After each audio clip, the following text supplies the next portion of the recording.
Are we here? Are we alive? Are you here? Am I here? Are we actually here? Is Elden Ring here? Let's get some game audio. There we go. Hello, everybody. Good morning, afternoon, evening, wherever you're in the world. Hi, Luminously here, and welcome back to Elden Ring, where nothing happened last time. Let me double back here. Let me just quickly explain, because there might be some people who are a little bit confused that I posted an identical go live to the one that I did earlier this week, and also VOD watchers might be a little bit confused about the discrepancy in the death counter there. So yeah, let me quickly give some context before I say anything else. The previous Elden Ring stream did not go well at all. I was terribly exhausted, I wasn't feeling well, and so I ended that stream early, and I cried a little bit of stream, had a mental breakdown, you know, like all the usual stuff, right? I shouldn't say usual stuff, but yes, that stream didn't go well, and so I'm not going to upload that VOD. Instead, what we're going to do is we're going to dedicate the first part of this stream here to basically recapping what we did last time in order to make up for the fact that, yes, there's a VOD that is going to be missing, is going to be history. So yes, we're going to go over the dialogue that we did last time. We're going to go over the item descriptions, and we will go pretty much just explain what happened last time. But yes, welcome into stream, everyone. It's so lovely to see you all around. Hello, Melissa. Thank you so much for the head pats. And of course, hello to any lurkers and, as I just was talking about, VOD watchers. I hope you're all doing okay. I could be a lot better, but I'm not bad per se. I'm kind of good-ish. That's how I would best describe my current state. Because I had very fragmented sleep, as, you know, you all might know at this point. Yes, I do tend to have quite fragmented sleep. I'll wake up in the middle of the night and then I'll have to go back to sleep to get the rest of my hours.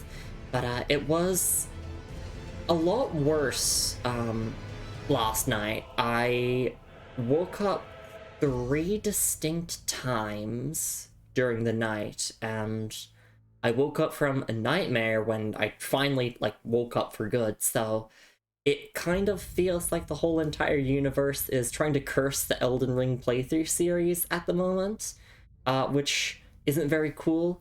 I also forgot to change the stream category at the start of stream, so, like, on Twitch, when you look at the VOD, you'll see there's, like, 10 seconds of it technically being a Shovel Knight stream. By the way, if it still says it's a Shovel Knight stream, then just make sure to refresh the page, and it should update to the Elden Ring category. And also, welcome into stream as well, Jess. It's lovely to see you around. Goodish, better than bad, exactly. Yeah, I'm definitely a lot better than I was during the previous Elden Ring stream, where, you know, we basically cancelled it after an hour in. Sending hugs, thank you, I really do appreciate it. I'm just gonna adjust my chat window here real quick, just because I want to change the brightness of it, so that it's bright, so that I can read it pretty easily, but not too bright. And also, while I'm here, you know what, let me get a shout out for the lovely Jess, if I can type correctly. Yeah, the previous Elden Ring stream not going entirely as planned has kind of thrown me off my entire rhythm. So I'm trying to get back into the flow of things, you know. I had a little stumble, a little fall, but we'll get back to where we were, you know.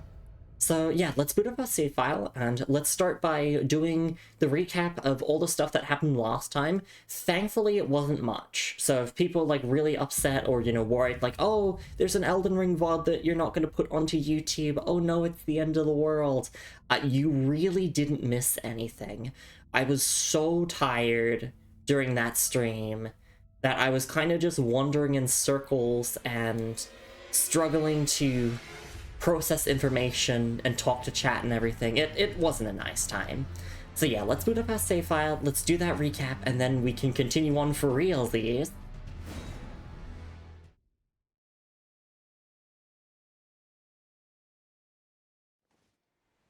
So yes, you'll notice here that we are at a slightly different grace than we were last time, and I did upgrade my Naga Kiba. That is something that we did last stream, we did obtain the map for Deeproot Depths. So technically, like the last stream VOD that is going to be on YouTube, we were over here with the finger reader crone. So let's start by doing the dialogue with the finger reader crone, and then we're going to go to Ronnie's Rise, because she does have special dialogue there after you complete her quest line. I won't be able to get the full dialogue from both the finger reader crone and from Ronnie. It'll be an abridged version, but I thought to myself it might as well be nice to just have that dialogue tree as part of the VODs, even if it's the, like, abridged version when, you know, you talk to the NPC again and they repeat what they said, but they kind of skip through it a little bit so that you just get the shorter version. Yeah, sadly, I can't make either of them repeat the longer version, but I will mention any differences or things that are talked about in the longer version of their dialogues. So let's talk to the finger reader crone.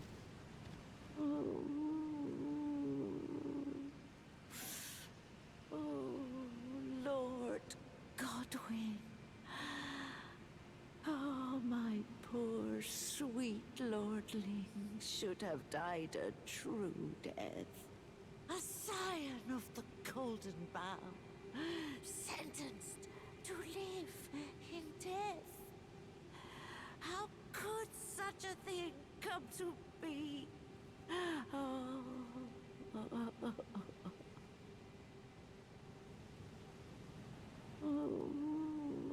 Yeah, and it's just repeating. I mean, no, this was repeating dialogue.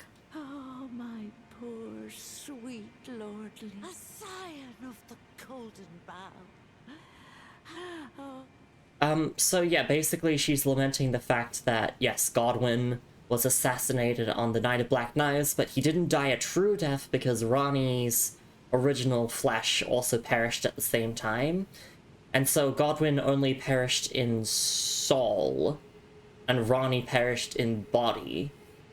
So basically, Godwin's body is, like, down here, I believe, and it's the cause of the spread of those that live in death, and also the Deathroot and all that. From the longer version of her dialogue here, she does mention that Godwin was supposed to be a martyr of destined death, but yes, he's been reduced to just essentially a puppet for those who live in death, in order to, you know, exist, I guess. Kind of. Yeah, Godwin's body is just being used for the sake of those who live in death, which I do believe that those who live in death do have rights. I do think they have the right to live. You know, they are living just like any other organism, and they are capable of sentience, as we've seen. Fia is one of those who live in death. Or, well, she's a tarnished, but she does ally herself with them, so I would say that they have rights. Just one more time.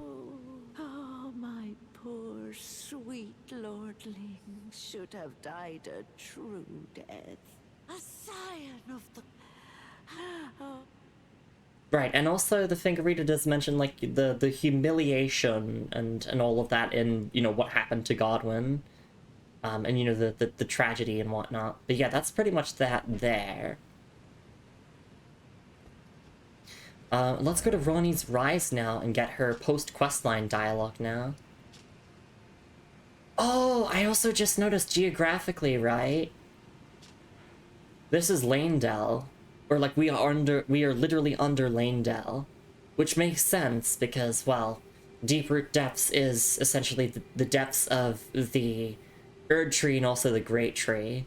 And, you know, we do know that Godwin's body is buried under either the Erd Tree or Great Tree. I believe it's explicitly said to be the Great Tree.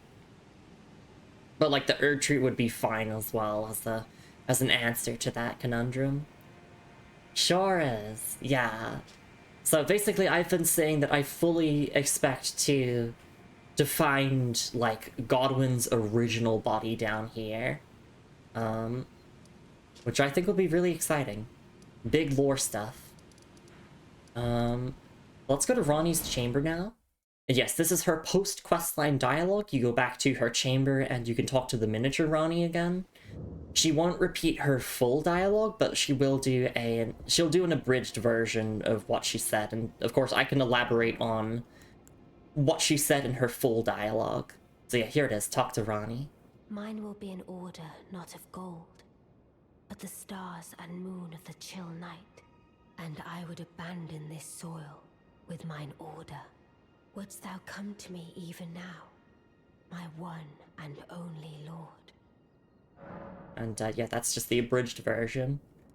So basically, yeah, in the full version, she says that she wants to expound upon the order that she envisions and talks about how she essentially wants to remove order from the lands between, like the influence of the gods, and leave the lands between, so that, they can be truly free. They can live in autonomy without the influence of any golden order or just any order at all. And then, yeah, just that dialogue there. That's pretty much what she said.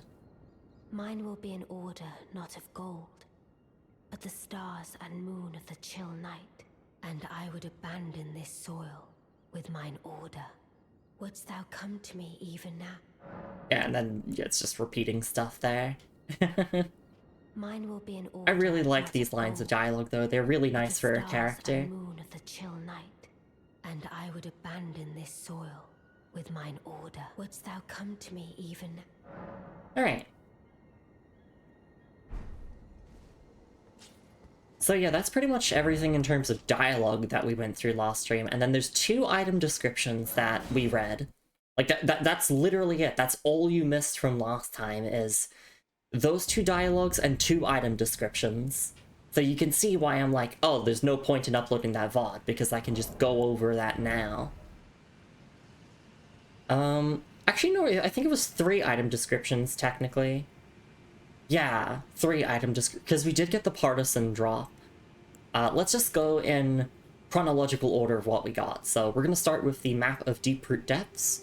We're going to read the description of the partisan, and then we're going to look at the Prince of Death's staff, and then literally we're caught up in less than 20 minutes to where we were before. Map, Deeproot Depths. Map of Deeproot Depths and environs.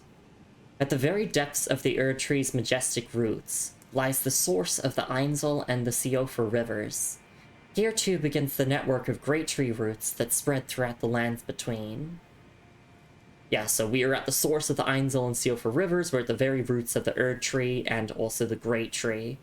And Godwyn's death is being spread through the Great Tree roots, so, just like geographically and lore-wise, it makes sense why we would be doing questline stuff for Fia here. That's the primary thing that we need to do here, is that there is questline progression for Fia. And so we will obviously be doing that before we leave this place. But first we're exploring. We're doing our questline stuff pretty much before we leave, I guess. So yeah, that's pretty much that item description. I'm just gonna skim it again, make sure it's downloaded into my brain. Just checking my ability to process information today. It seems a little bit better than last time. It seems like I can actually understand words. I'm not joking about that, by the way. Like, that's just part of my disability.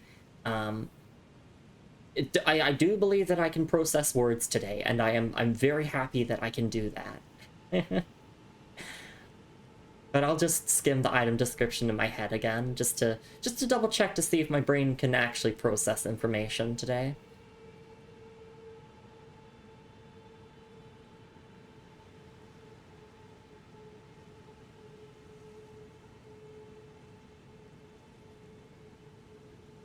Yeah, okay, I can process information today. I'm glad. I'm like skimming the text and I'm like, does my brain understand the words that I am reading, and does it like make that connection in my brain? Yes, it does. Okay. Thank goodness. We're good for stream then. But I do like this item description. I like that it mentions the majestic roots. It's like even the maps have propaganda on them. Fuck you, Golden Order. We're revolutionary at this point. We're still doing the quest lines tied to the Golden Order, of course, though, because we're doing all NPC quest lines, but still. But still. Alright. And then we had the Partisan, which we got this from a drop, which I'm really happy to get this, because spears are cool. Spear with a wide tip. In addition to its thrusting attacks, this highly versatile weapon can be swung to sweep through foes. And it's got impaling thrust as the skill, and it's pretty low requirements, balanced scaling of strength and dex at base. Yeah, I'm just happy to have that. Am I going to use it? No, but I'm happy to have it. It makes the completionist side of me happy to, like, collect all the different droppable weapons and whatnot. Alright. And then the final item description that we have to go through is the Prince of Death's Staff. Staff embedded with sullied amber, said to be a very part of the Prince of Death. Enhances death sorceries. One of the staves deemed heretical by the Academy for its ability to allow sorceries to be augmented through faith in addition to intelligence. And it has no skill. So yeah, as the item description mentions, it does boost death sorcery, and it also has scaling off of faith and intelligence, which yes, it does make it quite heretical. Hey Marky, thank you so much for the lurk, the sad boy lurk. That's okay, Marky. Even I had a rough stream day earlier this week. That's why we're going through all of the stuff that we did last time, because that VOD is not going to be archived. We get a shout outs for Marky and the Ko-fi command. Thank you so much for lurking here, and I do hope that you can feel better soon. Hopefully the Lumi ASMR can heal your soul, even if a little bit. Thank you so very much for the shoutouts and for the company. Of course. You're never alone, Marky. I'm here for you. And a lot of people are here for you as well. Thank you so much for stopping on by.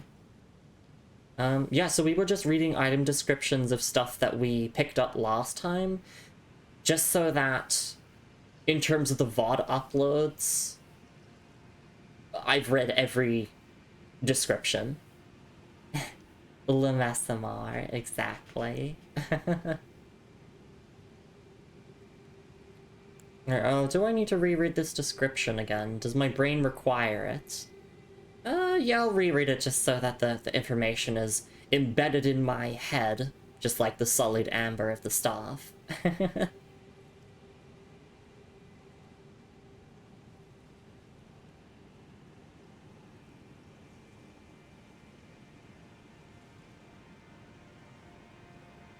Alright, there we go.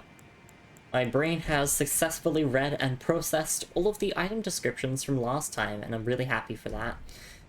Okay, I should also now explain, why are there 2 extra deaths on the death counter for people watching the VODs on YouTube? We fell twice. You see this section here with the trees, with, like, the roots, and, like, the gargoyle troll things? Yeah, we died twice from that. I kind of want to re-explore the area again, just kind of double back and make sure that I got everything. Essentially, we're just redoing our progress. If there were multiple, like, save slots in a Souls game and there wasn't autosave, you know, I would have just loaded a previous save for this stream, but you can't do that. Well, technically you can, you just need to make backups of your save files and all that. It's a bit tedious.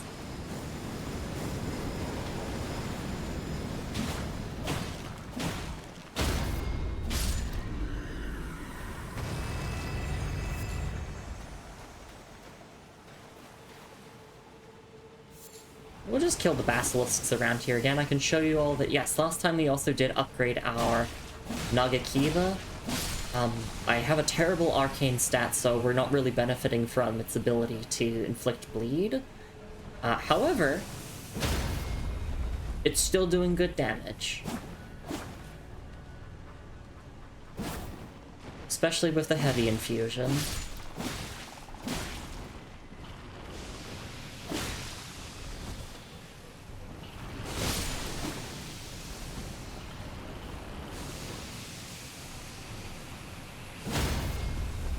Actually, I wonder if you can repost the basilisks after stance breaking them. Actually, I'm gonna electrify armament.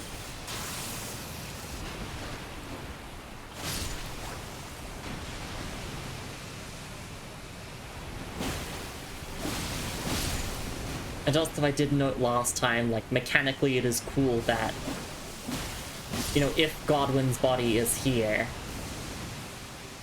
then it makes sense why there's a bunch of enemies that inflict deathblight. I know, like, basic-ass observation, but still cool nonetheless. Ooh. I did also check, and I don't think I have an incantation that stops with deathblight buildup. I guess I could make the item that reduces buildup of deathblight the consumable.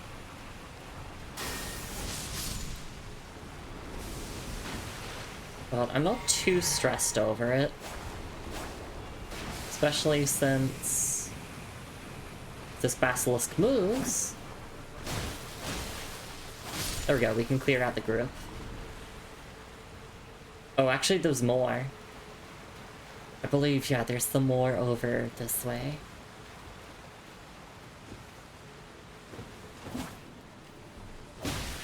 So yeah, we'll basically just clear through where we cleared through before. It gets me extra runes, it gives me time to warm back up to Elden Ring combat.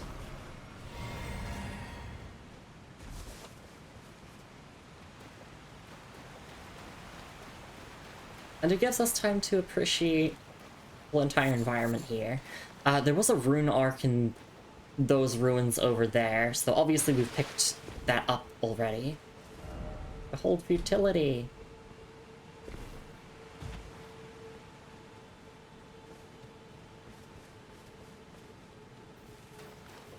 But there might have been some items that we missed, because as I said before last time, I was kind of running around in circles. I felt kind of aimless.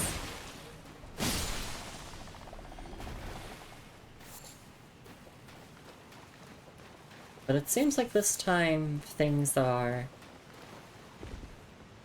a lot better. Still a little bit tired, but like not thoroughly exhausted. And that's the important thing. If I'm thoroughly exhausted, then I can barely function. If I'm just tired, then my body will gradually wake itself up after some time. Yeah, the ringing noise from the game. Had to stop and make sure it wasn't my PC. Yeah. I totally understand. Yeah, there's some sound effects in certain video games that sound like things that I hear in real life. A basic example, like a game using a sound effect that sounds like my microwave. And I'm like, wait, did I put my microwave on while I'm gaming? Am I stupid? Normally that's never the case, but it makes you stop and think, like, huh? Or like door knocking sounds that are incredibly realistic and sound exactly like what you would hear in real life. We never actually went into this room with the... I'm calling them gargoyles because they do seem to have the same model. It's just they haven't been, like, supplemented with corpse wax.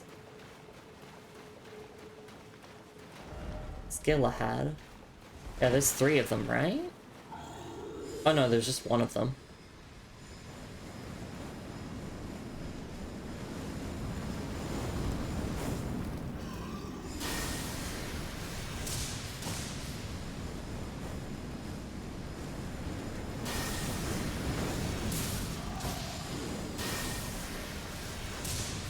Lightning Spear saves the day.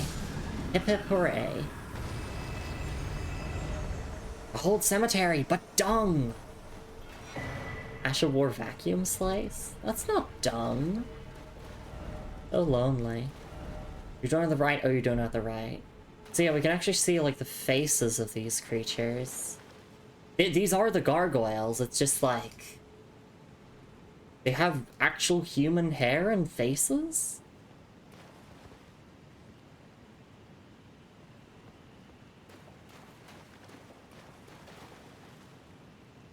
So maybe they were originally like those that live in death and they like became the gargoyles? I don't know. I'm just a little guy.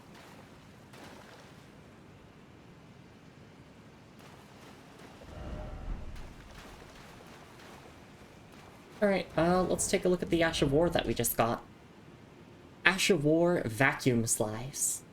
This Ash of War grants an armament the quality affinity in the following skill. Vacuum Slice. Lost skill of ancient heroes. Hold the armament aloft to surround it with a shearing vacuum, then launch it forwards as a blade-like projectile. Usable on swords and axes, but colossal axes are accepted. I'm sorry, colossal axes, you don't get to vacuum.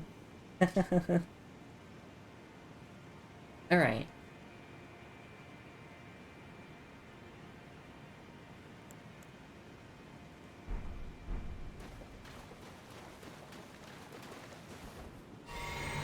So we did miss that last time. Which goes to show that I made the right decision to backtrack here. Try horse. There we go. I did as they said, I tried horse. Like, yes, that is indeed horse. I did also say that I kind of have the rest of my levels already planned out, but once we hit a certain point, mainly just soft caps in our core stats, I might level a bit of Arcane, because I do intend to use the Nagakiba until the end of the game.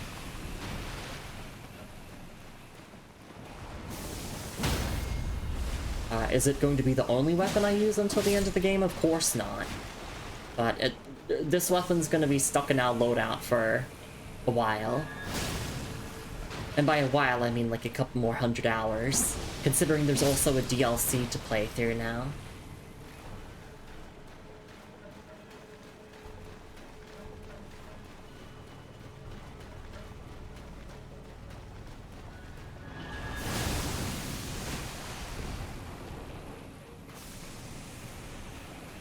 Which I'm really glad the DLC's out, because then, you know, I get to play the full package of Elden Ring.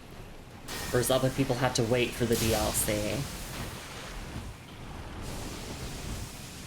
But also, part of me probably wouldn't have minded if we just played the base game, and then waited for the DLC, and then played the DLC.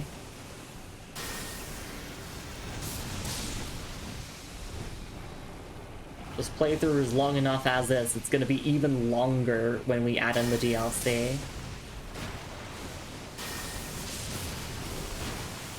Or some people might say, like, oh, why don't you do it for, like, the post-game or whatever? No. I like to do DLCs before the final boss of the base game. That's how I have always done it, and I will keep that tradition going.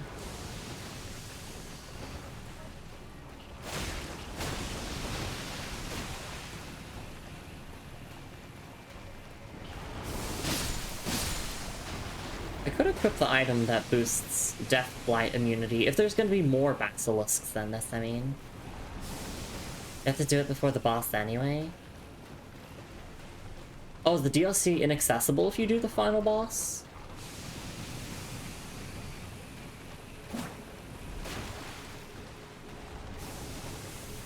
I don't mind if you just say, like, yes or no to that. It's just a genuine question. So, the way we're doing progression, just to elaborate, in case people have, like, forgotten or this is their first time watching, We're doing all of the base game, including old base game bosses and quest lines, aside from like mutually exclusive stuff. And then right before the final boss of the base game, we're gonna go and start Shadow of the Erdtree and play through that, and then go back to the base game to finish the final boss. And yes, that is going to destroy the balance of the final boss, because we're going to be even more over-leveled for the final boss. But, like, final bosses in FromSoft games are always meant to be the final triumph, so let's go out with a bang. I think Elden Ring lets you continue after the boss. From what I understand from my spoiler-free NPC questline guide, you can defeat the final boss, and you don't have to end the game from there. You can just leave the final boss arena and keep exploring.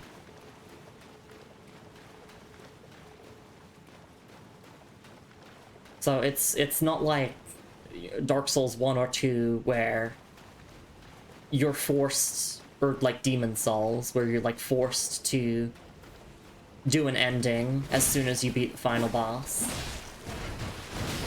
So I believe New Game Plus is something you have to select. That makes sense, because Dark Souls 2 did that first.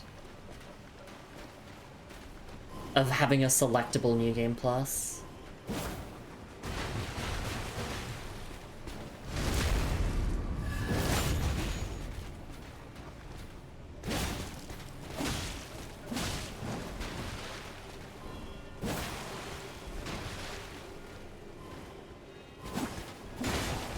Oh my gosh. No, not more basilisks.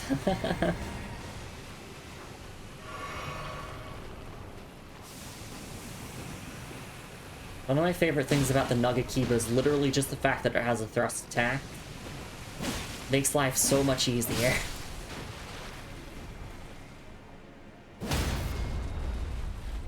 Okay, no, you cannot critical hit from there. Oops, all basilisks. Remember the depths from Dark Souls 1? This is it now. Feel old yet? Except there's not really any rats, just other giant insects.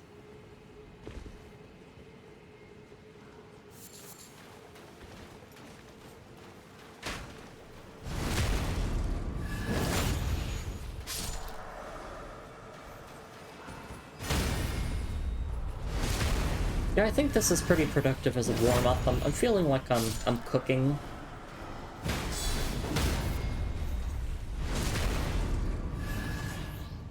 And hey, if I get some enemy drops, then that's great as well.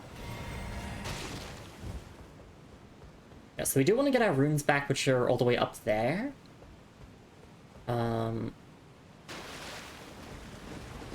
also, I kind of want to clear out all of, or as many of the enemies as possible so that we can explore in peace. That's my wish. If I can just get rid of the enemies and then explore happily. Thank you for the friendly fire there.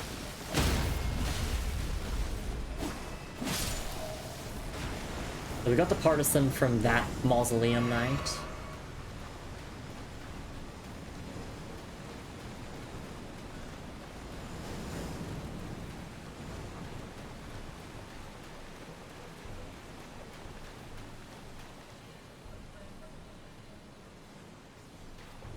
Right, so... Oh, I'm still considered to be in combat. I want to explore all the way around here before we go further to the west. This is where we got the Prince of Death's staff. And that was pretty much the only major item that we got here. Other than, like, I guess getting the partisan drop.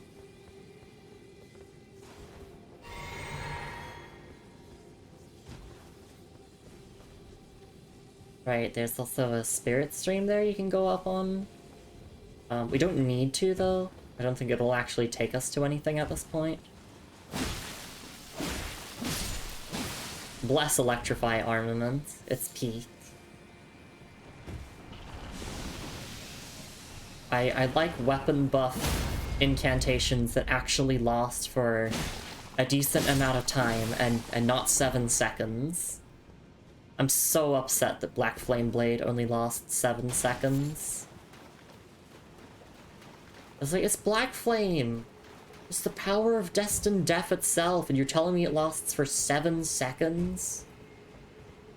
Well, I mean, Sephiroth does say in Final Fantasy VII Remake, 7 seconds until the end. But what will you do with them?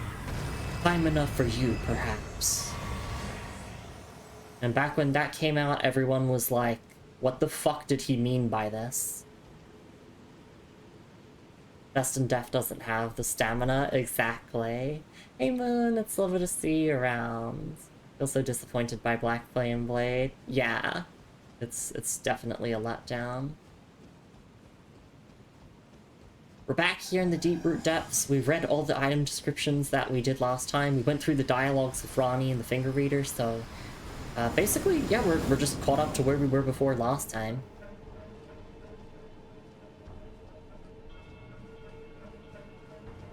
So up here was the Prince of Death's staff. Ah, death. Ah, precious item. If you want to do, like, faith plus intelligence, then it seems like the Prince of Death's staff would be pretty good.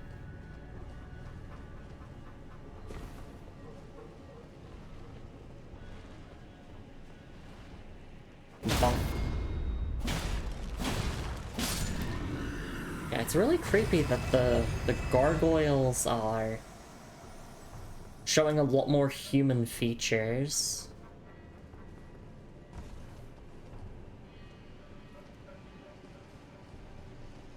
So my interpretation is that, like, I don't know exactly what they are, but I'm just gonna call them gargoyles for the sake of convenience. But it seems like, yes, they were originally humanoid, and then they started, like, falling apart.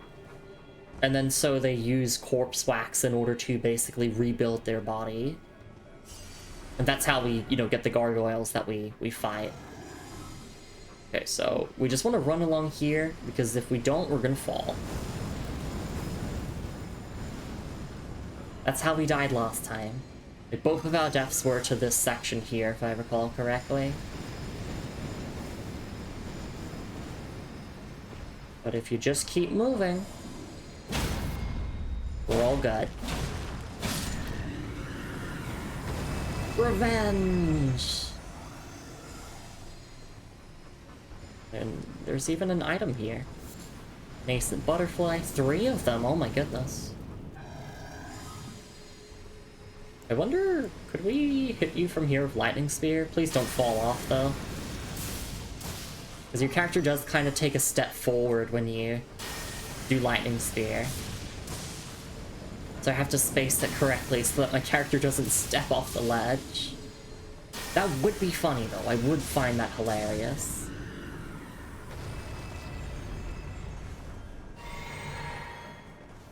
And then there's one more here.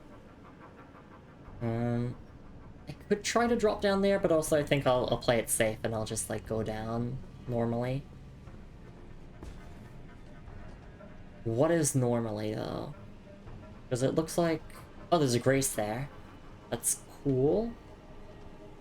I don't want to get that grace, though. Or do I? Can that grace take me to where I want to go?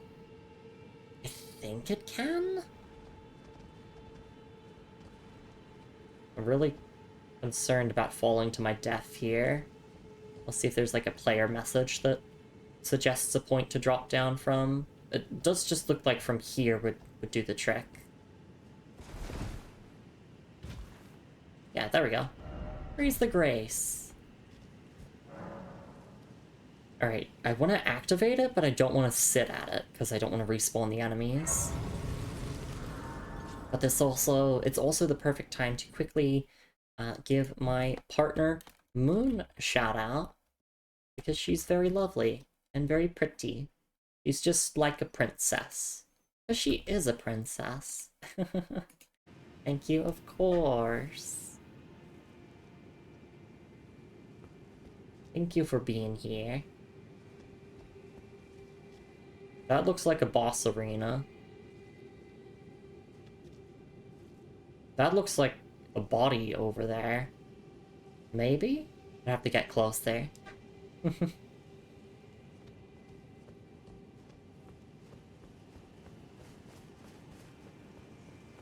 We're not gonna go in there just yet. It looks too important. I have to already head there for try pickle. Skinny sort required a head. If only I could shrink myself. Like, put on the Minish cap.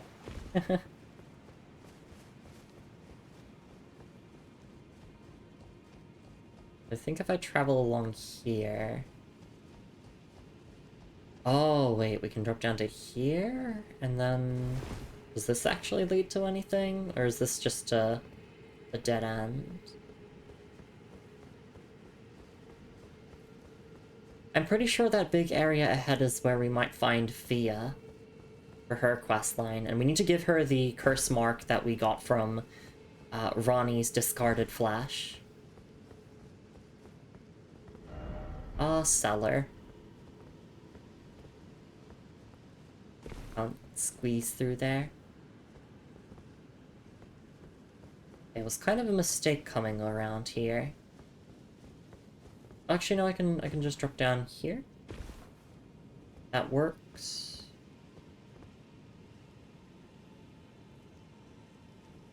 Please don't die from falling.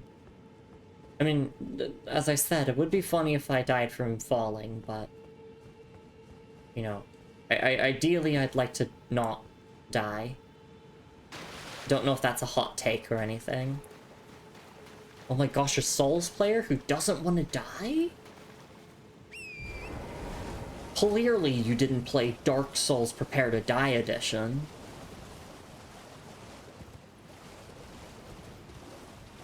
I did actually get a copy of Dark Souls Prepare to Die edition, but my PC did not like it.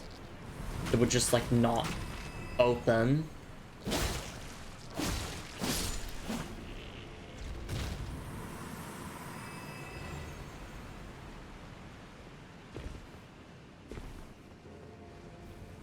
But I mean, I've played Remastered's Switch version, which is basically just Prepare to Die edition, but with the remastered quality of life. And terrible audio quality. It would be the perfect version if it didn't have terrible audio quality. Like, we were right there.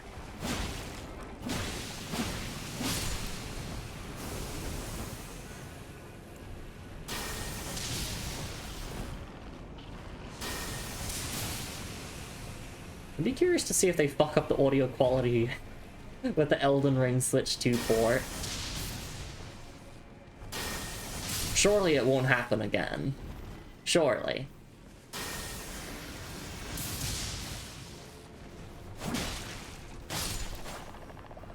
But the Switch 2 version of Elden Ring did get delayed to 2026, so... by the time that I'm done with the game, the Switch 2 version will probably be out.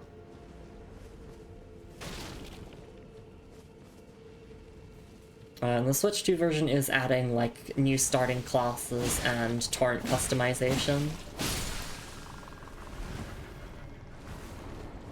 Hey Looney, it's nice to see you around. Hope you're doing alright. It's good because apparently that version is not running well. I heard that as well.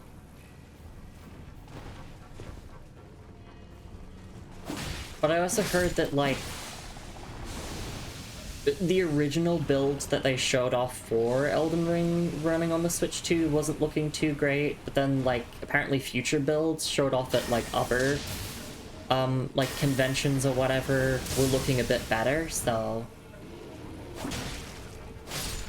I'm guessing it's a case of just, yeah, it's delayed so that they can just keep working on it, because it did seem to be getting better with each future build that was being shown off. Moon says they could have just been a thing in options to download higher quality audio, but nope. Yeah. Yeah. I do think Dark Souls Remastered on the Switch is, like, the most faithful way to play the original Dark Souls. But the audio quality kind of stinks. Because if there's one thing that From Software are really, really good at, it's sound design. And so you want to hear those sound effects and that music at the highest quality, right? Ideally.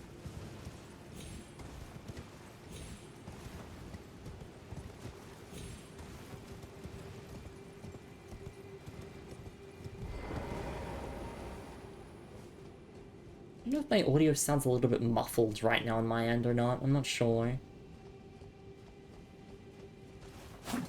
No, it sounds fine. It's just because, like, we're in this big echoey space. Oh god, I'm dead. I'm dead. No! Of course, all of my deaths have to be to falling. That was the final gargoyle that I had to get rid of. When it says I have a Prepare to Die edition cracked from when I downloaded Remasters, I can just do that. Exactly. And like with DS Fix installed as well, if you want to go that way. Okay, well, it's a good thing that I got this grace, because getting my runes back is going to be really easy. I would hope.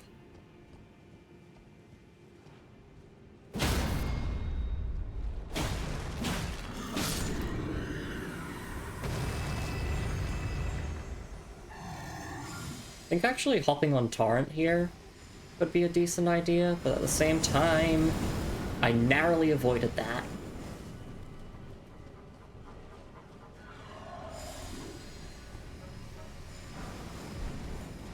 How does she do it? How does she get away with this?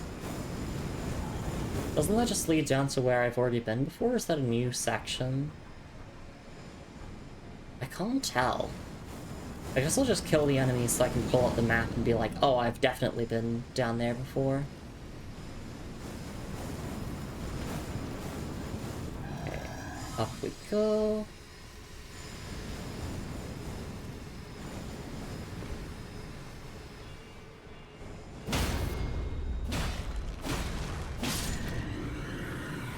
Finally, revenge!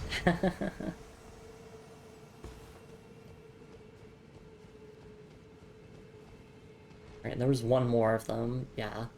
This is the one that keeps killing me, I think. I hope we find some item descriptions that, like, elaborate a little bit on these, because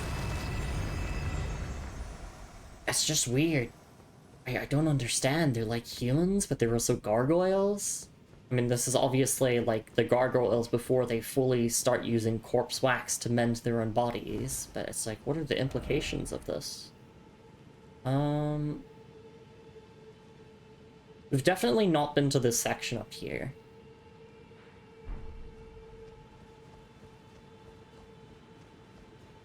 I'm gonna drop down here. See where this leads. We also gotta get the Wandering Mausoleum. I don't actually know if there are any, like, Finger's Butthole. Iconic joke.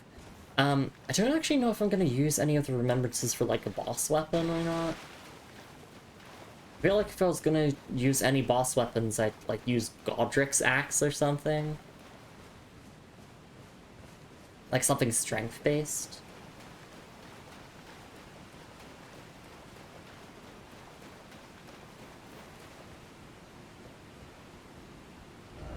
Raise the Erd tree. I think these are the great tree roots, though, actually. Kind of hard to tell which ones are great tree and which ones are Erd trees, because they're kind of intertwined with each other in a way. Well, actually, no, they were, and then, according to the root resin item description, the Erd tree kind of broke off from the Great Tree in order to, like, not become infected with, you know, death.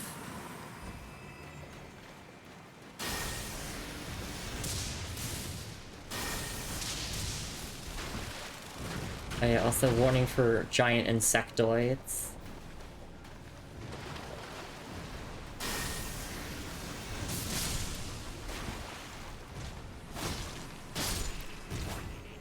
There we go, they have been removed. Hey Sharky, thank you so much for stopping by. Best of luck with your classes.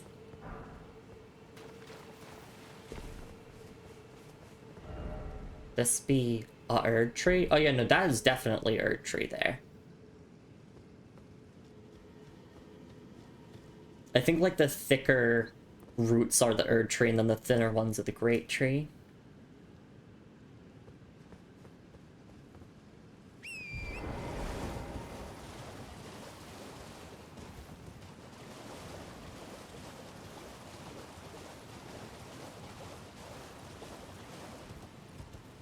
Right, honestly, not much around here. Unless these messages mention anything worth of note. Likely Hall. Oh, you mean here? Yeah, we can drop down there, see where that leads, because I think that's pretty much all there is around this direction, but... want to double check, get all the crafting materials and whatnot. Oh no! Oh my goodness, that was a close save. Thank you, Torrent. Thank you so much for saving my ass there, Torrent. That could have been an absolute disaster. I'm telling you. I keep repeating it for a reason, but... like, all of my deaths... it's just falling. You know, like, occasionally I die a couple of times in order to beat a boss, and, you know, that's to be expected, but... I feel like I die way more to gravity than to actual bosses. Gravy is the strongest force in Souls. Gravity, gravy. I wonder they made a school of magic for it in this game. Exactly. I'm being warned of a monstrosity ahead. Huh?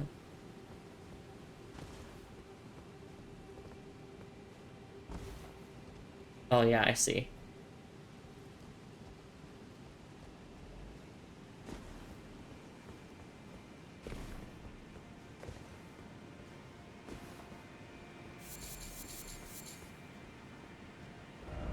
Didn't expect monster. What? Oh yeah, it is a bear. Surely it can't come up here though, right? Right? Oh, I'm not killing this. Yeah, a fucking... oh wait, no, it's not coming up here.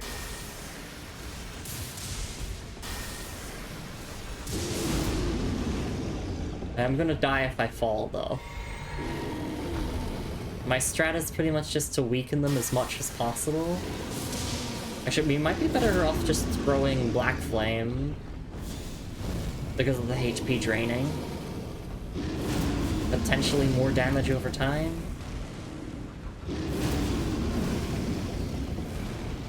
Oh, I missed. And then the plan is to drop down with the Nagakiba and... oh, well, the time to drop down is now. Alright. I think I'm going to die. But Leroy Jenkins!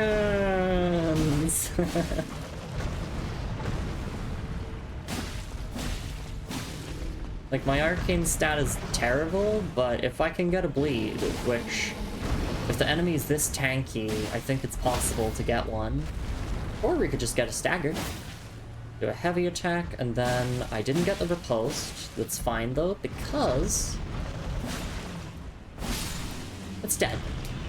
Of course, I get the bleed on the hit that would kill them.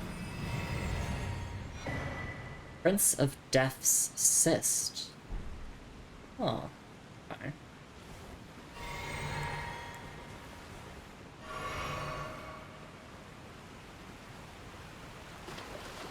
Battle required to head there for Seek Detour. Dung ahead. Oh, I see, I see. Alice went ahead. Yeah, so by doing that, we basically got to fight the bear in a lot easier way. I could have just, like, crafted a ton of throwing pots and also won that way.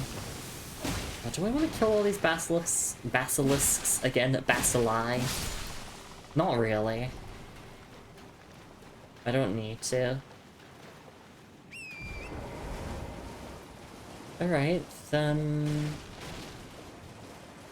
Yeah, I kind of don't want to go into that big, like, what looks like a boss arena just yet. I think I want to keep exploring.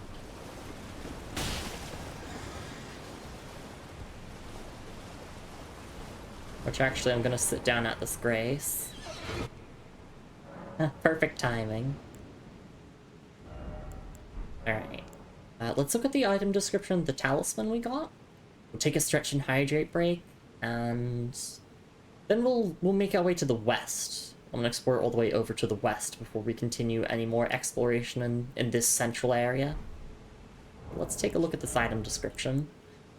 Prince of Death's Cyst, or Keist, or however you want to say it.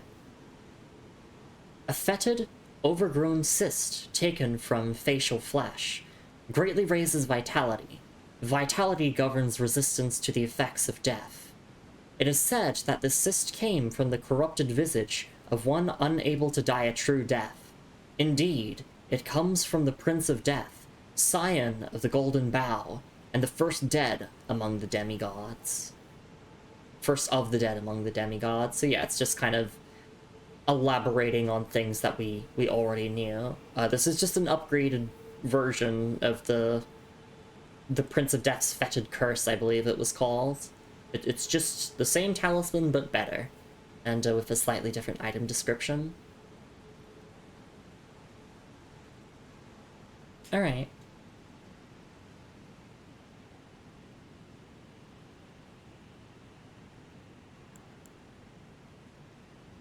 Yeah, I do definitely need to take that stretch and hydrate break after I close this menu, because I feel like I need to go to the bathroom. It's just, my brain is processing information.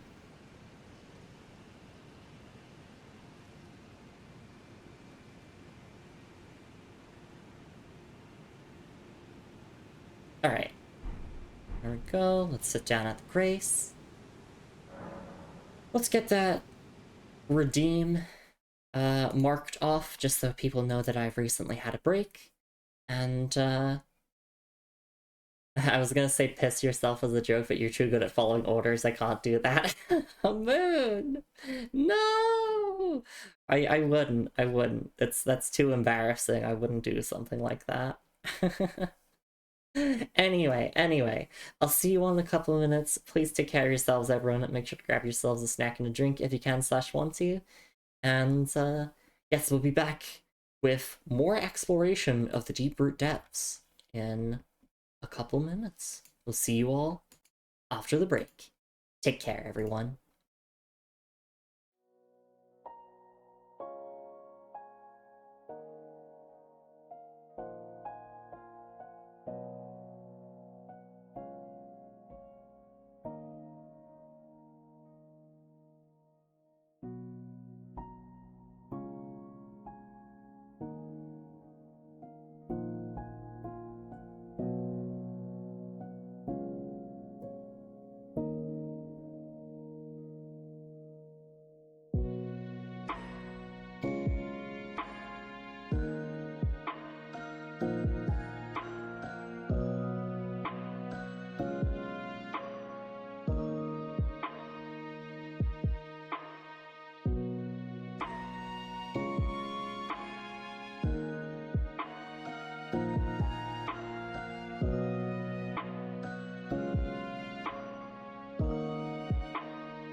Alright, and I am back. Thank you so much for your patience, everyone. I really, really do appreciate it. Let us continue on with our exploration of the Deeproot depths. There we go. We can't get a level up just yet. We could use some runes to get that level up, but I don't feel desperate enough for it at the moment. And maybe we might actually equip this. Depends on if we're gonna fight like more basilisks in like a really large area that I'm struggling with. No, we won't use it for now. Keyword, for now. Alright. I just want to look at the item description again.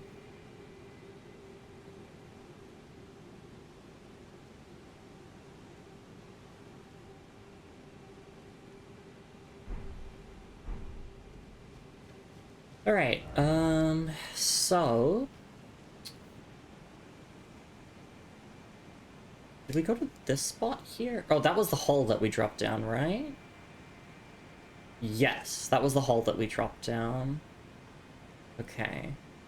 I'm just looking at the map to see potentially where else we could go.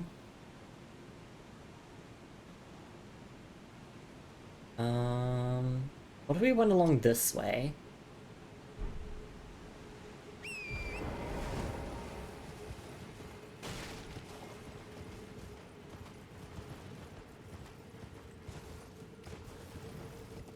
I'm just gonna ignore the enemies this time.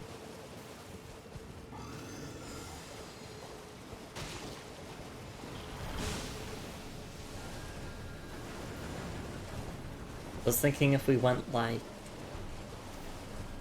I was thinking like northwest, but I'm currently going south now. I'm just going around in circles, just making sure that I'm finding everything.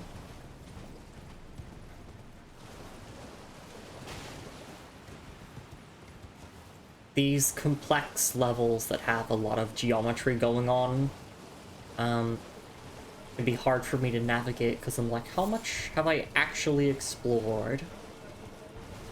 Versus how much is there actually to explore? It feels like there's a lot to explore, but it's probably a lot more linear than I think it is. Yeah, so we can't really...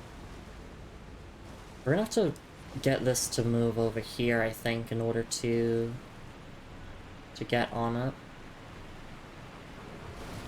Oh. Oh, am I dead? No! I didn't die. That's impressive. Well, I want to go down here anyway, so... We're right where we need to be at the right time.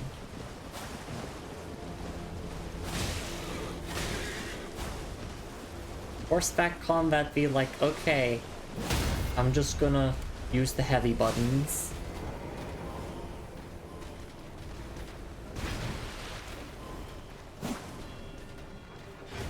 But they can throw the partisan. Like, I want to be able to do that.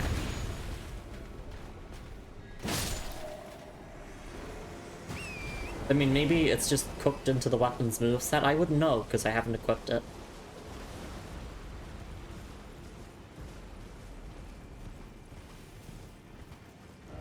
Ah, sleep. Strong foe ahead. Just a bear.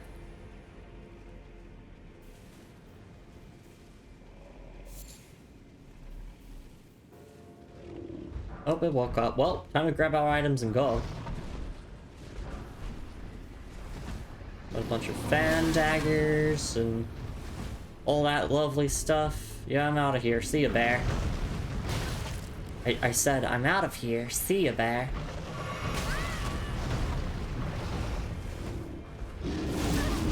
Ow. Oh, wait, can they not go out of their cave?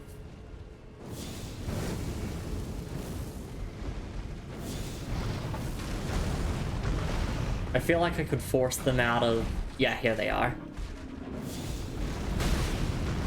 Which means we can try torrent combat? Maybe we can do something with that?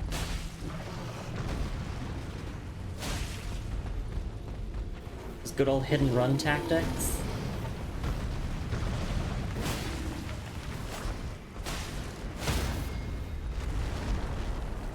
Can I even land that?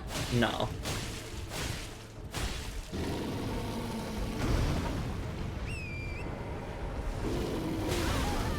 Either way, we were in a good position, because, like, we could either just black flame the bear while they're stuck in the cave, or we can force them out here. And now that we have a wide open space, we can just run circles and keep pressing R2.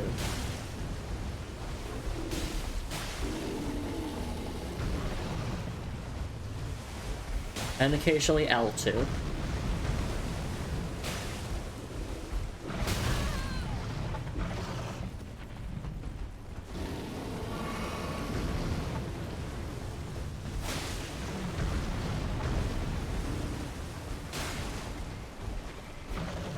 I hate fighting these bears, just like in Night Rain. There we go. Bleed actually helped.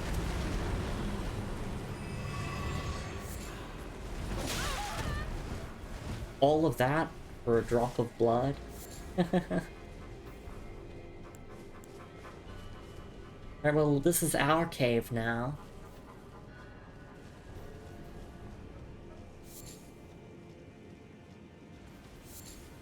Finally, we have a house in the lands between.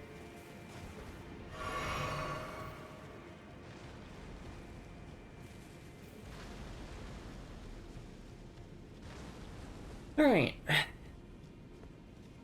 Pull up the map. We still got a lot to explore around here.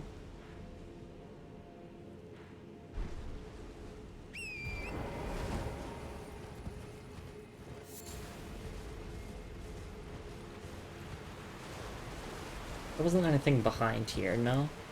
No. Lightning Great Bolt? Nice.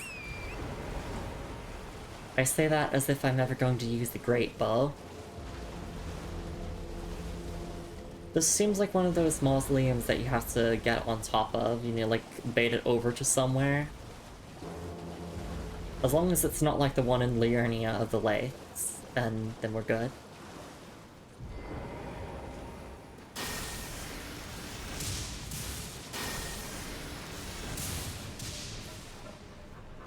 Oops, I'm out of FP. No problem.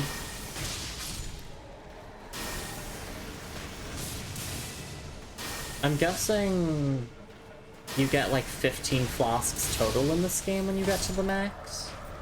I'm just thinking of like what I want my final ratio to be with like blue to red. Because right now it's 10 reds and 2 blues.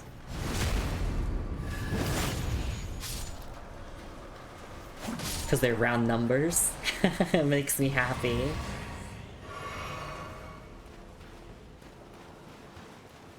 I could go 10 to 5, I guess. I feel like that's a little bit overkill. And those on, like, 5 is not a round number. But it's a nice number.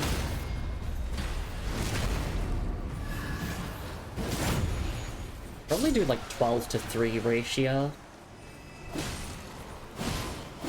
That way I can get away a bit more from not having a super high mind stat.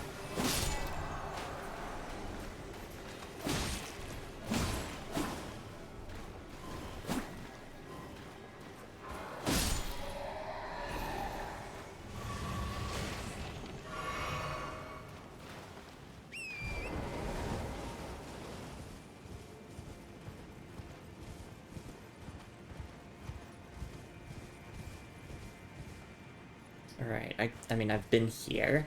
I haven't been all the way over here, actually, so let's see if there's any little goodies around here.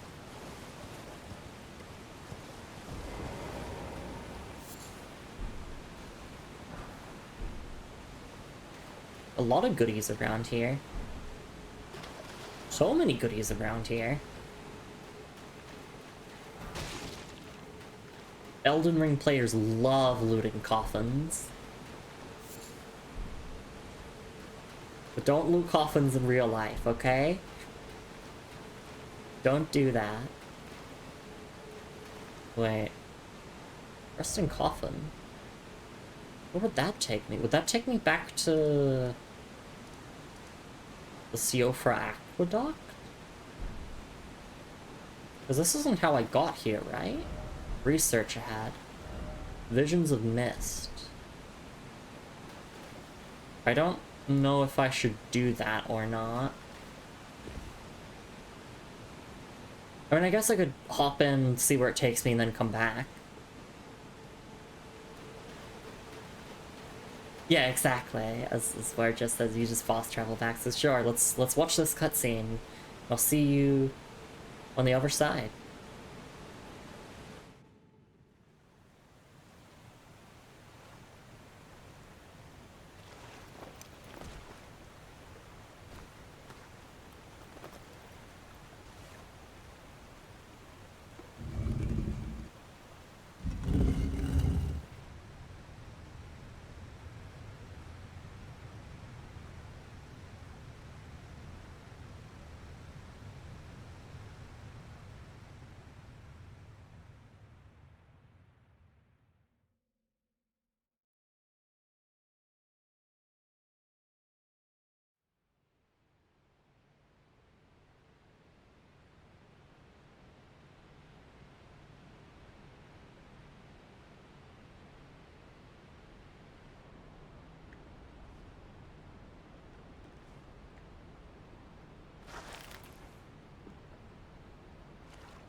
Okay, so yeah, we're just back at Ainsel River Main. Oh! Yeah, because there's two ways to get here. You either get here through Rena's Rise, which is a part of Ronnie's questline, or you can take that path from Deeproot Depths.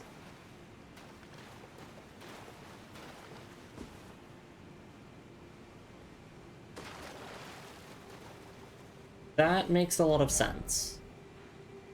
Alright, well, let's go back to Deeproot Depths. Also, I was just gonna say that my Tarnished is so fucking beautiful. Thank you, From Software, for, like, getting better and better at having beautiful character models. Because my Elden Ring character is sexy as fuck.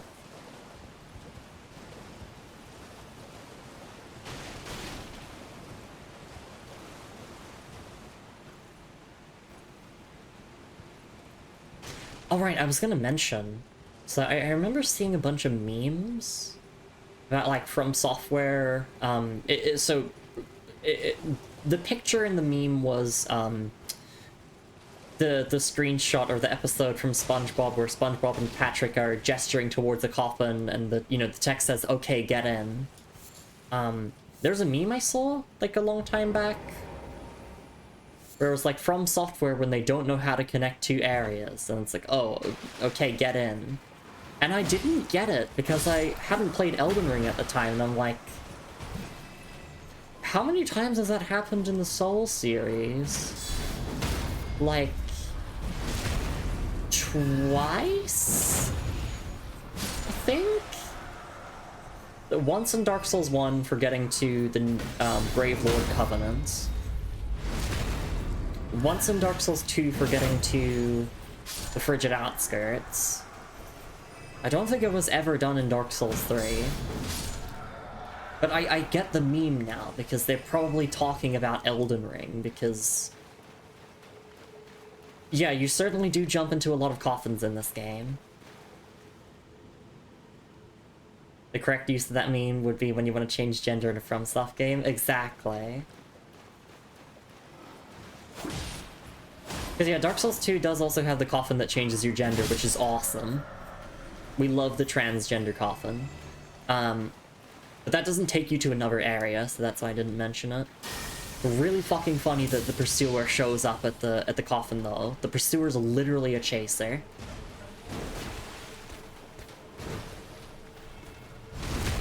Or, alternatively, the pursuer wants to trans their gender as well. And I think that's a nicer interpretation.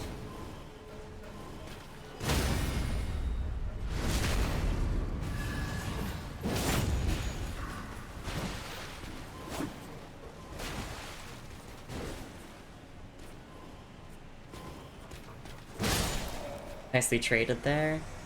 Oh, Mausoleum Knight Gauntlet.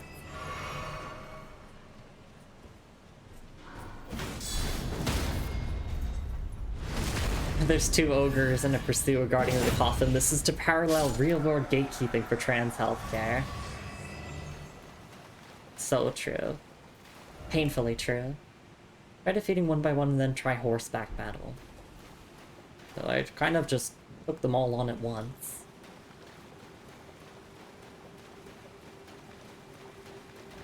Liar ahead. Somber Smithing Stone 7 ahead. Alright, let's look at the Mausoleum Knight Gauntlets. Mausoleum Knight Gauntlets. Gauntlets worn by headless knights who eternally guard the wandering mausoleum. Time is yet to dull their luster.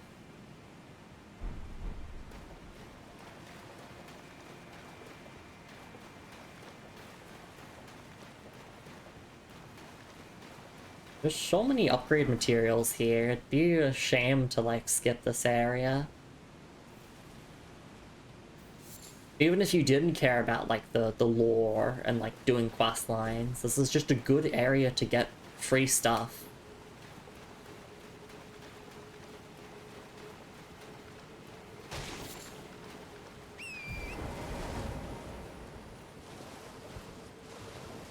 Obviously, I want to go up the Spirit Spring.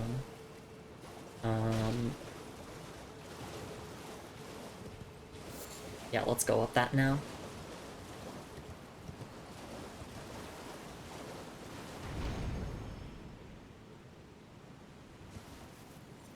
Oh, that's a Crucible Knight. Time to aura farm. Try parrying. Exactly. Exactly. This person gets it. We're in this corner here, I see. Yeah, Crucible Knights are just kind of like the modern incarnation of the Black and Silver Knights from Dark Souls. Oh wait, this is a boss! Okay. Oh shit. Thank you so much for the raid, Replicant. I hope you had a wonderful time with your stream. Hang on, I'm trying to aura farm. Hopefully the raid helps me with that. Just give it a moment, okay?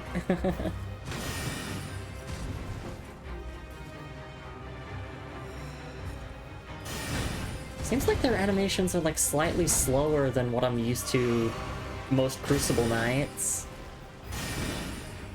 Yeah, it is slower. So that's screwing up my parry timing. Okay, there we go. Hope you had a lovely time with Look Outside. If you're not following Replicant already, you can do so with the follow button at the top of chat and also the link in chat. Thanks for coming by. There we go. If you got a raid and run, that is totally understandable. Now it's getting late in a lot of time zones. You've been streaming for a while. Thank you so much for bringing everyone along regardless. And just a quick intro in case you're new here. Hi, I'm Lumi. I'm a Hot Lady Knight VTuber. I do playthroughs of RPGs and story-driven games. And I like to dabble in a bunch of other genres as well. And I'm aura farming. This is a first-time 100% completion playthrough of Elden Ring, including the DLC Shadow of the Earth Tree. We're currently exploring the Deeproot Depths area, and yeah, this Crucible Knight does not stand a chance. I'm sorry, Siluria.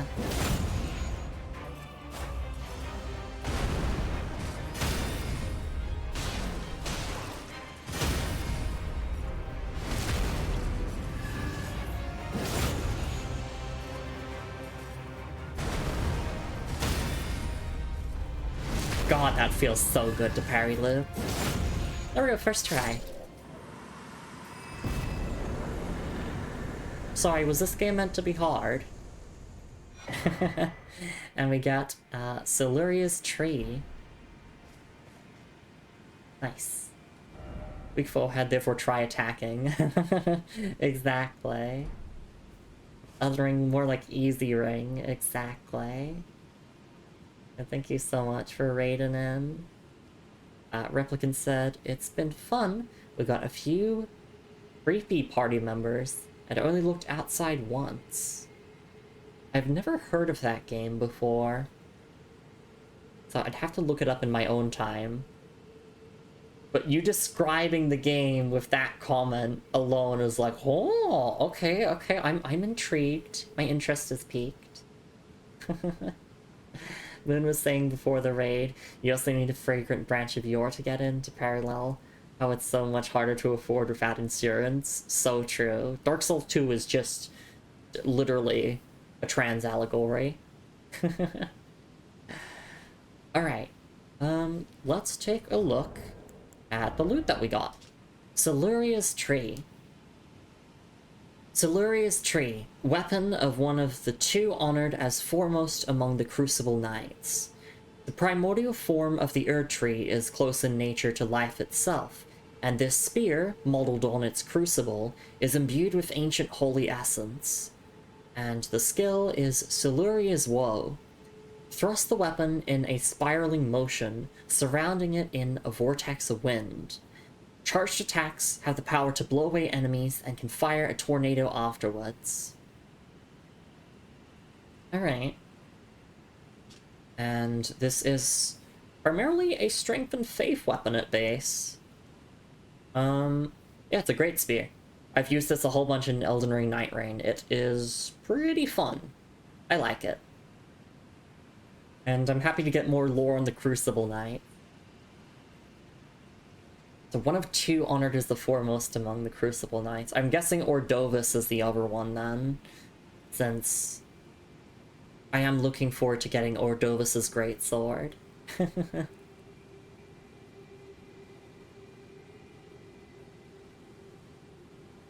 And then I'm just reading the bottom part of the description again. Close in nature to life itself, and the spear modeled on its crucible is imbued with ancient holy essence. Moon says, I like you, I like you, I like you too. I love you, in fact, Moon. You're my partner, silly. Thank you so much for raiding in again, Replicant. Yes, we're going through Elden Ring very, very slowly here, paying attention to all of the lore and story, so by the time I'm done playing through Elden Ring, if you need someone to explain all of the Elden Ring lore to you, then just come to me. Because I'm reading every single item description and doing every single quest line. So I am galaxy-brained. I'm expanding my brain with knowledge. Precious pretty wife, you too. Yeah, thanks for being here, everyone. Alright.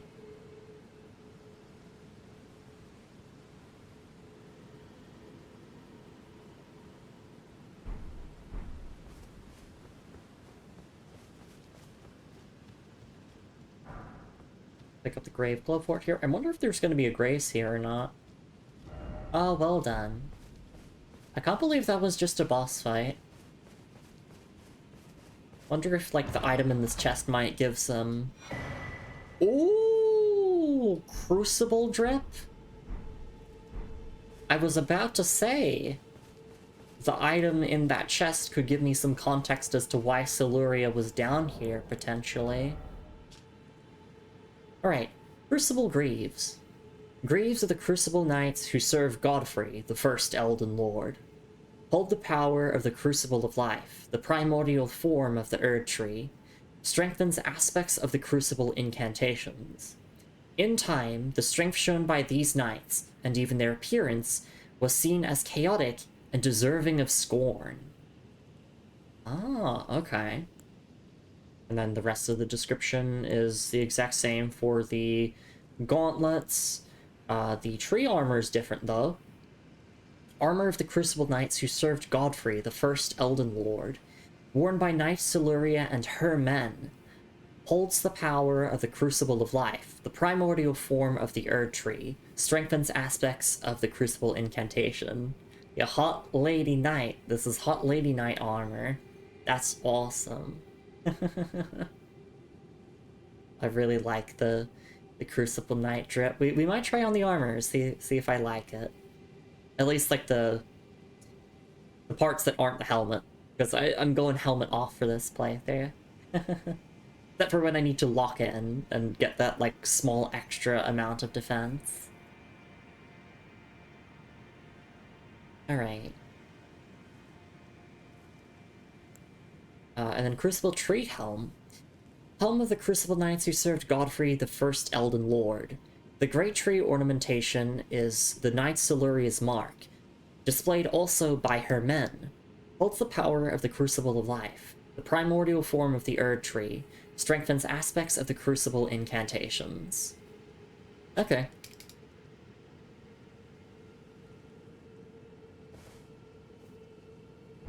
Let's try this on. Let's try on the set. At the very least, I want to try on everything that's not the helmet. I like the cape. Or, no, it's not really a cape. Still mid-rolling. What do I look... If I'm gonna stick to this, I'm probably gonna change my shield just to make it fit with the drip a little bit better. Yeah, this does look pretty good. I do like it. I'll throw in the helmet just for good measure. Yeah, okay, I quite like this, actually. Although we do get Ordovis's armor at some point, I believe, like the other Crucible Knight model. And I want to see what that looks like as well.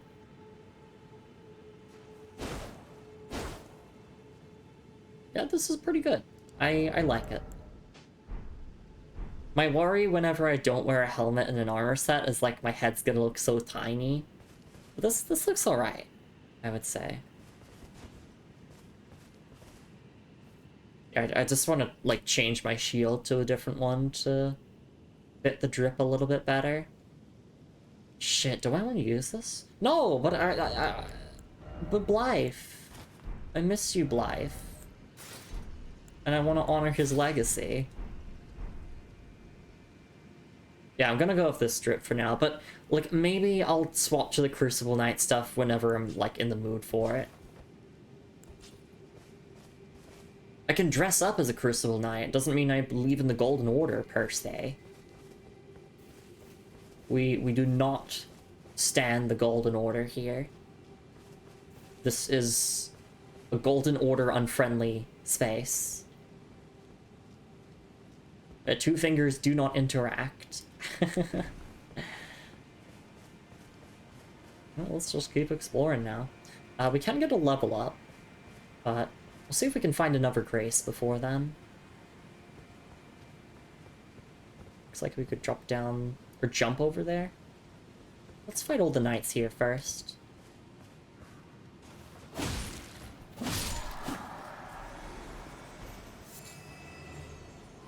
Oh, and just in case any raiders coming in just wondering like, oh, is this your first Souls-like? No, it's not. I hope my gameplay makes that apparent. I went through the entire Dark Souls trilogy across 2022... across 2023 and 2024.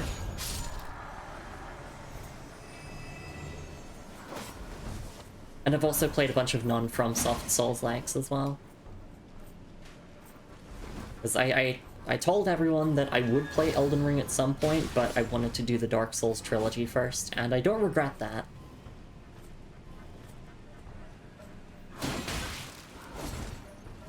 Because if you think about it, the entire Dark Souls trilogy was just training and preparation for Elden Ring.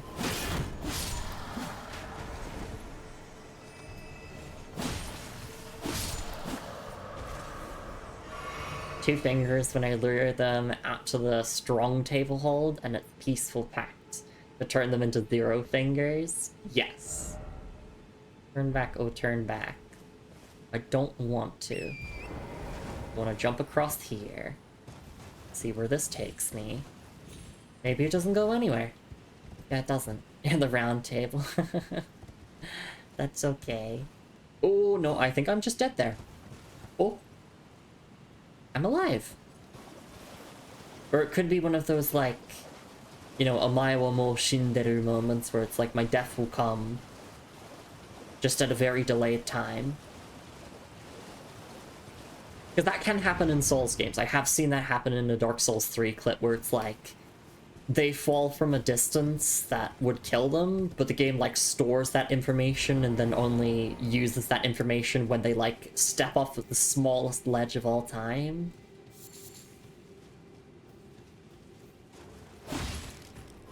The physical comedy of Souls games is unparalleled.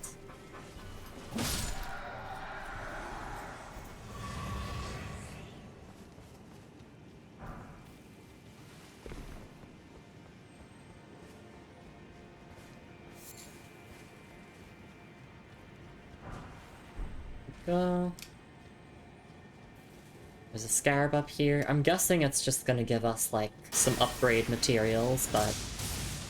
Hey, I mean... upgrade materials are nice. Yep, I was right. Especially since we're gonna be heading to Mount Gelmir after Deeproot Depths.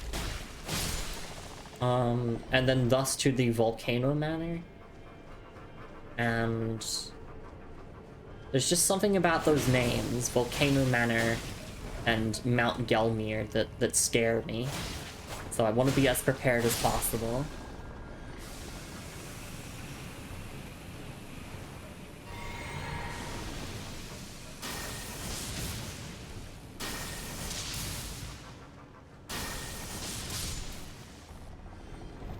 Just as a recap, we were invited to Volcano Manor by Raya for helping her out with her necklace shenanigans. And then there's Dialos, who we met at the Round Table Hold, who is joining Volcano Manor in order to get revenge on them. Likely house, yes.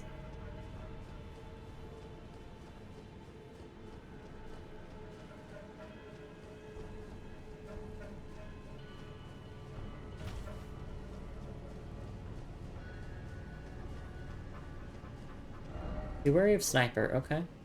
Where?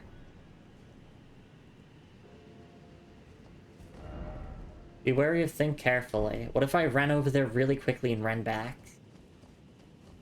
Here we go. See?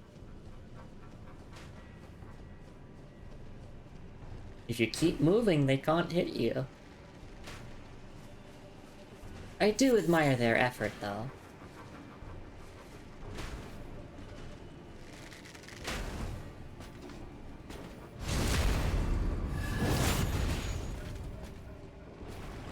Oh my god, Basilisk, go away! So we heard you like basilisks.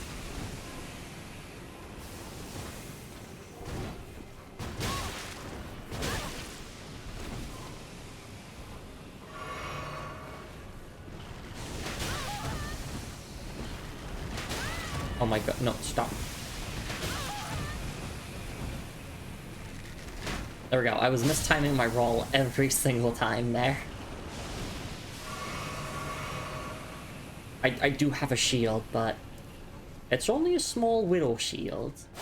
It's not the most effective at blocking things, it's probably there just for parrying purposes. And for aesthetical purposes.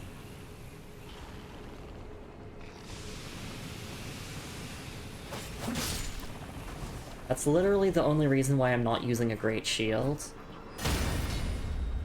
Is that they can't parry.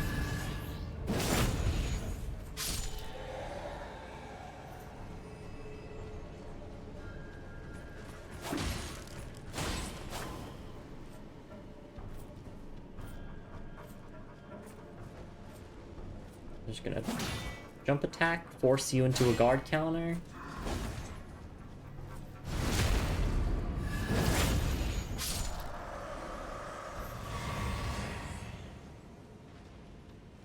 Alright, let's just keep looking around. Yeah, there's more than enough in this area to, like, sustain us for an entire stream.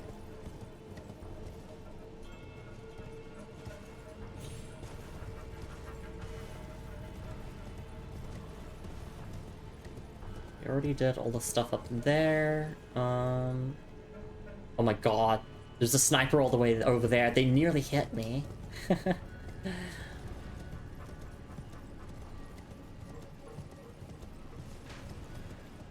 It's you! I'm here! And bonk.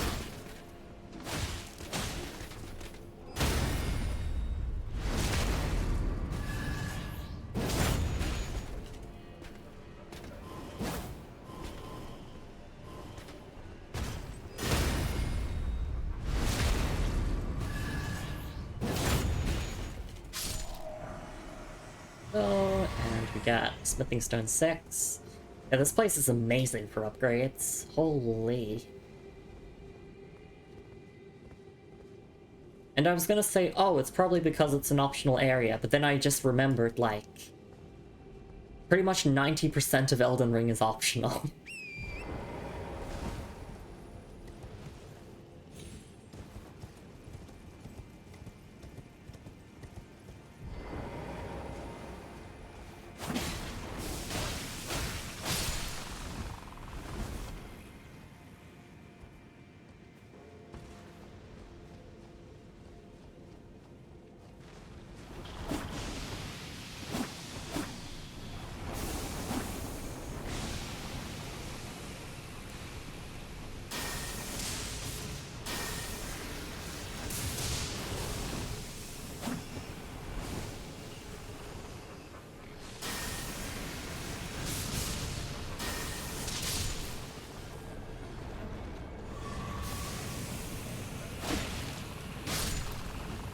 Oh, that was close.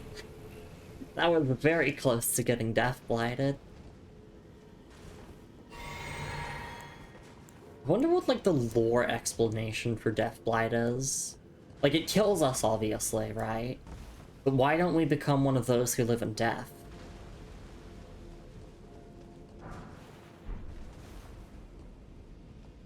Or actually, I mean, I suppose it doesn't necessarily make one become one of those that live in death.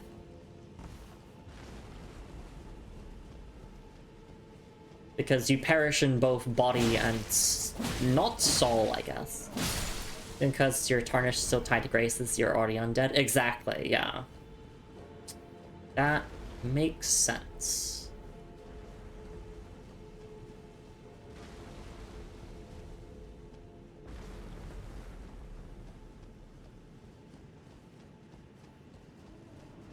Looks like I can make this jump. I nearly fell. I would have cried if I fell. Jump! Did it!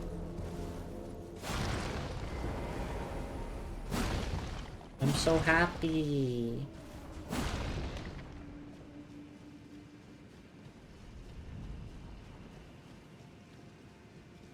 I'm gonna play it safe and just try to find some more skulls around here. There we go.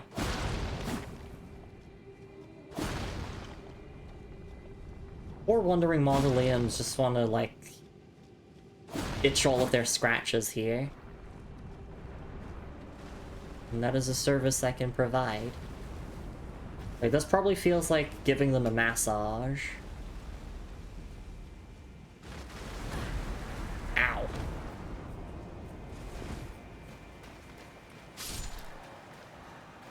Oh, wait, why'd they just... Oh, they died because... Oh, yeah, they were kind of kept alive through the skulls, I think.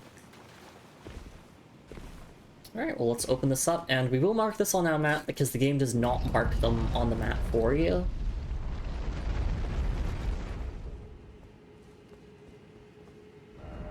And... Okay, yeah, this is a duplication. Mausoleum. So we can duplicate any of our remembrances here if we really wanted to.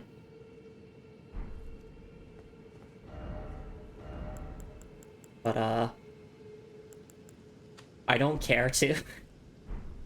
I don't care to duplicate any of my remembrances until, like, there's a remembrance thing that I want.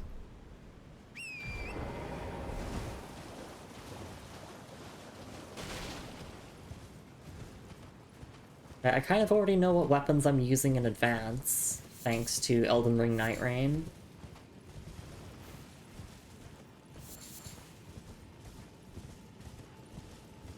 Night Rain really is just like one big playground to try out different weapons, and I like that. Mausoleum Soldier Ashes, very nice. We'll take a look at that item description in a moment, just after we keep picking stuff up. It seems like we're nearly done in this western area here. So yeah, we did that. We did the Wandering Mausoleum. I'll just check around the perimeter a little bit. But yeah, it seems like we're pretty much done in the main sections of Deeproot depths here.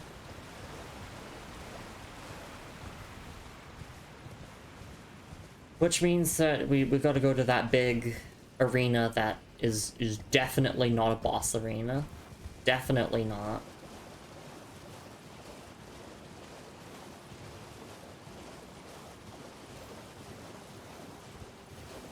Although there's still items around here. Gotta pick them all up. Please, Torrent. Yes, we can.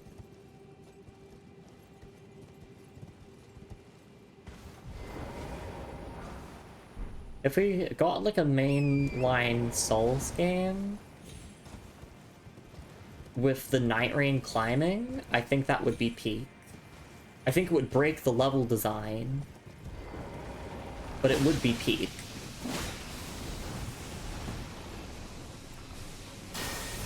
If they had to make like a shorter game in order to like do that sort of thing, I would be completely content with that. I mean, in general, I do prefer shorter Souls games because of the replay value. It's like, oh, if I want to replay Elden Ring, that's like another 100 hours down the drain. Not 100 hours, sorry, 200 hours. Actually, that's not true, because on a second playthrough, I would already know what to do. And I'd already, like, know where I want to go and what items I want to get.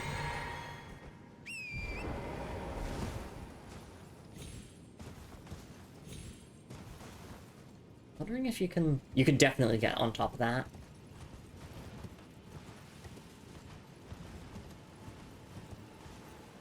So we go here, and then we go all the way up here, like so. There we go. Stone Sword Key. We love to see it.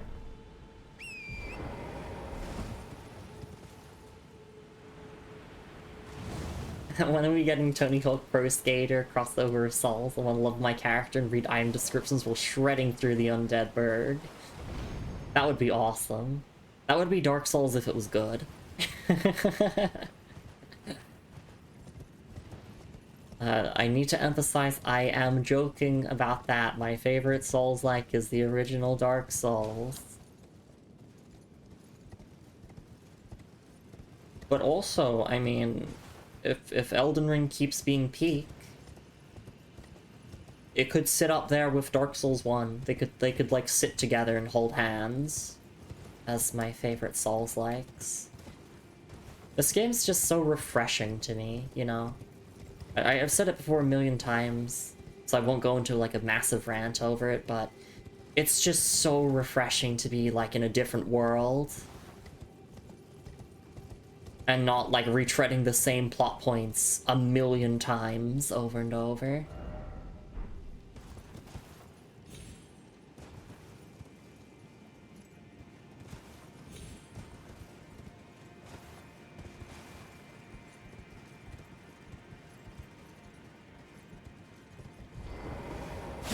There's an item that I missed around here. Oh, see a basilisk.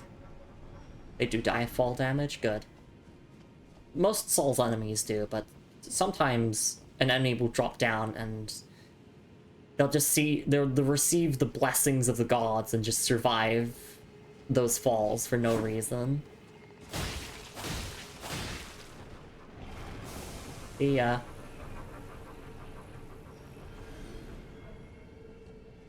Yeah, that was an item around here I missed, right? Or did I grab it? I don't remember. I don't remember.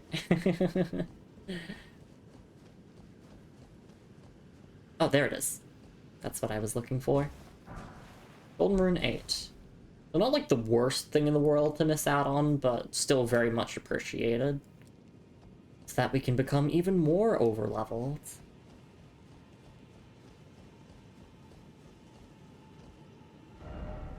Okay, I think that is everything. I'm pretty certain that is everything. And if it's not, then you know what I can do. I can just look it up off stream, and then at the start of the next stream, we can just backtrack and get anything that we might have missed. Whether that's just to read its item description on stream, or if it's something we actually want to use. But yeah, that looks to be pretty cleared out.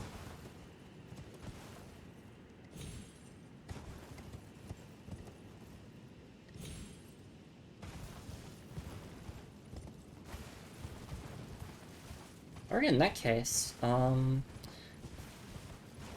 let's go to this Grace, and I guess go into that big room. It's definitely not a boss arena.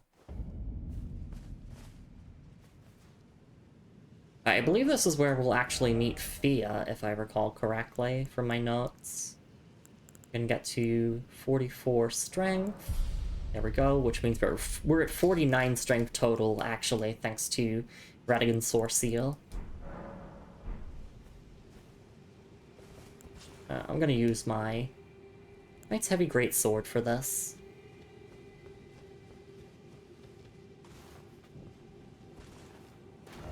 Friend ahead.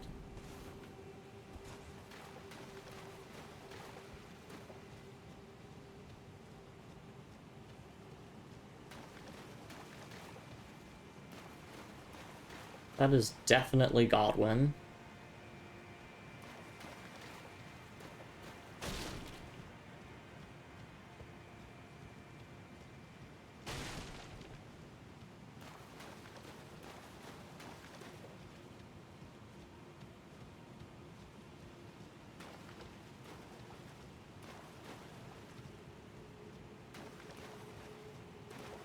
Oh, yeah, it's so grotesque, though. That, like, I think I see a nose there and an eye? Well, it's definitely Godwin.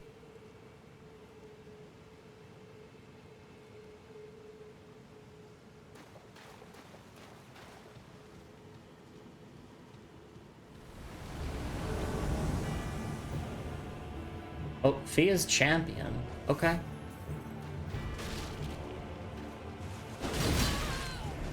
Fia, I don't want to fight your champion. I'm doing your quest line. Is this person in a Blythe cosplay? They are. I'm guessing it takes information from... Oh, yeah, because when you let her hold you, right, it uploads your information.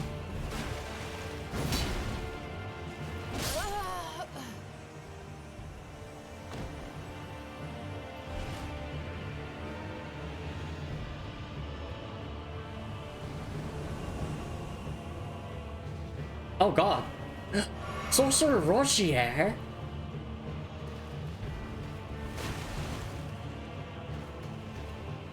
Oh, because I guess Death did indeed take him.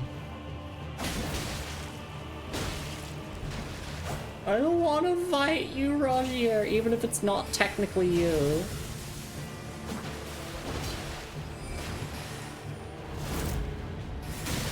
We were friends!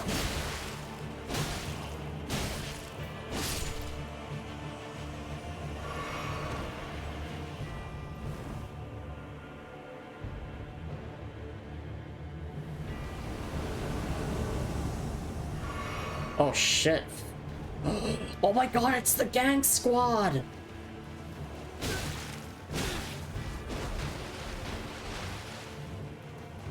It's the new Gank Squad.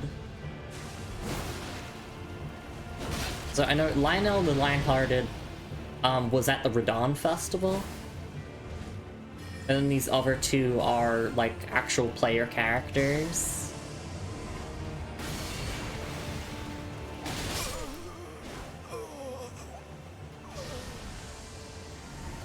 But it seems like their AI is, you know, properly programmed so that they're not all gonna rush you at once. But it also just helps that, like, this one is clearly an enchanted knight, is therefore hanging back a whole bunch. So, yeah, pro tip for fighting NPC invaders, just use dash attacks. They don't know how to cope with it. You just run in, dash attack, run out. You just quickly run back and forward and do the dash attacks over and over.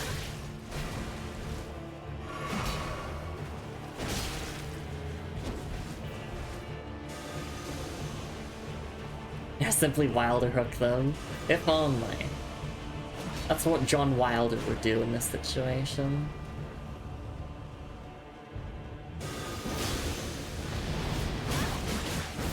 Ooh, that could have been really bad.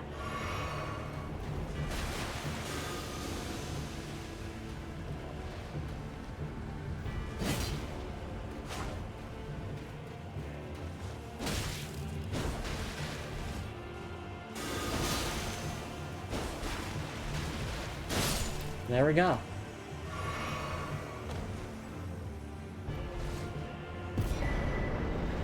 Fia's missed. And there's Fia right there.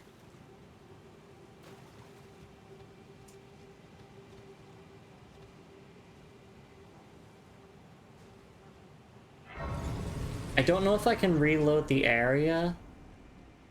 And like, I do want to talk to her, but I also want to take a stretch and hydrate break. I'm worried if I sit at the side of Grace, I might, like, accidentally skip some dialogue, maybe. I'll just take my breaks, like, standing up here, then, I guess, with my character. But yeah, first let's take a look at these two item descriptions. Starting with Fia's Mist. Sorcery of Fia, the Deathbed Companion. Creates a deathly mist before the caster, which inflicts death blight upon those who enter. This sorcery can be cast while in motion. Charging enhances range of the mist. This sorcery was developed to oppose the Round Table Hold, and is effective only against the Tarnished. And then the Mausoleum Soldier Ashes. Ashen remains in which spirits yet dwell, used to summon the spirits of 5 Mausoleum Soldiers. Spirits of 5 headless soldiers who confound foes by disappearing and reappearing at will. The mausoleum is where the bodies of soulless demigods are lain to rest, and these soldiers followed their masters into death by severing their own heads from their bodies. Oh, lovely. What a lovely item description. I'm so happy to know that. Ugh. Okay.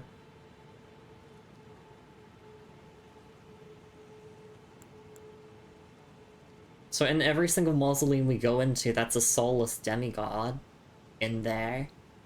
Interesting.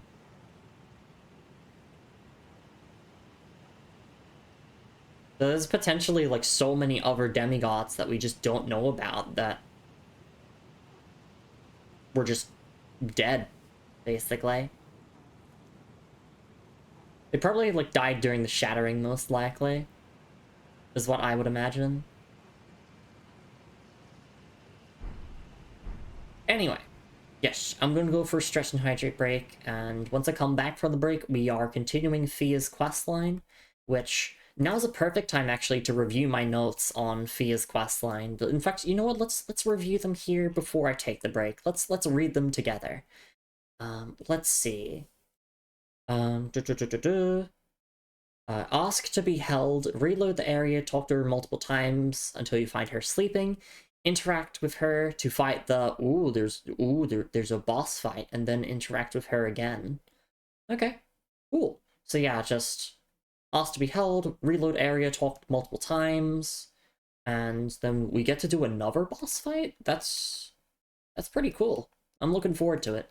But yes, that will be after the break, so I will see you all in a couple of minutes. Please be good to yourselves, everyone. It's something of a fight. Okay, okay. I'm very interested. I'm very, very interested. But yes, I'll see you all in a couple of minutes. Grab yourselves a snack and drink if you can / want to. And we'll be back with Fia's questline in a couple minutes. I'll see you all then. Take care, everyone.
Alright, and I am back. Thank you so much for your patience, everyone. I really do appreciate it. Well, it's time to be held. We're gonna put away our weapon, though, just to show Fia that we do not bear any hostile intent. It makes sense why she would attack us with her champions on site, because, well, you know, she's like, yeah, fuck you, you're not allied with me. And so we're gonna go up to her and be like, actually, no, we are on your side. I do believe that those who live in death have rights. Didn't expect weak foe. Didn't expect dragon. Oh. Alright. Let's talk. Ah, there you are. I knew you would come. What is it you intend? To deny us and our ways, like the dogmatic brutes of the Golden Order? No, I want to be helped. You are an odd one. I am the guardian of those who live in death. They call me a foul and rotten witch. Yet you still wish to be held by me?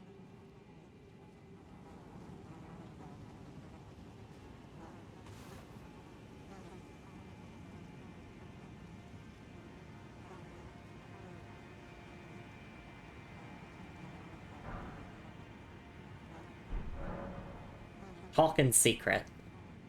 Have you ever seen a Hallowbrand? When the first of the demigods died, his flesh was marked with the half-wheel wound of the centipede. Godwyn's Hallowbrand has since been recovered at the Round Table Hold, but there is another Hallowbrand out there somewhere, and I must find it before the time comes we receive our Lord.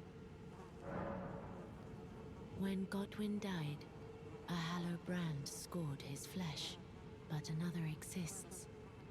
Another mark in the shape of the half-wheel wound of the centipede, and I must find it before the time comes we receive our Lord. My hands will be dirtied once more by the deed. Will you still let me hold you, even then? Now we have the option to give the curse mark of death from Ronnie, so we're joining the two halves together. This is the other Hallowbrand. How did you... Oh, my utmost thanks.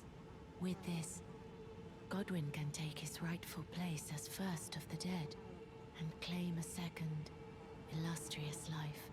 You are our true champion. And though I can't be of any use to you, can I hold you tight? If only for a moment.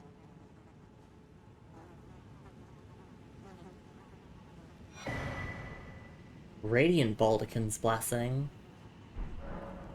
I will soon lay with Godwyn, and it will surely stir within me the new life of the Golden Prince, and first dead of the demigods, as the rune of those who live in death. Please, do one thing for me. Brandish this child, my rune, and take for yourself the throne. Stay the persecution of those who live in death by becoming our Elden Lord. I will soon lay with Godwyn. Okay, now it's just repeating. To conceive my child, the rune. Brandish my rune, and take for yourself the throne. Stay the persecution of those by becoming. I will soon lay with to conceive my child, the rune. Brandish my rune, and take for yourself the throne. Stay the by becoming.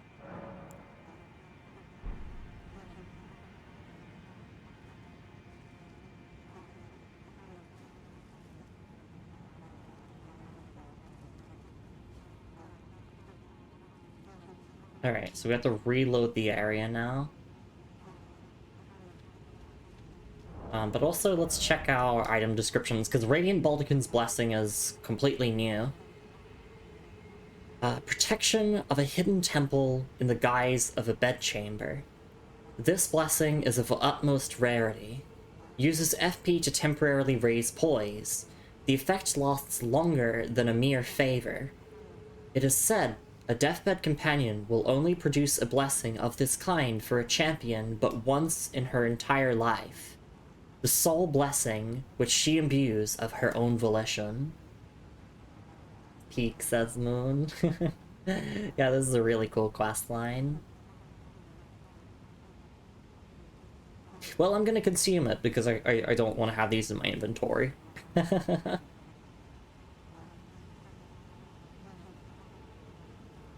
Yeah, this one doesn't drain your mana, it's just FP, which I still don't really, like, care for it much. Like, yes, poise is a great stat, but my poise is already, like, fine enough already. Like, 51 is... It's good enough for what I'm doing, so... Like, if I really wanted to bump up that poise number as high as possible, then yes, I'd be relying on this often, but it's not the end of the world for me. So I do want to consume both of these. I want to see if we still actually have the curse mark of death in our inventory. Probably not. And then we'll reload the area. Does it cost FP, raises your poise? Is it a permanent item? Does it, like, never leave my... Because I know this one will leave my inventory when I use it. I'm guessing this one doesn't.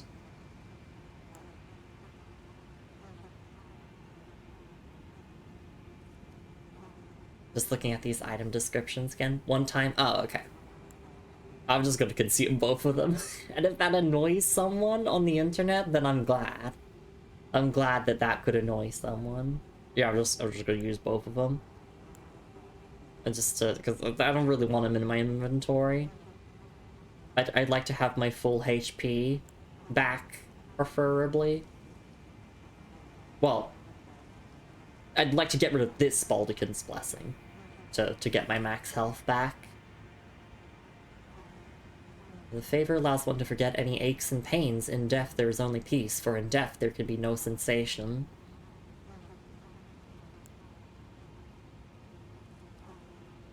Alright.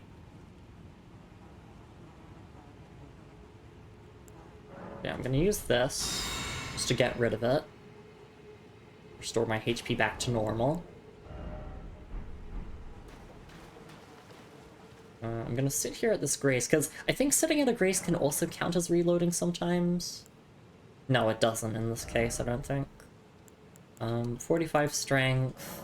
There we go. Prince of Death's Throne. Yeah, so that is Godwin there. There we go, it expired. Perfect.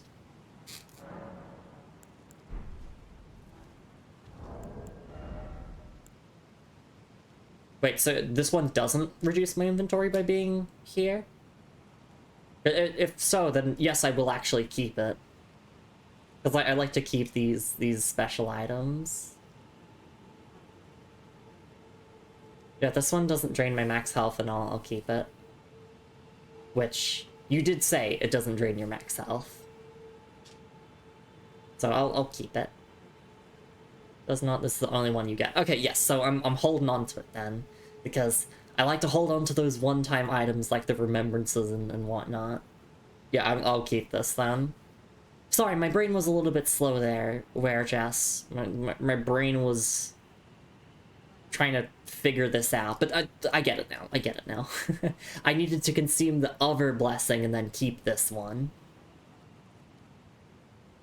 'Cause it's cool. Alright.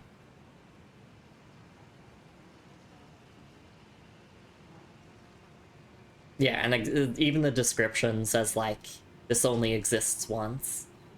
One-time item, because I want to hold you forever. Aww, thank you, Moon. Very happy. I produced this blessing for this kind.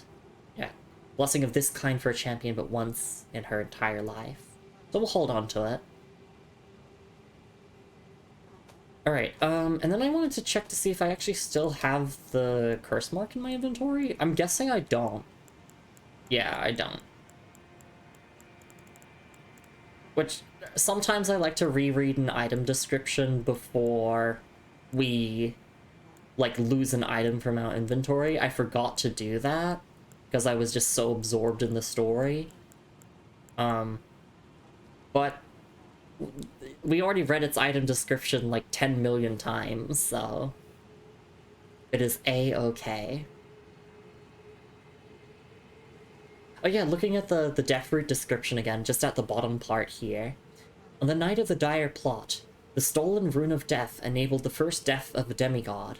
Later, the Rune of Death spread across the lands between through the underground roots of the Great Tree, sprouting in the form of Deeproot. Yeah, this is the origin point here.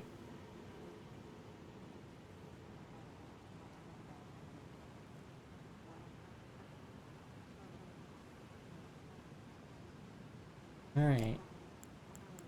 So that's pretty much everything. So yeah, let's reload this area now. And get ready for a boss fight.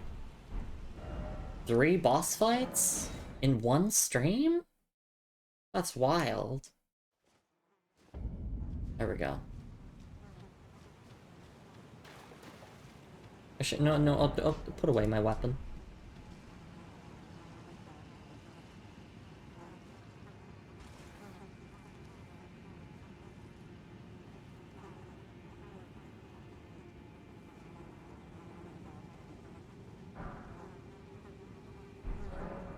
Talk in secret. This is goodbye, my dear, but I am satisfied. I choose to lie with Godwyn of my own will, not the remains of one chosen for me, and I will bear a child who will inherit your warmth too.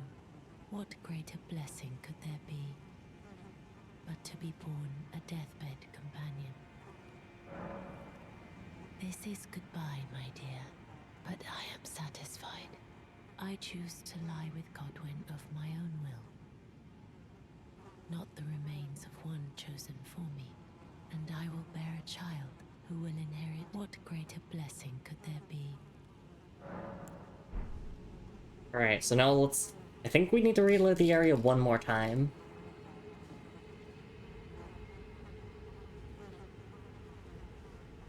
And she's gonna give birth to the Rune of Death. And... spoiler alert, this is like one of the endings of the game as well.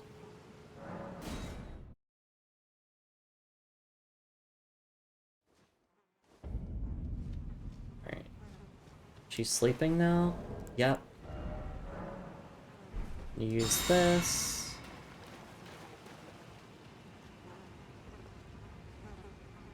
Oh, touch Fia.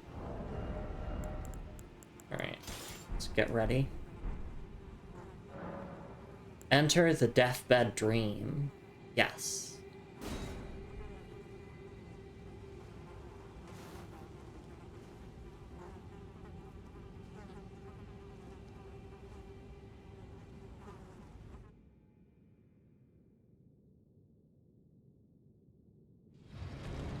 Whoa! Witch Dragon Fortisax. We killed Fortisax's sister. What the fuck? Okay, there's no horse allowed here.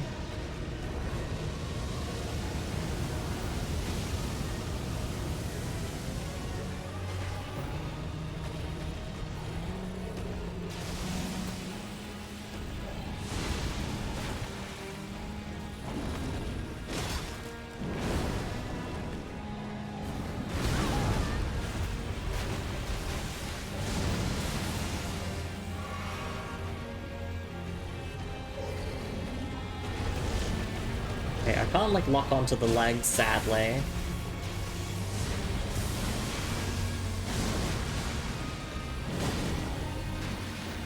That's generally where I'm gonna aim to do my damage.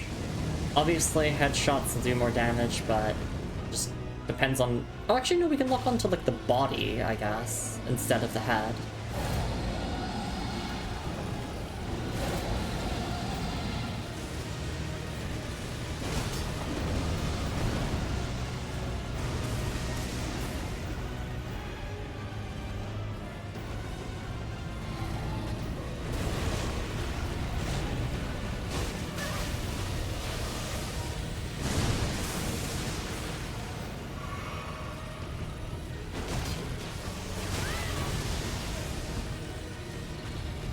I'm locked in.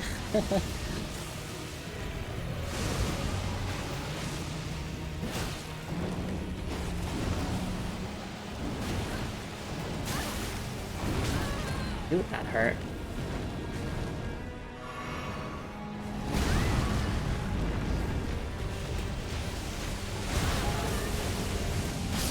Oh. Alright. That was okay for a first try, I would say. We run it back. Let me catch up on chat here. Katsuyo says, this is my favorite dragon in Elden Ring. Welcome into stream, Katsuyo. It's lovely to see you around. Or just says, it is bedtime for me, so have fun battling the evil dead dragon. I'll do my best. Hey, Katsuyo, it's lovely to see you around. Thank you for the patties, Lumi, as well. Alright. Let's try this again. Probably want to equip some lightning damage negation here. So let's equip the Bolt Drake Talisman +1. Just to help out damage negation a little bit.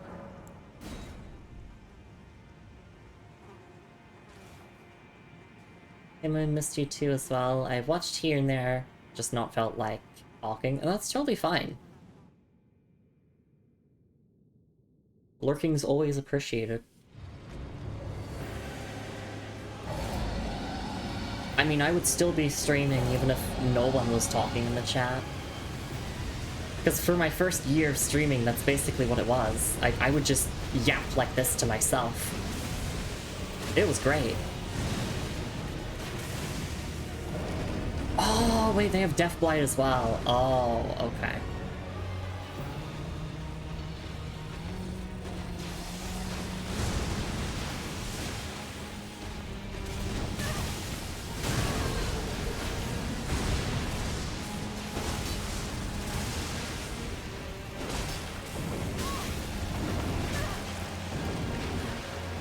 I think I'm just dead here.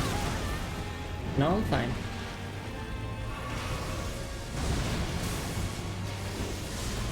Okay, this lock-on is not helping, so no lock-on for this fight, I would say.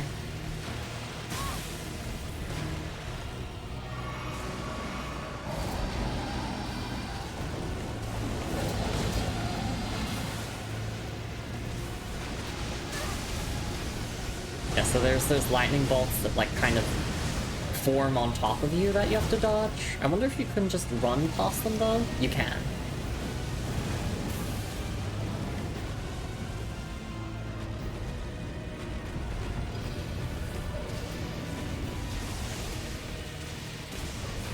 Oh, in fact, just walking allows you to dodge the lightning bolts that forms upon you. So just stay mobile, that's literally all you have to do for this fight.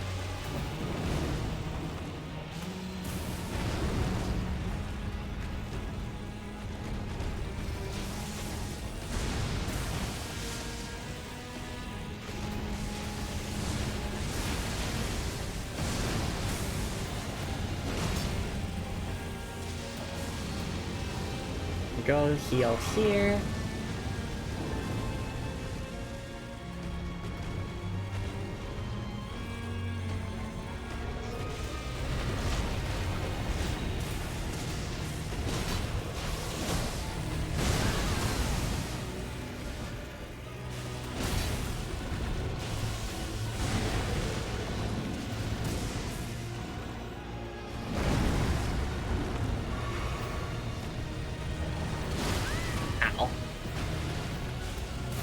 I wonder if we can get a stance break on this fight. Also, this does make sense in terms of lore, because I do know that, or we know actually, that Godwyn befriended Fortisax. So it's not really surprising that both of them are in this dead state. In other words, we're kind of doing Fortisax a favor here by putting them to rest once and for all. But that's my interpretation, at least so far. We'll see item descriptions that give us some more context after the fight, I'm sure.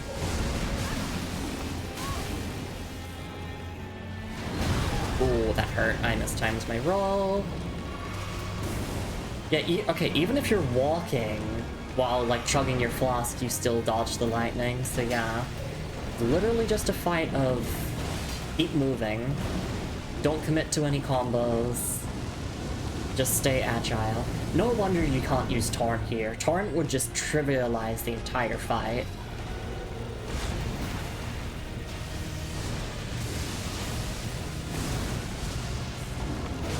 So dash attacks are the go-to.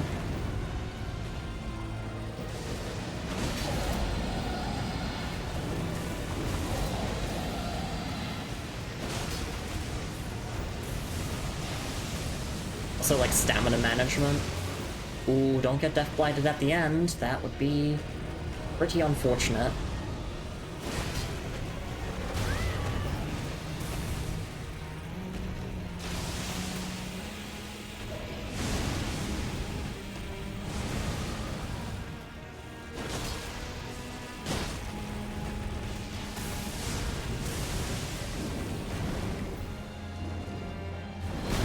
I keep mistiming my roll. It's a little bit sooner than you'd think. There we go. Second try. Remembrance of the Lich Dragon.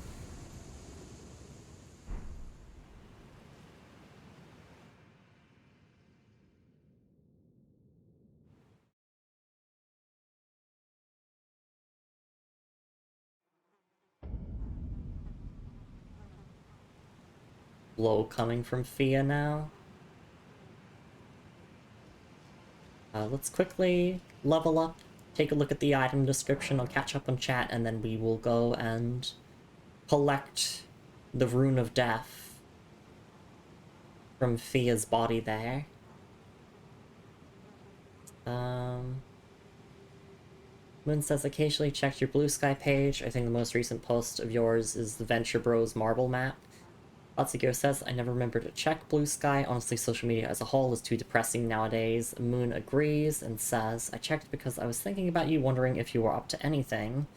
Atsugo says, thanks for thinking about me. I've just been extra depressed. Yeah, this one's aimed at your depression. You give the middle fingers.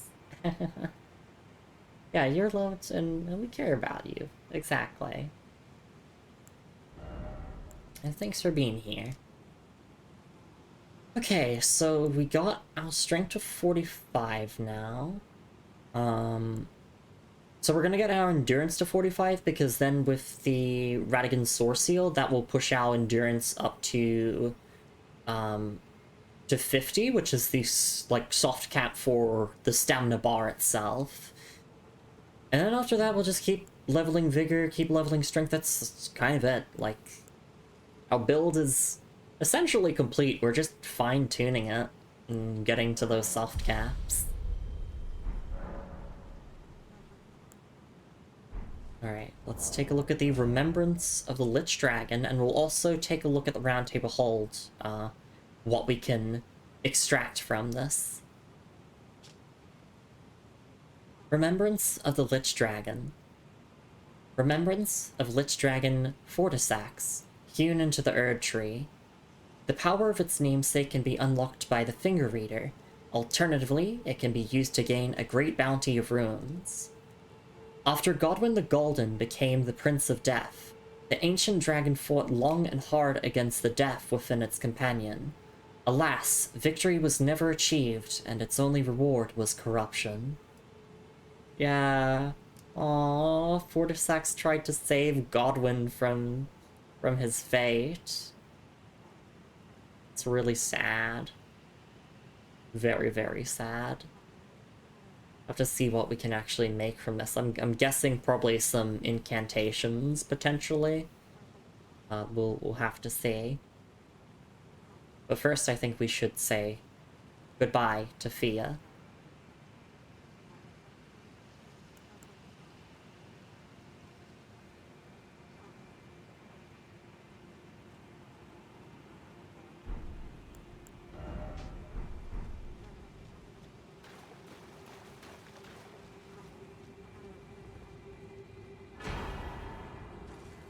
The Mending Rune of the Death Prince.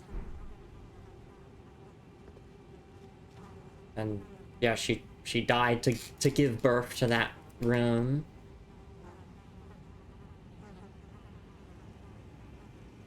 That's the end of her questline.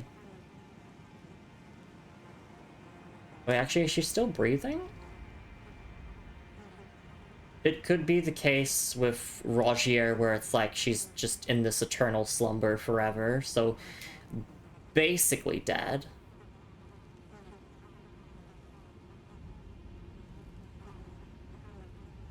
Can't really tell if she's subtly moving or not. I think she is. Yeah, so she's in the same state that Rogier is.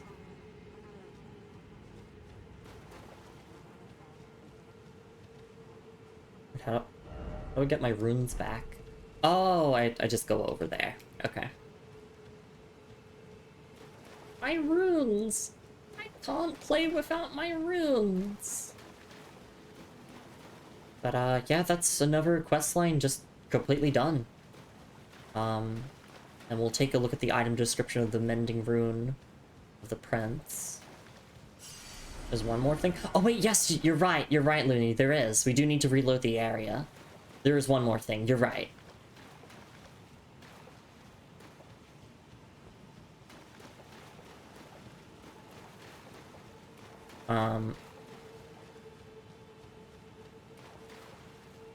But yeah, first let's look at the Mending Rune, then we'll reload the area. Thank you for the reminder, Looney. I was gonna pull up my notes afterwards and be like, oh yeah, oopsies. Mending Rune of the Death Prince. Rune gestated by Thea, the deathbed companion. Used to restore the fractured Elden Ring when brandished by the Elden Lord. Formed of the two Halbrand half-wheels combined, it will embed the principle of life within death into order. The Golden Order was created by confining destined death. Thus, this new order will be one of death restored. And yeah, the small item effect text there is, can be used to mend the shattered Elden Ring. So yes, this is tied to one of the game's many endings. Atsuko says that Fia's ending is my preferred ending.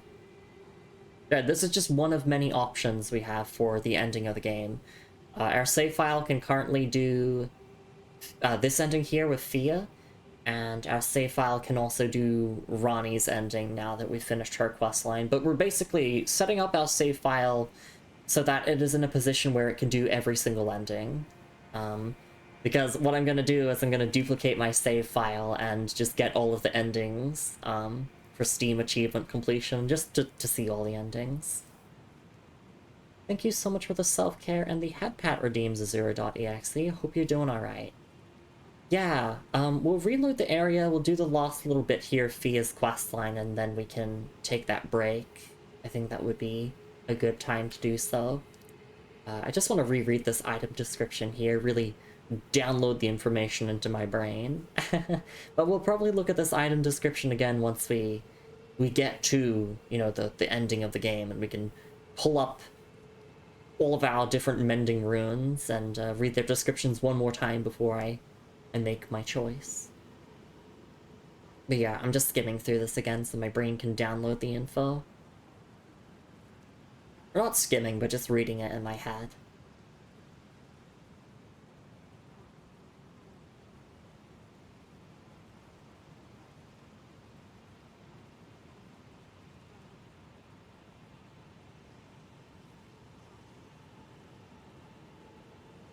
It's interesting that, yeah, it does mention the Golden Order was created by confining destined death. Thus, this new order will be one of death restored. We do know, like, destined death is, like, the power of the Black Flame, I believe? So when the Glomide Queen was defeated by Malekith, that's essentially what led to, or one of the events leading to the creation of the Golden Order under Marika's leadership. But yeah, Malekith is probably going to be very pissed at us, which there is dialogue with Sir Gideon Ofnir where he talks about Malekith in the way that, you know, he talks about all the other bosses that we've fought thus far, so yeah, I'm sure that Malekith is going to be really fucking pissed at us. I mean, I think all Golden Order fundamentalists are going to be very pissed off at us. If we were to go through with this ending. But I believe that those who live in death have rights. That is my thought. They do have rights. They do deserve to live. That they're innocent beings, like, they didn't choose to be reborn. Let them live, damn it.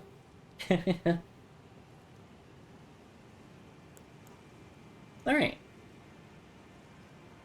And then, yeah, you can see both the Halbrand half wheels and the actual, like, icon of it itself. So we had the right half, which was Ronnie's, I believe. And then yeah, the left one there is Godwin's. Alright.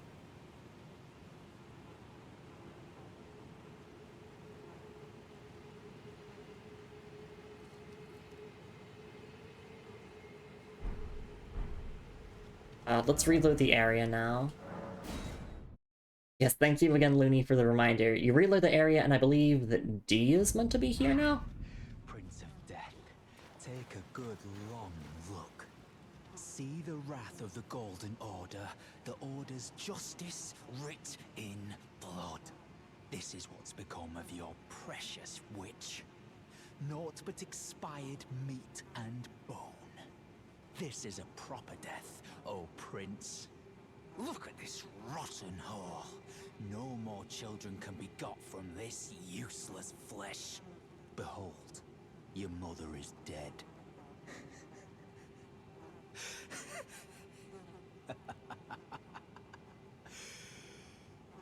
This is revenge, you witch, and you ghoul.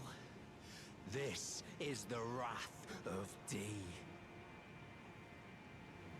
Ah, hello. The rotten witch is dead. The Golden Order unsullied. Now I can look my brother Darien in the eye. Honeyed rays of gold, deliver my spirit. Darien, now I have no regrets. Honeyed rays of gold, deliver my spirit. Darien, now I have no honeyed rays of gold.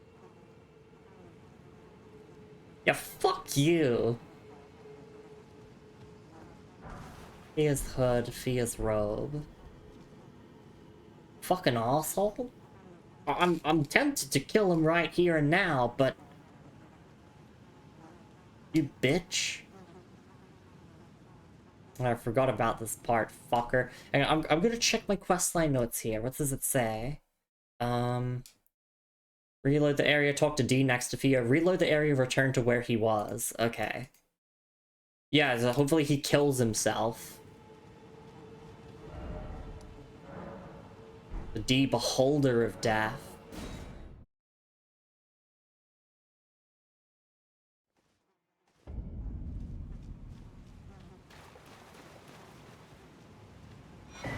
Inseparable sword, twinned helm, twinned armor, yep, there we go. He's gone now. He's dead without a doubt. He takes a long walk off a short cliff edge. Exactly. Then says new most hated FromSoft character. So he... I mean, he's a tarnished, right? So, like, he didn't die when Fia, like, quote-unquote, killed him. Wait, no. Or was that D's brother? It's confusing, because, like, the two D brothers are...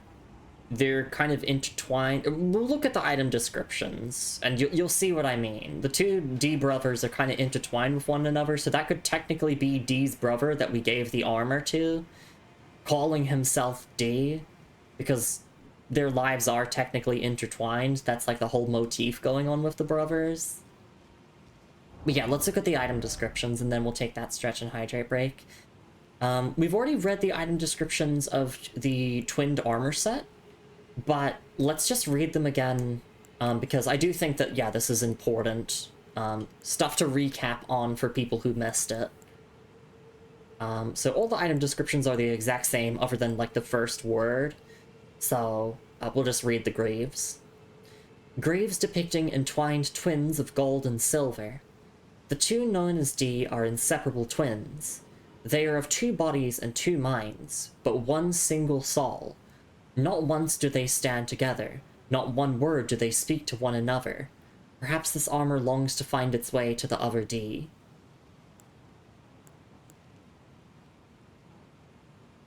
So yeah, that's what I was thinking there. It's like, we gave that armor to D's brother. Like, you know, the D that we originally knew. But yes, because they are of one soul, D is like, oh fuck, I got killed by that you know, that whore, as he called him, or called her, sorry. And then went and got revenge. But he's dead now, presumably, like for good, because why else would the armor and the sword be here? So yeah, that's Thea's questline and D's questline, like the D twins. Yeah, I fucking hate the Golden Order. I hate the Golden Order so much. I mean, I guess D was getting revenge for what Thea did to him. But still. Did you really have to go that far? Alright.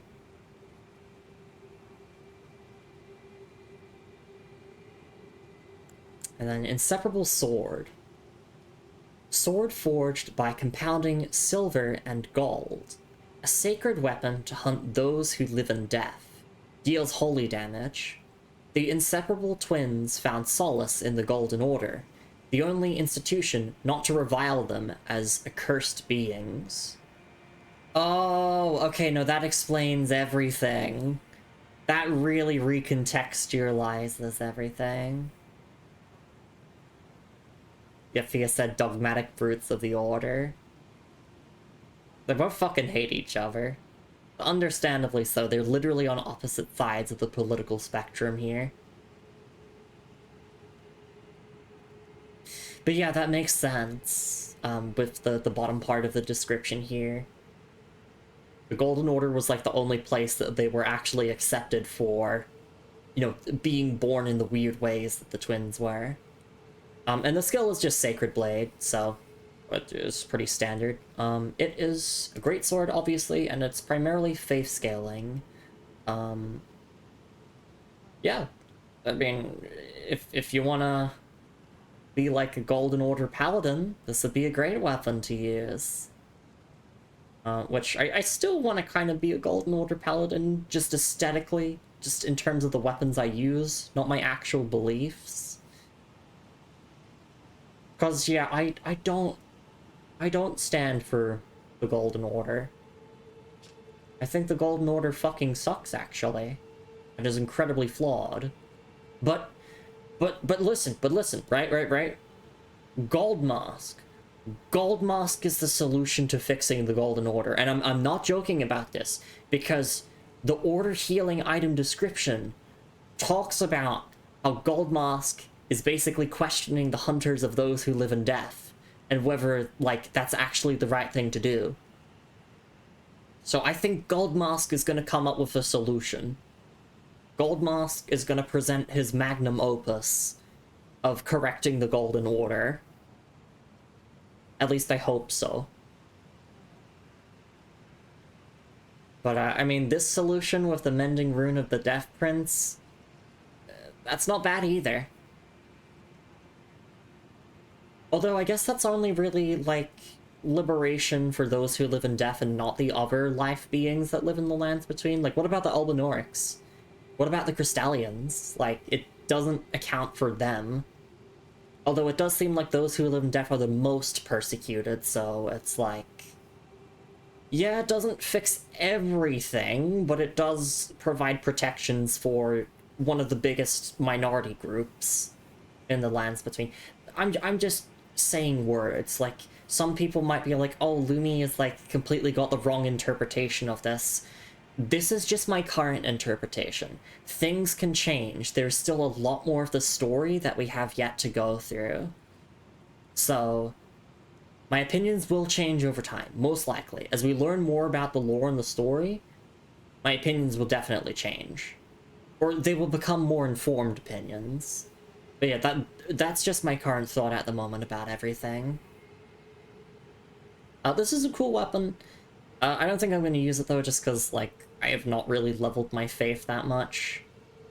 For its primarily faith scaling. I mean, the strength and dex scaling is nice. And this does seem like a really good weapon, specifically, yes, just to kill those who live in death because of the holy damage. But But yeah, I'm probably not going to use it. Alright. And then finally, Fia's robe. Or actually, no, and then her hood, but yeah, these last two items. Fia's robe. Robe of black cloth that covers the entire body. Worn by Fia, the deathbed companion, on her journey after being exiled from her home. The fabric itself is soft as silk and thin enough that those embraced can feel every pulse, every bit of her warmth. Hood of black cloth that covers the whole head, worn by Fia, the deathbed companion, on her journey after being exiled from her home. The fabric itself is soft as silk.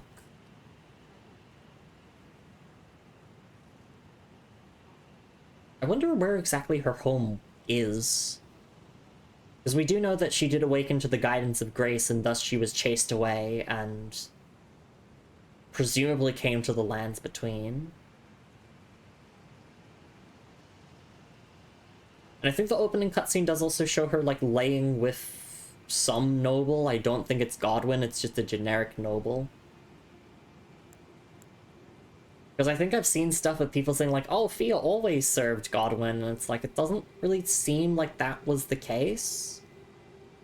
Only after she experienced persecution herself did she really become an ally to those who live in death. At least, that is my understanding of the timeline of her story. But yeah, we got Fia's stuff, we got Dee's armor back, we got Dee's sword, we got the Mending Rune, we got a lot of really important lore items, so I'm really, really happy that we got all of this.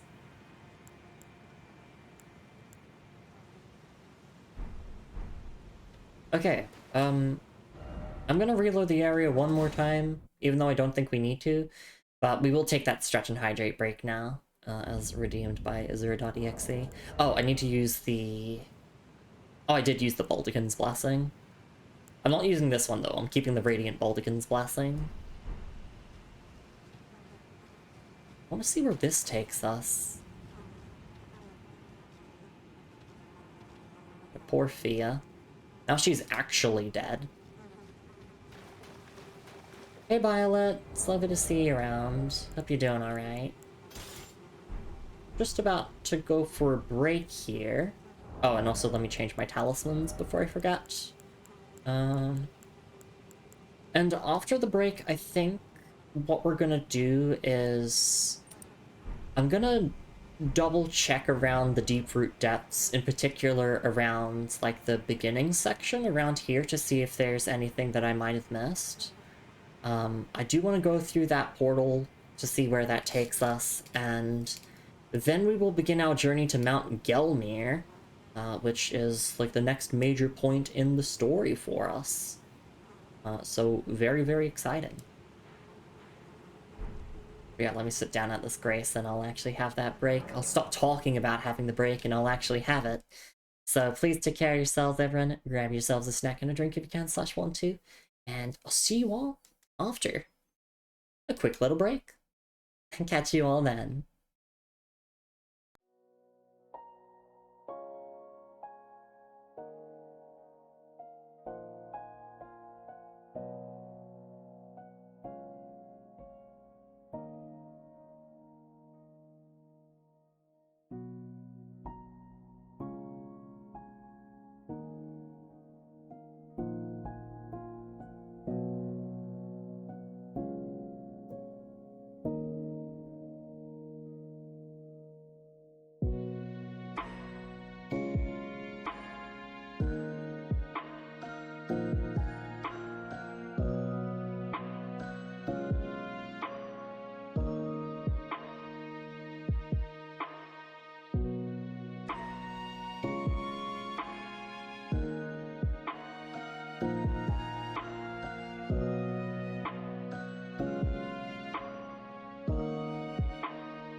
Alright, and I am back. Thank you so much for your patience again, everyone, and thank you so much for the self-care redeem and the headpad Azura.exe. Yeah, I definitely needed to break after all those wild plot revelations. Let's check out the Waygate here, and yes, just double back through Deeproot Depths one more time before we move on to Mount Gelmir.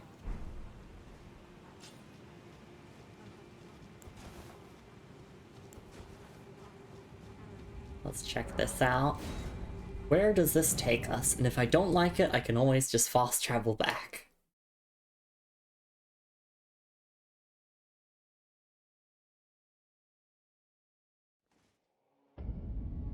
Plaindale Royal Capital? Well then. Very cool, but not interested. Not now. Oh wait. Oh, because we went up there. Oh, I see. That makes sense. We're gonna go to the Great Waterfall Crest, Grace. And I just wanted to explore, like, the tree roots a little bit around here, because originally I thought the way that you got to feel was, like, going to, like, there. But that doesn't really make sense. Is this the right Grace? Yes. We did the Erdtree Avatar here. I think we got everything. But yeah, I wanted to just climb up these routes here and see if they led to anything that I might have missed, but I'm getting the impression that I found everything. Oh, no, there's an item there. There's a single item there. See? If I didn't pick up this item, then I would miss the Smithing Stone 6 ending.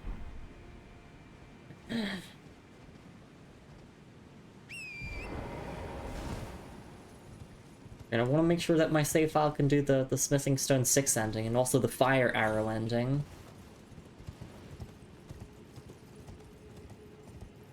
Those are jokes, just in case people think I'm being serious. It was like a dead end here, wasn't it? Yeah. Oh, that leads into a cave, does it not? Did I explore that cave? I genuinely do not recall. I'm dead. I'm so dead. Lumi, stop dying from falling.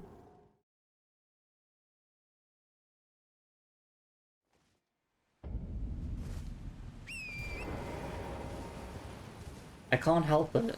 Like, the torrent is pretty slippery to control. Like, when you turn, there's, like, actual... You know, it accounts for the fact that you were literally on a horse. That's not, like, the smoothest turning. You can't really do precision turns. So instead, let's be smart about it and just drop down here on foot where we can be a little bit more precise. I don't recall if I've ever actually been up here. Maybe I did. I really don't remember, though. Here. Bug ahead. Beware of bug, are you ready? Crowd ahead, therefore try defeating one by one. Okay. Yeah, this seems new to me.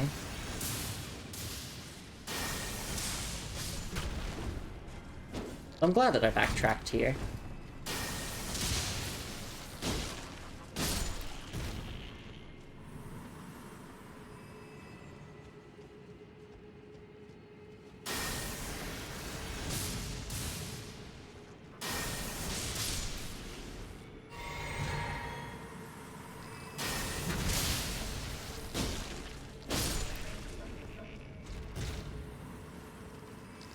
Don't worry, I'll get rid of these pests.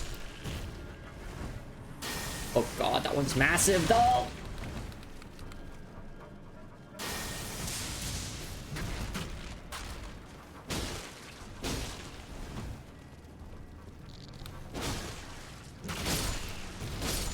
Oh, right, we also need to go to the Round Table Hold and check the Lich Dragon's remembrance. Just saying that out loud to myself before I forget. Newman's Rune and also a Rune Arc. Nice. That's our second Newman's Rune.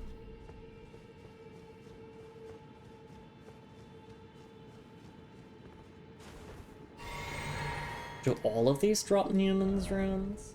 They can all at once require a head. Here a head. I can imagine. Yeah, this was like... No, this isn't a dungeon, because I can still use Torrent. But if it was, I'm glad that we found it. I mean, I'm glad that we found it regardless of whether it's actually a dungeon or not, because we haven't been here before. We just... You get a Newman's Rune from each one of them? Oh my god. And they basically die in one shot. It's peak.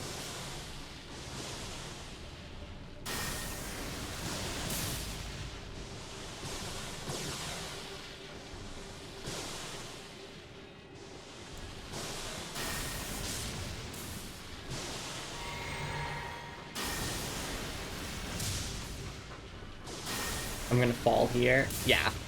Your character takes a step forward when you throw a lightning sphere. It's okay, because we've got a shield at the very least, and we have a weapon that is really good at crowd control.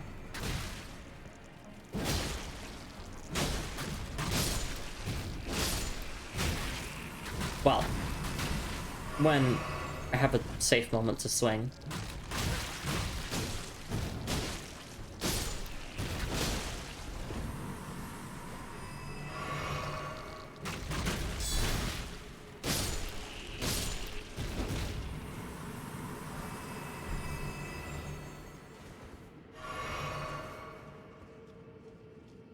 You want to get rich quick? Well, this is the cave for you.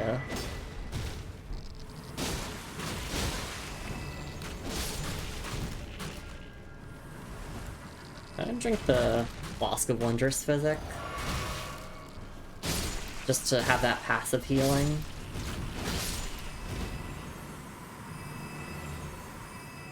Look at all of these runes. We're rich, I tell you. We're rich!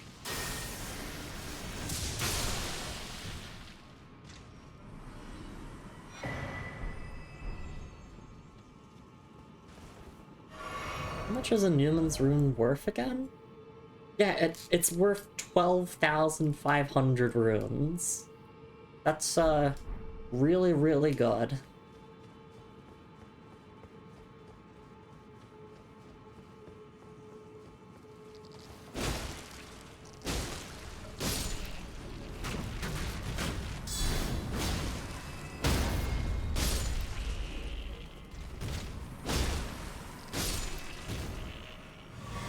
There we go, that's everything in this cave gone. I'm thinking maybe I do want to reread the item description of the Newman's Rune. Pretty sure all it mentions is that, like, Marika was a Newman. And we know from the character creation screen that Newmans are, like, immortal creatures from outside the lands between, I think? I want to go home, I want to go home, therefore I want to go home, oh, I want to go home. Yeah, I'll look at the description again. The Newmen are said to have come from outside the lands between, and are in fact of the same stock as Queen Marika herself. Yeah.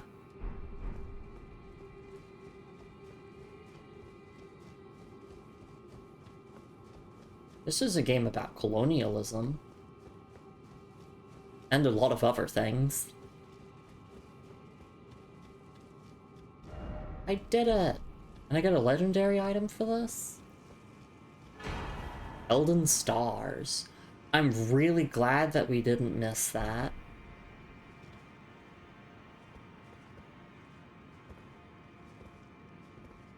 Because firstly, I believe that's required for one of the Steam achievements of getting all legendary incantations.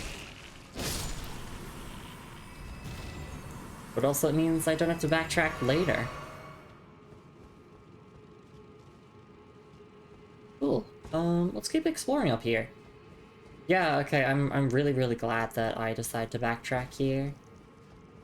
Because as I said before, I originally thought that this was the way that you would get to Fia, and so I told myself, oh, you know, I want to go to Fia Lost.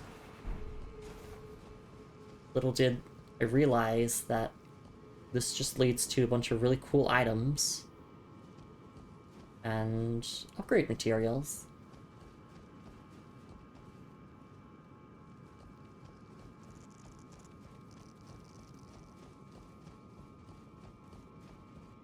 Can I get up here? I can, but for what reason?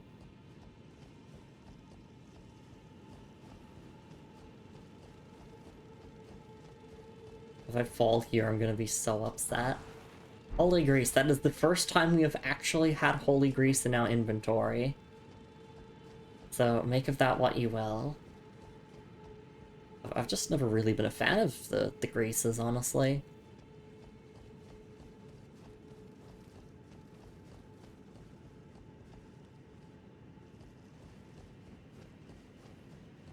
It feels like we've done everything here now.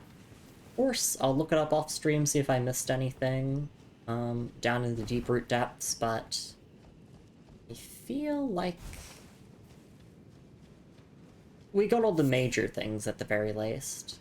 If there's anything we missed, it might be like, oh, you know, there's like a smithing stone I missed, which I won't backtrack for something like that unless it's like a smithing stone rarity that I really, really need. Yeah, that seems to be pretty much everything. Just gonna double back, check one more time. And we will read the item description of Elden Stars in a moment. I'm guessing we don't have the stats to use it because we've only leveled our faith to the first soft cap, which is 20. So, we do have faith. Just not that much. So this is where one would originally go, right? Because this is a dead end, if I recall correctly. Yes, it's a visual trick. Because as you're coming along here, it kind of looks like the path continues along there, but then you just fall to your death if you're careless.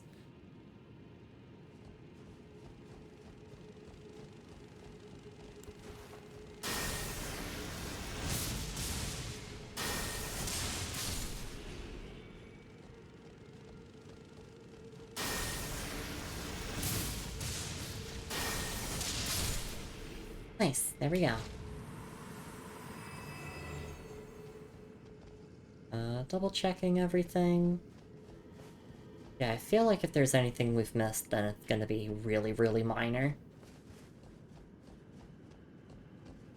I'm trying to tell myself that yes, Lumi, you can leave the area now, but my fingers, right? They deny me. Because my fingers are forcing me to still press the buttons that make me explore the area. I'm being controlled by the two fingers. Help. Send help.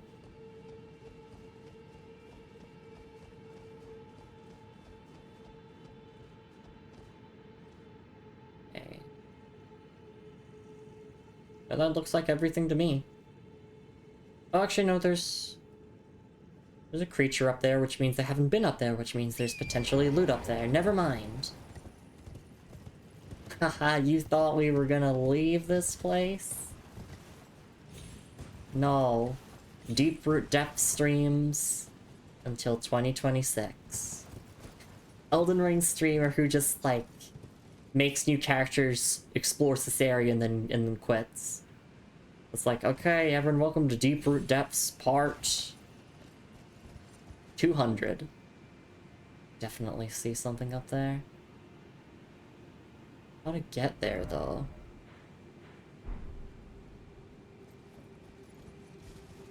The two fingers. The only two fingers that have a hold on you are mine. Yes. Thank you, man. Can I platform to make that? No. Absolutely not.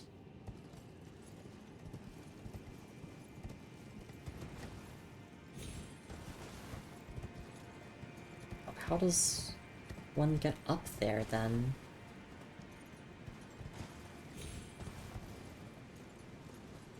What's this message say? Dong ahead. Thank you, kind random person. Hey Julie, it's lovely to see you around. Hope you're doing alright. I'm just being... I'm having a Lumi moment where I'm like, I see there are enemies up there. I can get there. I just don't know how to get there. Get onto that branch from... If I go back into the cave, is that the solution?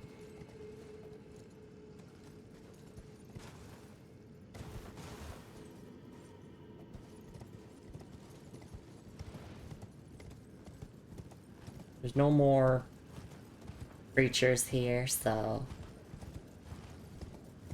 it's completely safe to traverse. Yeah, okay, I'm gonna assume that I got everything. Let's go to the Round Table Hold, where we can look at the item descriptions of the Lich Dragon Remembrance and also the Elden Stars Incantation. And gosh, does the Round Table Hold feel really lonely right now. You might remember when we first got here, it was full of so many different people, and one by one, they've left and died. Because it's a FromSoft game. Put my weapon away. Okay, so we have one item description to look at in our inventory, which is Elden Stars. Actually, first let's start by looking at its requirements. 50 faith, we are not using this. But it's cool. Alright, Elden Stars. This legendary incantation is the most ancient of those that derive from the Erd Tree. Creates a stream of golden shooting stars that assail the area. It is said that long ago, the Greater Will sent a golden star bearing a beast into the lands between, which would later become the Elden Ring.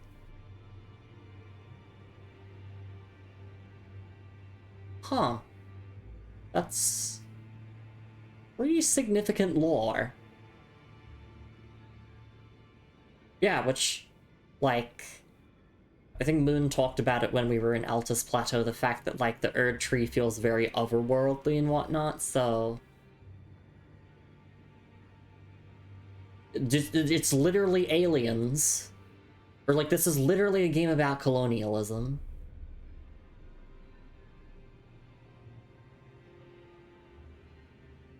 That's the description. I figured you would find a big deal like I did. Yeah! It is a big deal.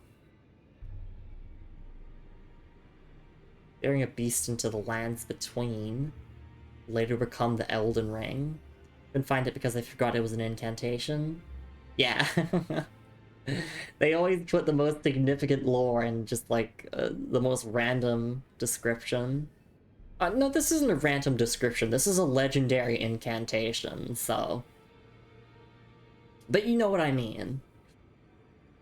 If you're used to, like, most regular video games, something this significant would never be hidden away in a random item description. It's a very FromSoft thing.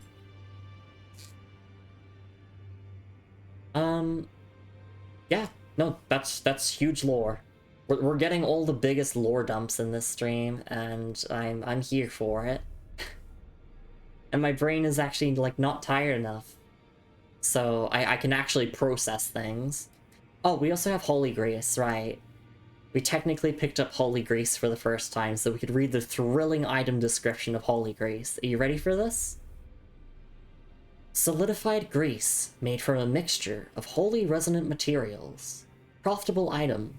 Coats armament, adding holy to attacks. The effect lasts only for a short time. Holy shit, this is the biggest lore. My mind is blown. It adds holy to your attacks? That's huge. That changes everything. You're greasy. You are as well, you American. Go eat your burger. Damn it, now I want a burger. Nom nom nom. Yummy burger.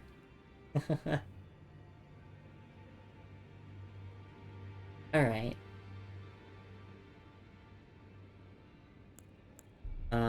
Yeah, no, I just want to stare at this item description longer. And go hit enemies if you're Nagakiba. I will, I will. I'll hit them with my Nagakiba. Like, gotta lock in on the Japanese pronunciation. I hit enemies with my Uchigatana and my Nagakiba. Australians do just add an R sound to the ends of things for no reason. It's part of the accent.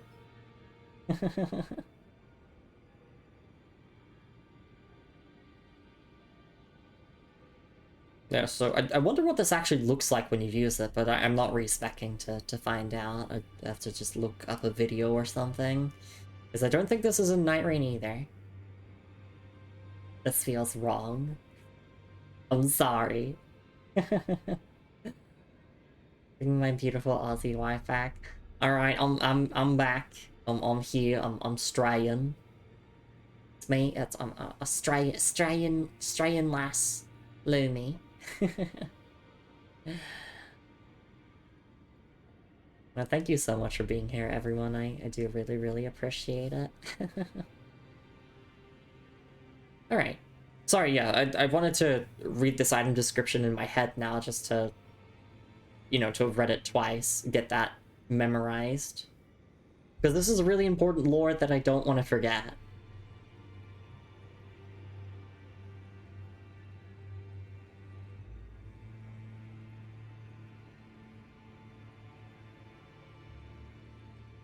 Alright.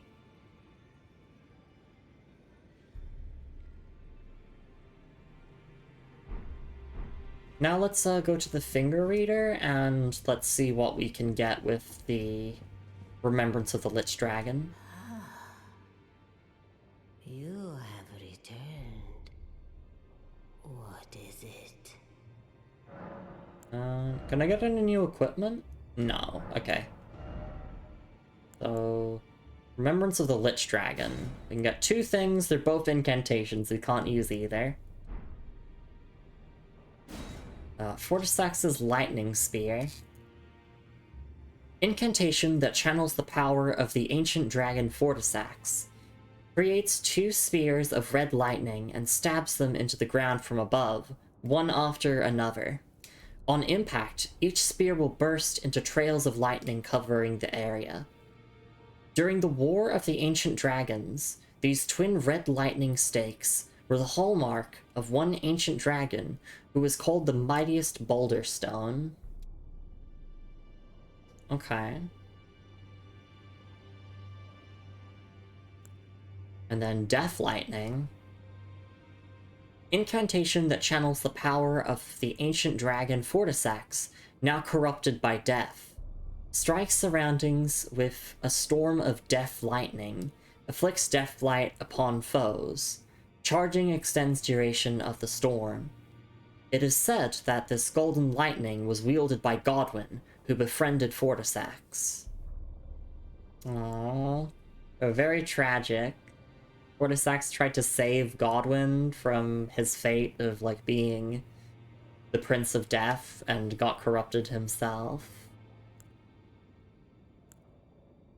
Essentially, it's like you have an incantation before Fortisax was corrupted and then corrupted Fortisax. Although, Fortisax does still use the lightning spears while corrupted. Damn. Sadness ahead.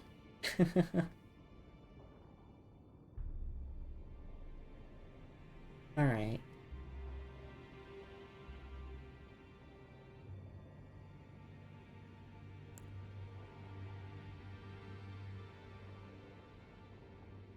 Still want to know more about, like, the War of the Ancient Dragons. I'm still trying to, like, construct the full Elden Ring timeline in my head. Because I don't know when the War of the Ancient Dragons really took place. It's definitely before the Shattering. That's for certain. I don't know when the war against, like, the trolls happened, or the war against the giants. That's another war that's mentioned. You know, the Ancient Dragon War and the Giant War, maybe they both occurred at a similar-ish time. I'd love to know exactly when things took place, so I could construct that timeline in my head. Alright.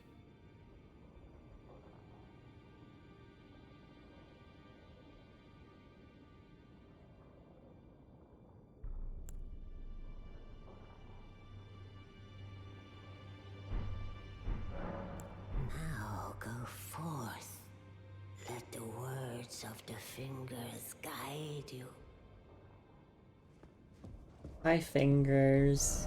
Fingers butthole. What an original joke. I've never heard that before. I do want to see if I can upgrade my Nagakiba. Well, where have you been hiding? I took you for dead. No matter, it's all the same. Lay out your arms then.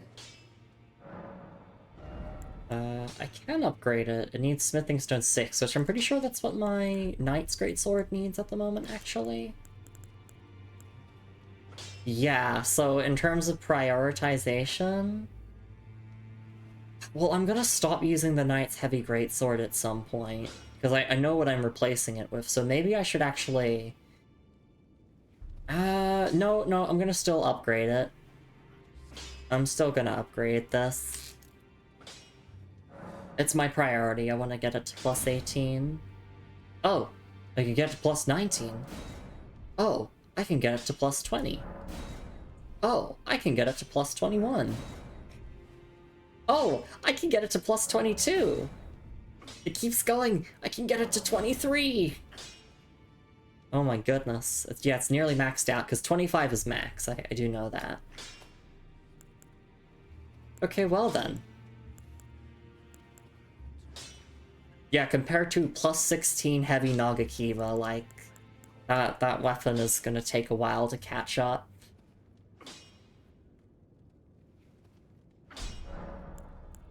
I can sell some stuff.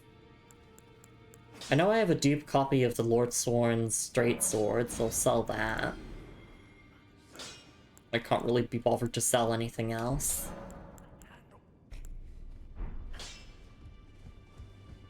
Alright, yeah, let's go to Mount Gelmir now. It's time. Unless there's anything else that I'm forgetting. I don't think so. Alright, Mount Gelmir! I'm excited! Maybe Castle Ramparts. I think that would be a good... Actually, no, we'll go from the Bridge of Antiquity. So Mount Gelmir is like this northwestern area here. And a bit more to the south here is the Volcano Manor, I believe.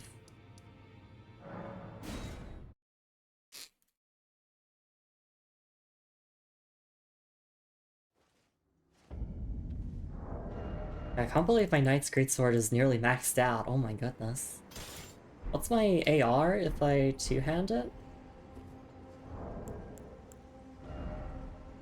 615?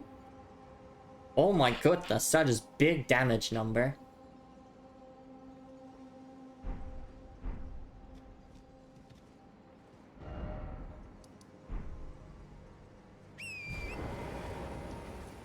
I'm just thinking, we've explored over here, so yes, we're just making our way to Gelmir now.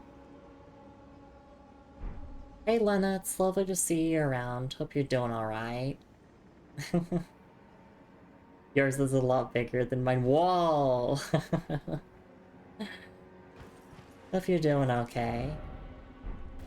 In spite of everything.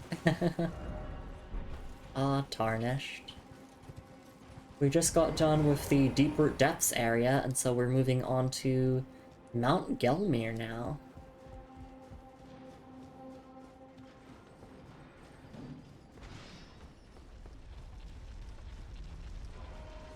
Staying silly. That's what you gotta do during these tough times.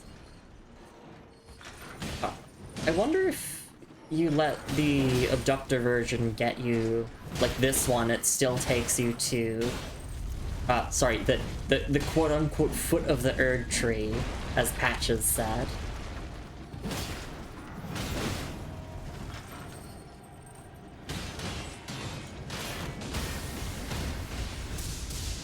And we know that, like, Patches is very trustworthy.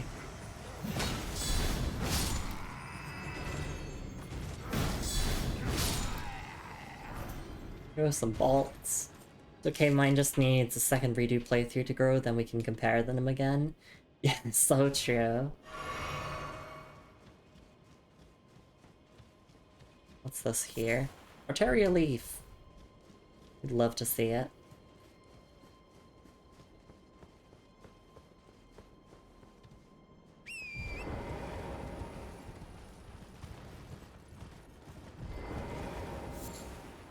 Your blood rose. But actually, where's the Erdtree Gazing Hill? We could also go from this Grace, or from, yeah, the Wyndham Ruins here. I was thinking of just going along this way because, like, I remember seeing this path and I was like, oh yeah, let's try that. Also, I do need to... Hang on. I need to lock in first and foremost. But I need to go back to the Beast Clergyman and give him the Deathroot. Because we did pick up one here, technically on Mount Gelmir.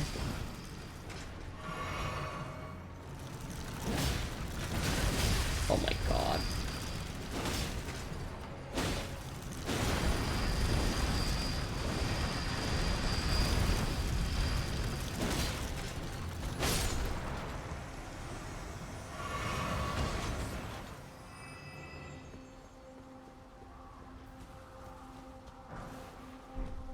I'm throwing daggers.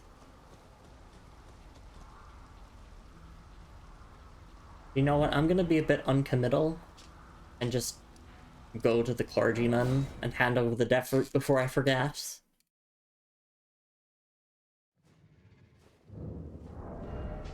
You might remember that we calmed him down when he had a little incident before. Go hand over Deathroot.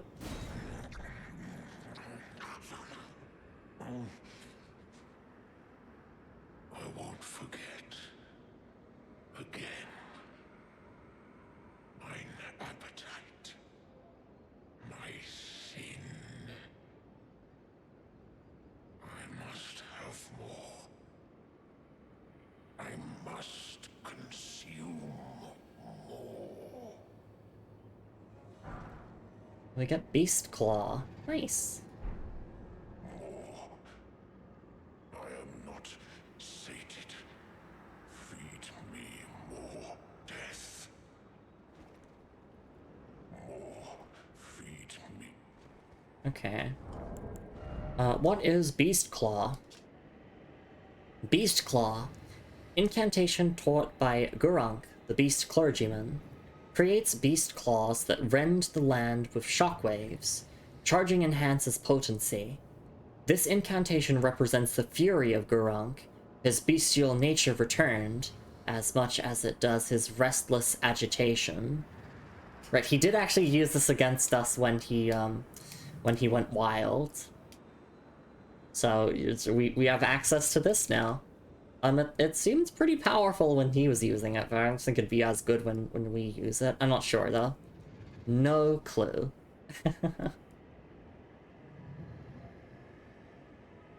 Alright.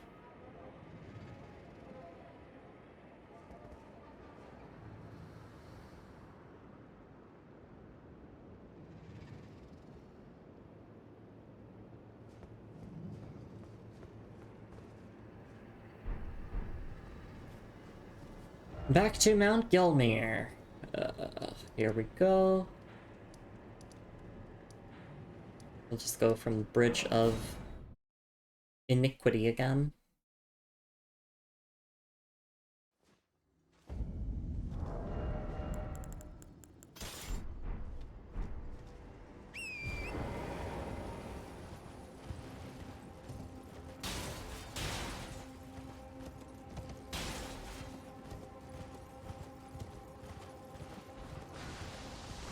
guess, do we want to fight the abductor version again? Yeah, we can do it.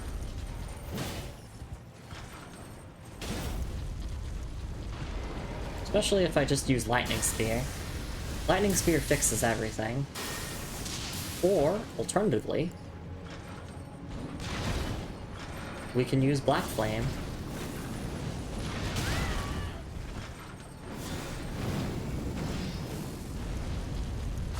You're gonna grab me? No, you're not.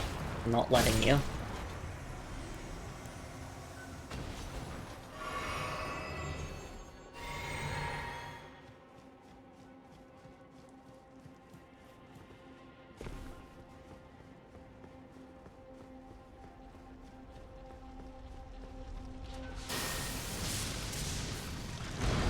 This one's a toughie, though.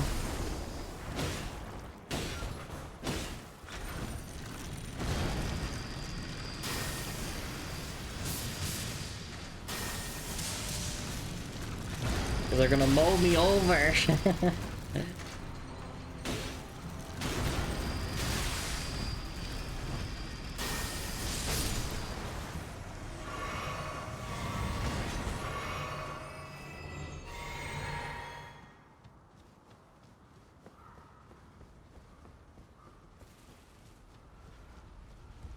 But there's another one over here? Okay.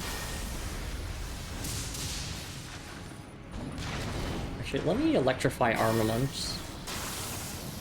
Because that's high. I like that.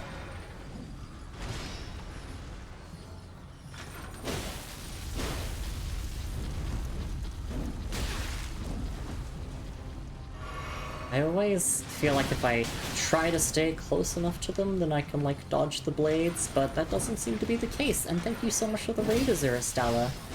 I hope you had a wonderful time with your stream, whatever you were up to. We'll get the shoutouts for you in just a moment, but thank you so much for trusting your community with me. Let's clear out this enemy here so that we have a bit of a peaceful moment to chat.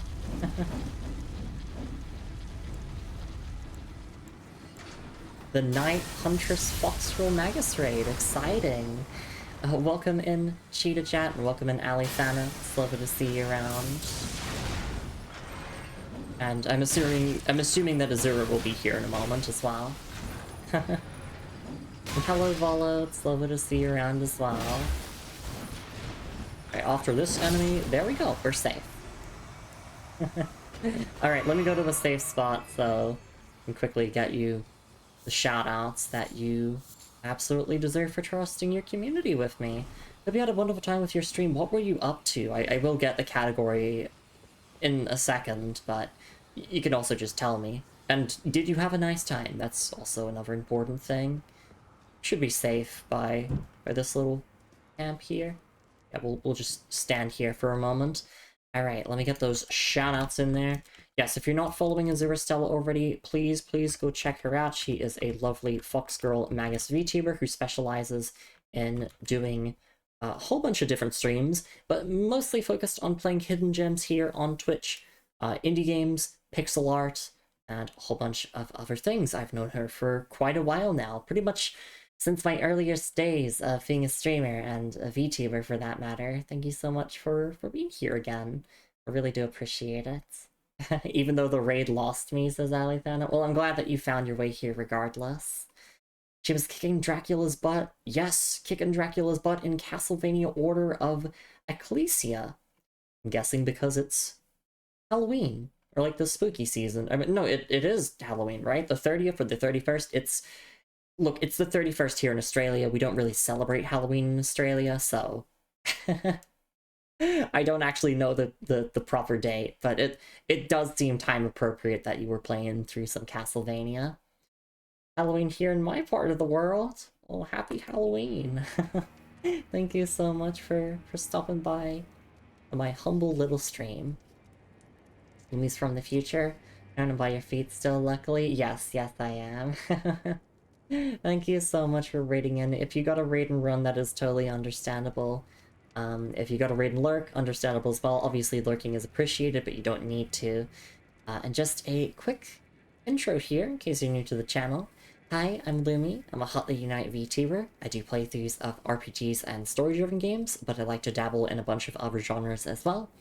And we are here with a first-time, blind, 100% playthrough of Elden Ring, including the DLC expansion, Shadow of the Erdtree. And before anyone asks, no, it's not my first Souls-like.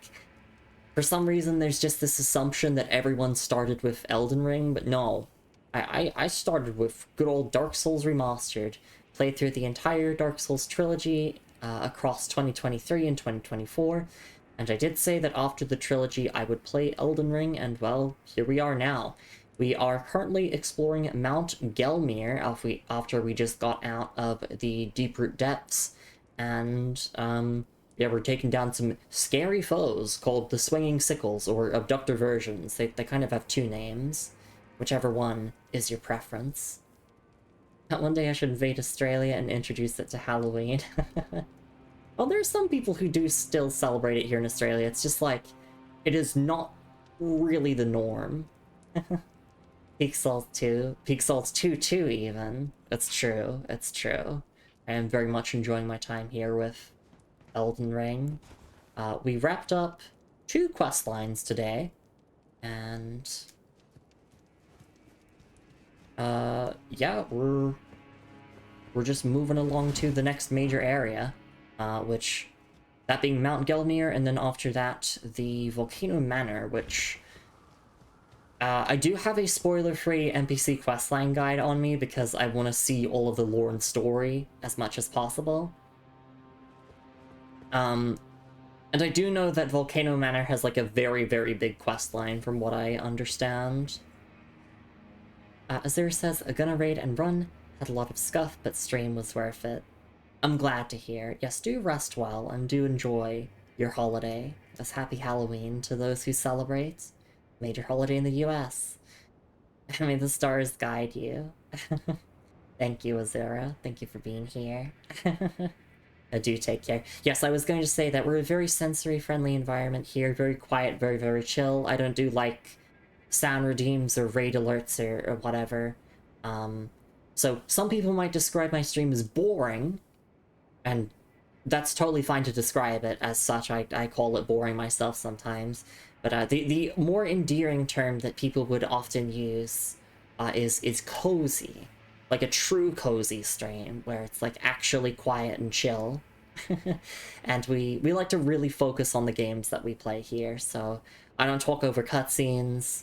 I like to really, you know, stop and smell the roses with all the games that we play here, and we've been doing so in Elden Ring. And nothing wrong with chill vibes, exactly. Your character is a cool look, also Lady Knights are awesome. Yeah, absolutely. We got Blythe's armor here, which, for those of you who played Elden Ring, yes, we finished Ronnie's questline. And I'm depressed because of it. VTubers putting cozy in the titles, screaming, having loud sound alerts. Yeah, that's why I'm hesitant to say cozy stream, because a lot of the time when people say that, they just mean that they play Stardew Valley. Which, nothing against Stardew Valley.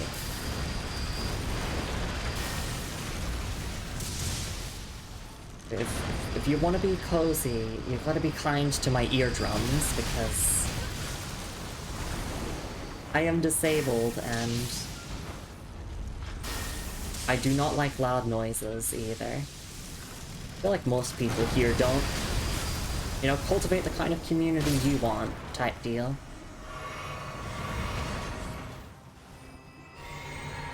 There's no real point into actually fighting these Abductor virgins, but it's free runes, and then I can explore in peace. Got the explosive great bolts and some more golden runes. Seek ladder. Yeah, it's up there. Frick you, Stardew Valley. I hate you. Luminously evil version. Yeah, Stardew Valley was there for me when I was at my lowest. Not to lift me up, but to make fun of me. That's my evil origin backstory.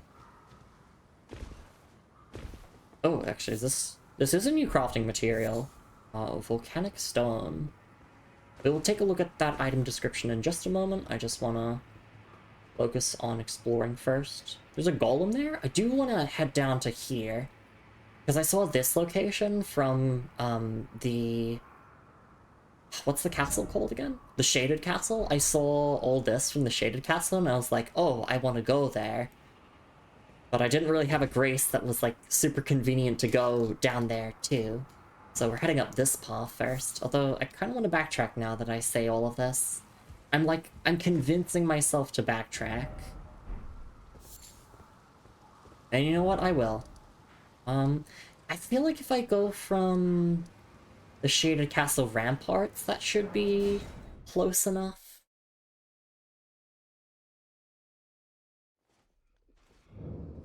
And also, let's look at the volcanic stone before we get on the move. Volcanic stone. A smoldering rock containing hot gas. Material used for crafting items. Found on Mount Gelmir. That's one of the shortest item descriptions we've ever had to read on this stream. And it contains pretty much nothing of importance, but there it is. It's a smoldering rock containing hot gas.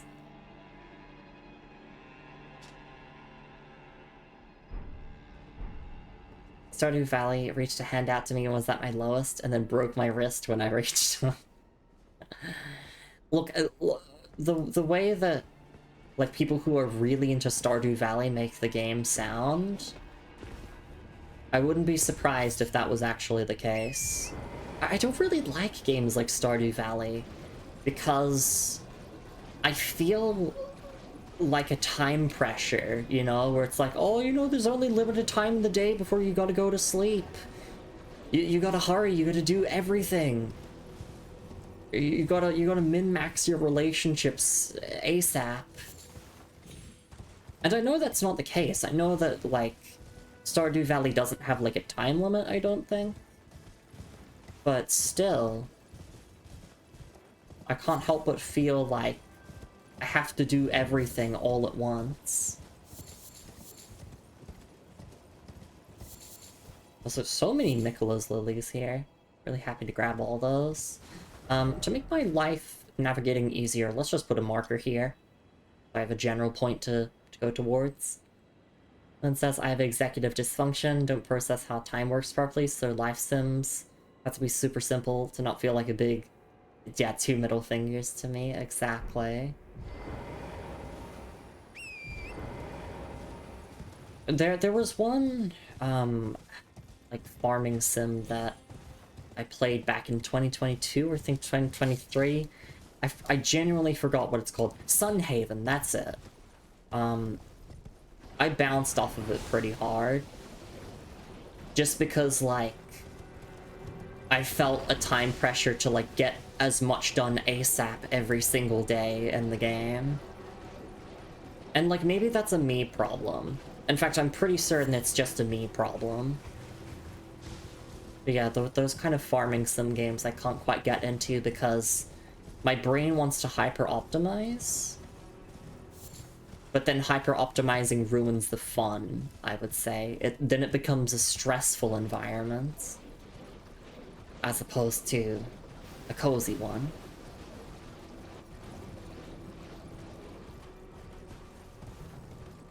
If we go over here, this is Mount Gelmir, technically. And there is a giant golem to fight. Yeah, defeating one by one ahead. By the way, giant.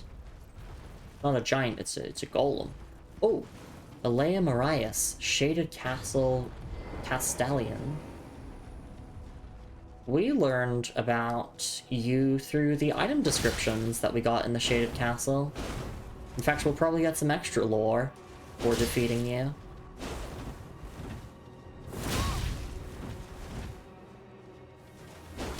Oh yeah, of course you're using Poison Mist. There we go. Let's Invader defeated. Antspur Rapier and Marias Mask. And Marias Robe as well. Alright, let's deal with the Golem now. And then we can stop to look at the item descriptions. I really should have just, like, come this way and fought them while we were doing the Shaded Castle, but this works.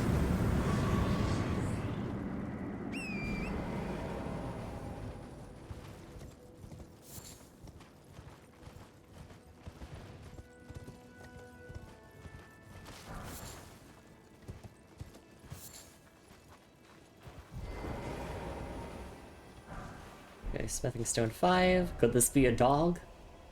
No. There's no dog ahead.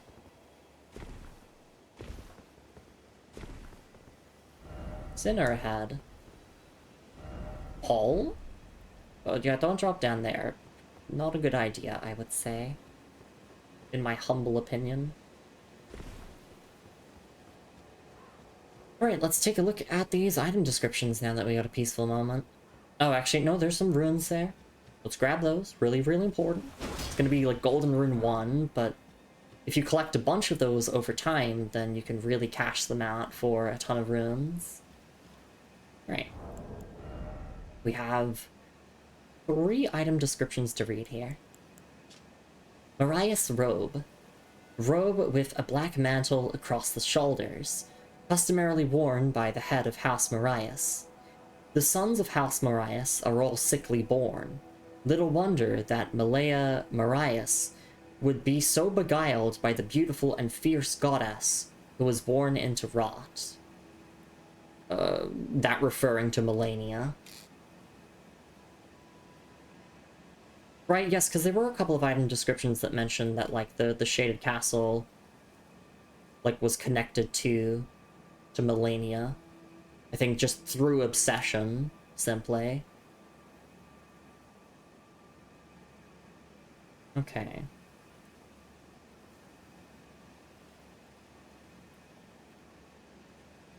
And then Marias Mask. Mask in the image of a white-haired young noble, customarily worn by the head of House Marias. Increases arcane. The Marias family has a dual history spanning generations, serving both as executioners and castellans of the Shaded Castle. This mask bears the likeness of the first of their line. And the Antspur Rapier. Antspur Rapier. Spur of a giant ant, which has been fashioned into a rapier. The blade drips with scarlet rot. Scarlet rot is an old legend, of which Malaya Marias of the Shaded Castle was a private believer, and indeed he eventually found his own personal goddess. And the skill is Impaling Thrust. Yes, it does indeed do Scarlet Rot build-up. It was a really good weapon in Elden Ring Night Rain, especially if you get one that has, like, both Poison and Scarlet Rot on it. In fact, this is infusible, so you could give this Poison. Actually, you could give it the Poison Status effect and stack both of them for some massive damage over time. That's cool to finally get it in Elden Ring and be able to read the description there. I wonder what it means by he eventually found his own personal goddess. I feel like I need to backtrack through my item descriptions, because I'm pretty sure I have one that should connect to that. I got no clue, though. Interesting.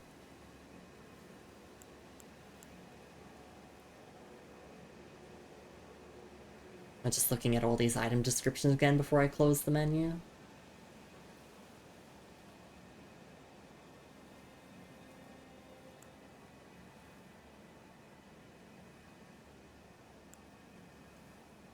Alright.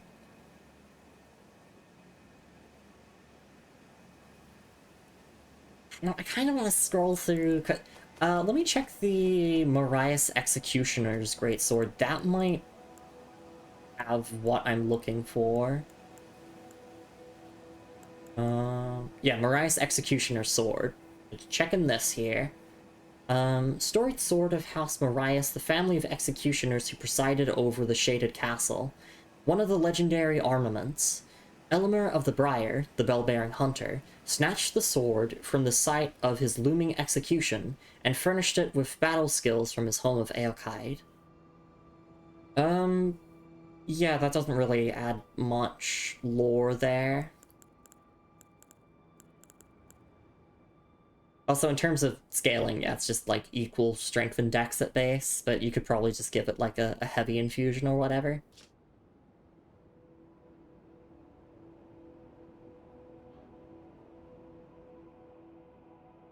Oh, when it means oh no, when it means personal goddess, it means oh, Malaya Marias was obsessed with Melania, or potentially Millicent, because we do know it's very very obvious that Millicent is one of Melania's children. Because yeah, it does mention here, beguiled by the beautiful and fierce goddess who was born into rot, which that would be Melania.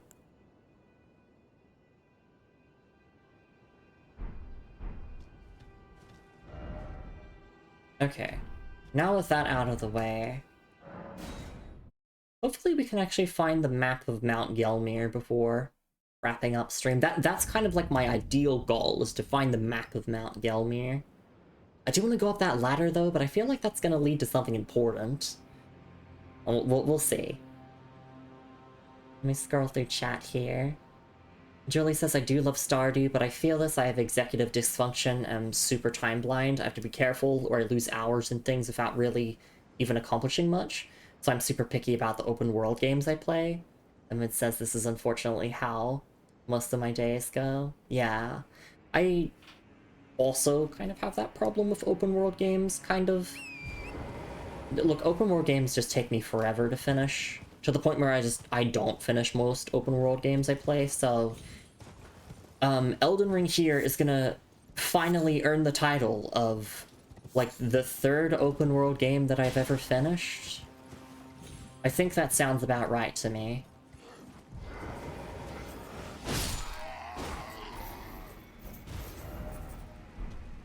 Like, the dread I feel booting up a new game and seeing its open world. I don't know, I do my research beforehand.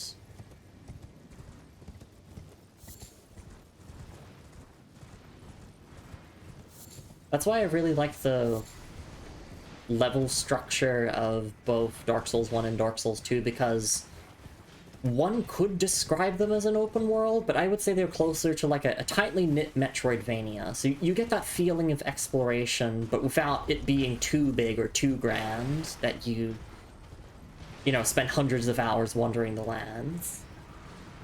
And then this game is just full-on open world. Where's that ladder? I'm blind. Here it is. Run! Can you climb faster, Lumi? Please climb faster! Oh, that was close.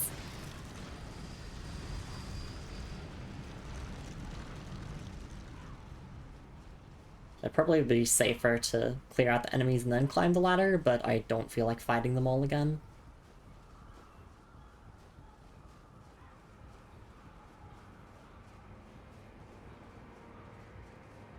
Okay, after all that climbing, where does this take us? First off, left. Snake? Snake! First off, left, behold grace. Really? Thank you, kind Varnished. I appreciate that message. There's even a graveyard to rob!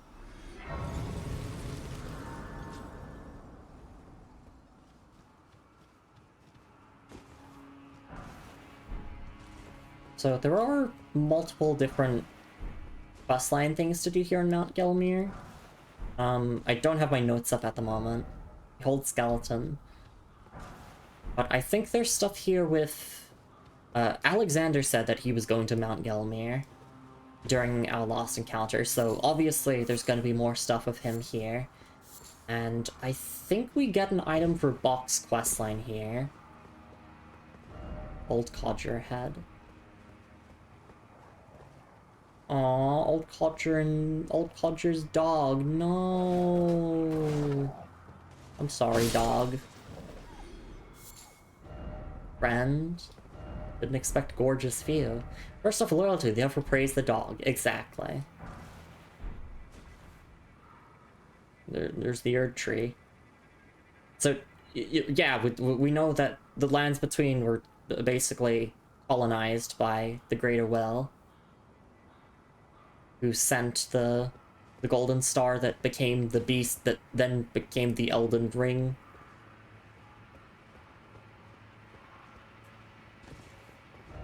Sinner? Sinner! I did kill the dog, but only because it attacked me.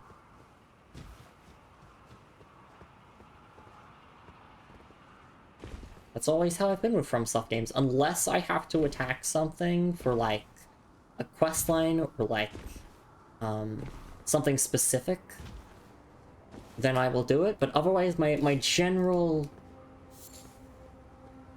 way of playing is that I won't attack anything that doesn't attack me first. Ah, death. Yeah.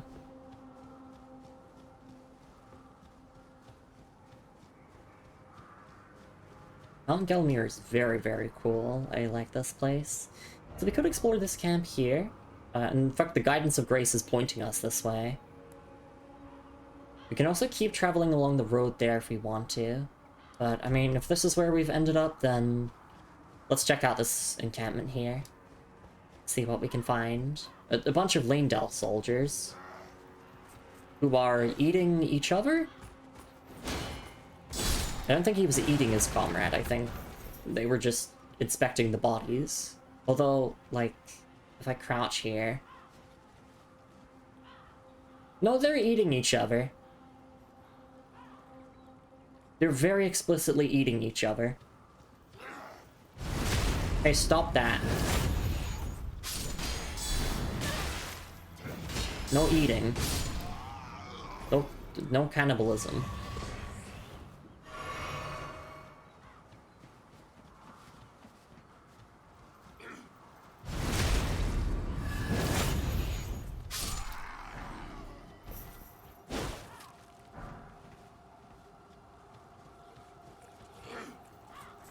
Just double checking, yes, they do aggro on you when you get near, so me walking up and backstabbing them is like not against my moral code. I've barely used any jump attacks this stream now that I think about it. Another Lord Sworn's greatsword. I better head to bed. Good find to you. And have a great rest of stream. Thank you so much for being here, Cheetah Chat. Thank you for coming along with Azura's raid and supporting her channel and also my channel.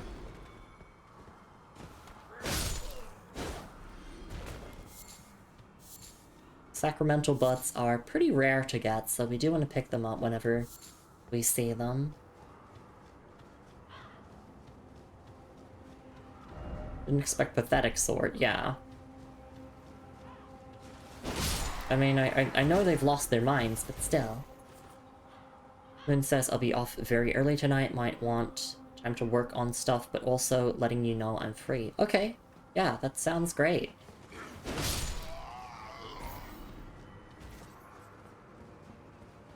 Wife time is good time. Yeah, there's a village there that we definitely want to explore.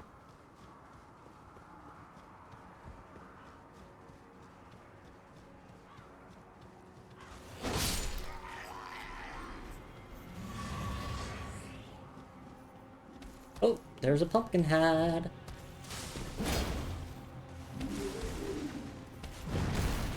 Society, if I could lock onto the pumpkin head's legs instead of the body there.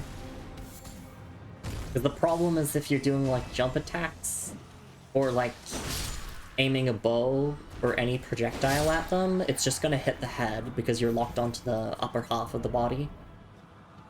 Expect corpse ladder ahead. We got another brass shield, which is nice. I heard someone refer to it as the Dorito chip shield, and I can't unsee it now. I really, really like its design. It's really, really cool. It's just too big for me, you know? I want to use either small or medium shields, and the brass shield is technically a medium shield, it's just, it looks so massive.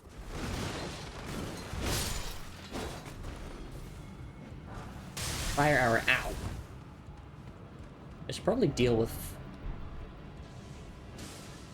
the archer up here.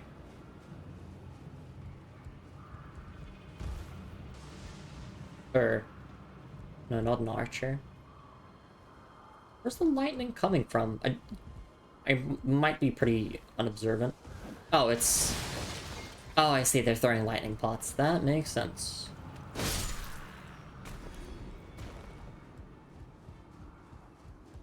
I see. I thought the message here was referring to, like, someone shooting lightning strikes, but no, it's just an actual bow.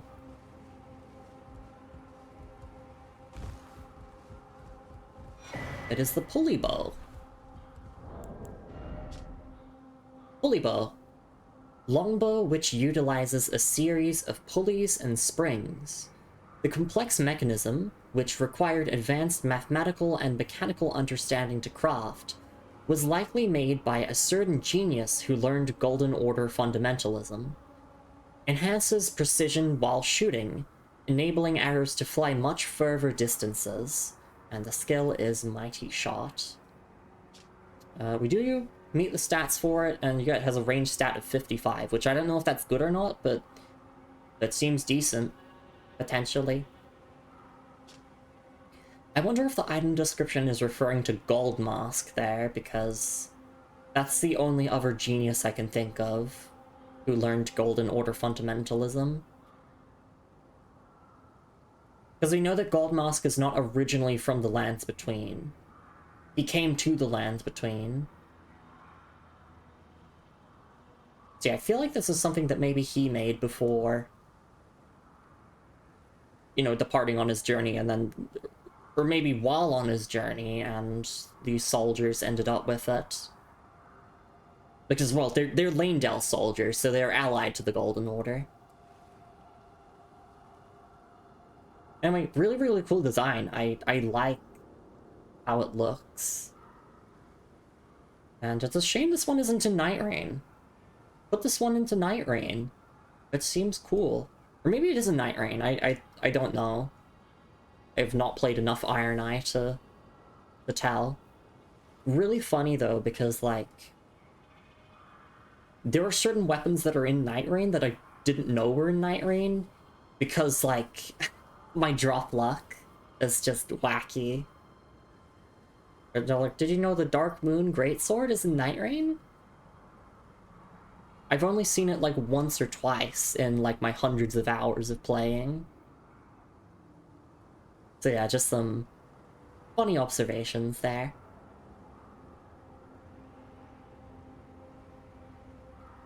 This weapon's too smart for me, because it required mathematical and mechanical understanding to craft, so...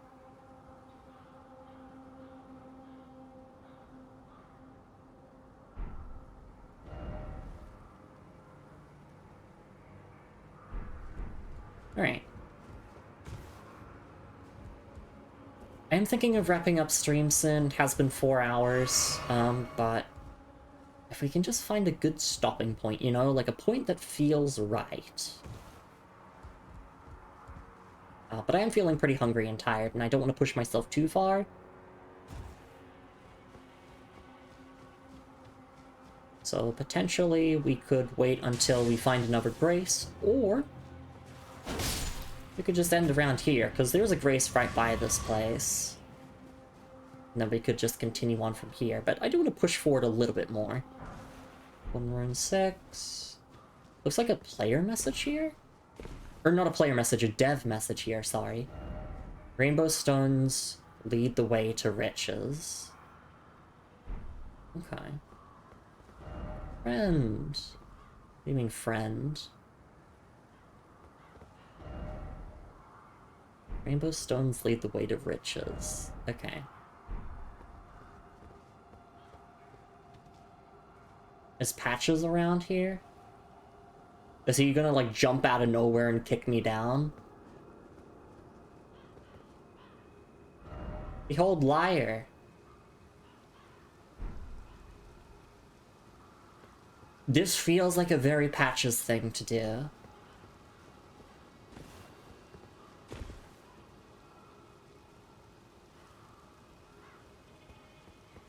I just associate like the stones of patches because for those of you who don't know, in Dark Souls 1, one of the first encounters that many people have with patches, because you can actually meet him earlier, is in the Tomb of the Giants, where patches basically lures you over to a ledge with glowing stones and then kicks you off the ledge. It doesn't kill you.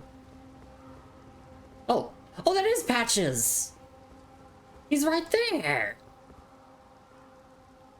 I don't even have to finish talking. He's literally right there. Hang on, let me check my questline notes. Let's see. Find Patches near Cliff's Edge. Okay. Do I want to do the stuff with Patches right now? It's mentioned at the very bottom of this list here, so we're just going to ignore him. But we'll come back to him later. Okay, but yeah, it does seem like this is one of his schemes to kick you off the ledge again. Hey Glitch, it's lovely to see you around. Hope you're doing alright. Okay, I see. Yeah, this is one of Patch's schemes. You're probably gonna talk to him and be like, oh, just, you know, stand over there. Look at the warming strength, and then he'll kick you off because that's what he does. That's kind of his thing, is kicking you off ledges. Does he do that in Demon's Souls? I know his debut game, from what I understand, is Demon's Souls. Does he actually do that in Demon's Souls? Or was that a tradition they only started with Dark Souls? I'm really curious to know.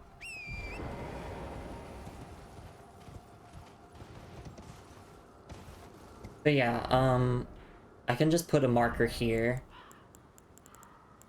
so that I know that Patches is there.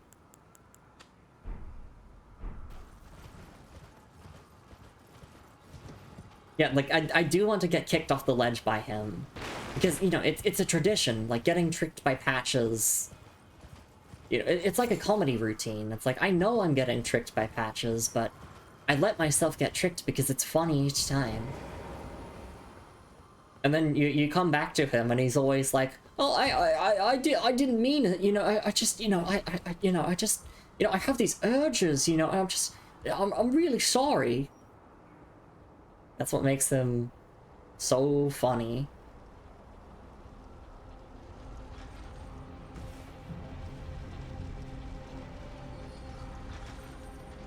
But yeah, let's explore along this path. Because this will take us to what looks like a village here. And I think we will stop stream at the next grace that I find, which could be here, or it could be further ahead.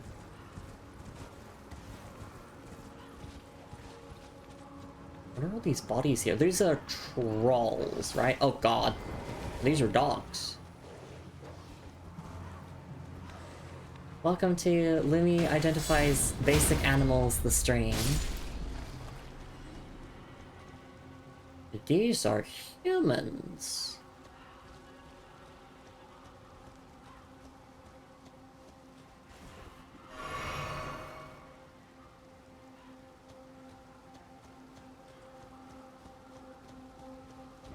First off, dog, yeah.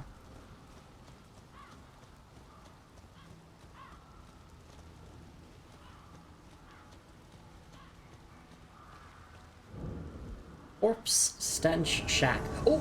Invaded by Anastasia Tarnished Eater. No, stop it. Right, yes, I'm also counting invasions as boss fights for the purpose of doing all bosses, so I'm gonna have to look up to see if I missed anything in Deeproot depths, just in general.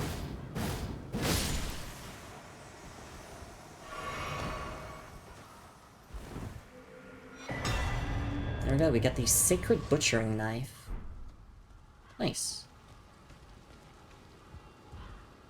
And Golden Vow. Ooh, hold necessary item. Why is it always corpse? Good question.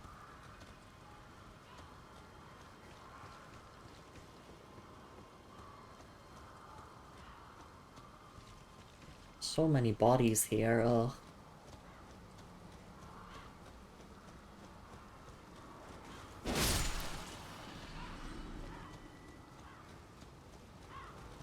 Like there's an important item there. Would this be a hidden path? No. No, it's not.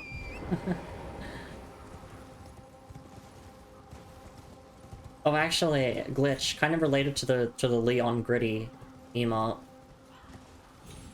Capcom announced that like there's going to be a Fortnite collab with Resident Evil Requiem, and I think if like you pre-order Requiem, you get like a Fortnite skin.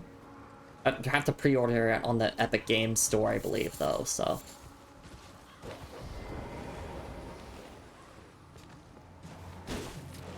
Of course, yeah. And I believe the Resident Evil skins are coming back to Fortnite when Requiem releases, or like closer to the release, which, look, I haven't played Fortnite in months. In fact, I think I haven't played it in, yeah, since earlier this year when I got my computer upgrade, because that was one of the stream incentives, to do weekly Fortnite streams for a month. I just kind of fell off it. It's a good game still, but look, Leon hitting the gritty, that might actually bring me back. I still have it installed, I just, like, too lazy to boot it up. I've skipped multiple seasons, because I'm like, yeah, I'm just not feeling it. Leon always hitting that gritty. Exactly.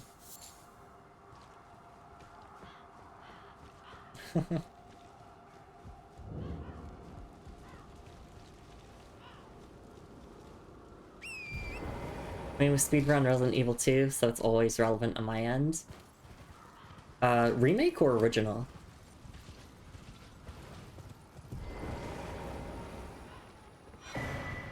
So key, nice. I've only played the remake, but I do intend to play the original at some point, because it is available on GOG, Good Old Games, like the original PC port. Well, it's more like a refined PC port, from what I understand, that you can actually play it without, like, wanting to strangle emulators or whatnot. Try jumping. See castle. And then first off down. Okay. The only Resident Evil game I've played is RE2 Remake. Which we played last year on the channel. And I really liked it. And it made me want to go play the original, because I'm not a fan of, like, the whole mentality of, like, oh, the remakes replace the original. It's like, no. The original has its own, like, unique atmosphere and style. You know, due to the hardware that it was made on, and also just having, like, different staff who worked on it, like... It's definitely something I want to check out sometime. I also want to play the original Resident Evil, and, like, I want to play RE... I want to play more Resident Evil. It's just Elden Ring at the moment. That's the current hyperfixation. Both but remake on stream. I used to do a lot of OG REs casually for speedruns. Didn't really care enough to record and submit stuff back then. That makes sense. And also there's, like, something kind of tragic about the fact that, like, we don't really have too many survival horror games that use fixed camera angles anymore, because, like, there's a genuine art form to the fixed camera angles, right? You can frame the shots in the exact way that you want it to be for your audience, as opposed to, like, third person or first person where we're in control of the camera, we make the camera shots. Waking up to ash and dust, I wipe my brow and say hi to Lumi. I'm breathing in the good vibes. Hey V! Hope you're doing alright. We finished Deeproot Depths. We finished Fia's questline and Dee's questline. And we're here at Mount Gelmir now. Fixed camera angles have a place in the modern era. I will argue it's just more of a novelty, because you mix them, it gets stuff pretty wonky. Yeah, that is true. There's a bit of a wonkiness to it. I do like what Requiem is doing, where you actually have the option to play either third person or first person, and there's like a director's mode where it will dynamically swap between the two based on, like, what the developers thought would be like the ideal way to experience certain sections of the game. It's like, oh, for this chase sequence, like, you know, it's more scary if you're in first person, and so on and so forth. Like, that's a cool idea. That's also like a way of innovating a little bit on like the fixed camera angle stuff. It is so early. It is. It is. Ow, the fire actually damages you. Good to know. I think we're gonna wrap up stream around here. I know you just got here, Veen, that's unfortunate, but we do have some item descriptions to read before then. We have 2 item descriptions here for Golden Vow and also the Sacred Butchering Knife. Golden Vow. An incantation of Erdtree worship. Increases attack power and defense for the caster and nearby allies. Hold to continue praying and delay activation. This incantation has been taught to knights of the royal capital for generations, and knights sent on distant expeditions lean on it as a source of courage. Well, I'm a knight and I can't use it. It's 25 faith, I have 20. But you can get Golden Vow as a weapon skill, so you could just use that if you don't meet the faith requirements, if I believe correctly. But yeah, this is a really cool incantation. The weapon skill variant of it is very cool as well. And I like the lore of this one. Really simple lore. Not really that significant in the grand scheme of things, but just little details that I like.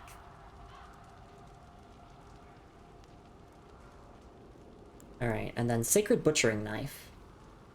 Huge carving knife made to cleanly butcher the human body.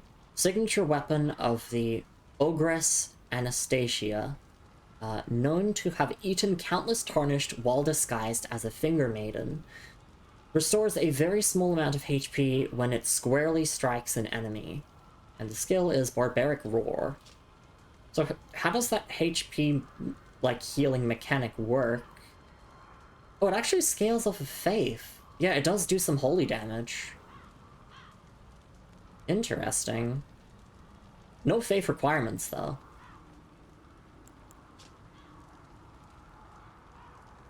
So, yeah, I mean, that kind of explains the shack here and the body and everything. You know, it's like Anastasia just, like, sits here. Was like, oh, hello, Tarnished. I'm a finger maiden, smiley face. Please turn around while I stab you with the butchering knife. It's also got a little hook there at the end, I just noticed. As in, you're literally getting baited. He says, I was curious about how that bow mentions a genius. I heard something, but I couldn't process it yet. Oh, yeah, let me go back to that item description for you. The pulley bow, yeah, it mentions that, it was likely made by a certain genius who learned Golden Order fundamentalism. So I was thinking that referred to Goldmask, as the genius, because that's the only other, like, Golden Order fundamentalist I can think of, other than Corhin, or Corrin. That's how you say his name. I say Corhin, but it's actually just Corrin. The H is, like, not silent? It's just you don't emphasize it. And thank you for the self-care redeem, Melissa. I will wrap up stream here. So my self-care will be just finishing the stream and taking care of myself. Glitches, I think it'll be dope in that regard. A lot of games indie include... Oh wait, no, sorry, I already read that one before. Oh wait, no, I didn't. No, I didn't. Sorry. Yeah, a lot of games, indie included, also offer tank controls. Games always get wonky when they change angles on modern. Yeah, exactly. I'm always about to just keep it as tank. I know younger people do not jive with it. So true, so true. Oh, maybe, indeed. Thanks. Yeah, of course. If anyone in the chat is, like, genuinely curious about certain item descriptions and, like, wants me to read them again or pull them up on stream again, like, I don't mind it, because it allows me to recap on the item descriptions as well. Because I know as soon as I finish this game, I'm gonna forget every single one of these that I've read. Which is why I'm trying my best to, like, internalize the descriptions in my head, so when someone asks, like, oh, when was this mentioned in Elden Ring, I can be like, oh, it's in the description of Golden Vow. You know, that kind of stuff.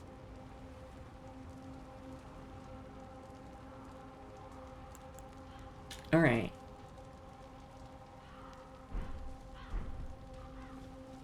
Oh wait, sorry, I want to look at the Sacred Butchering Knife description again.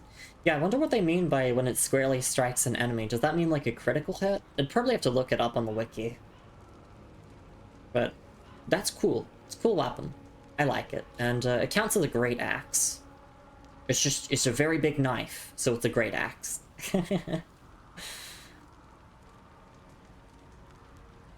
Alright. You can get invaded somewhere by Anastasia. I believe the health regen on the weapon is flat on each hit or heavy attacks.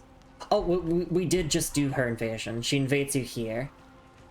At this shack. You get it upon defeating her. Yeah, we already fought her.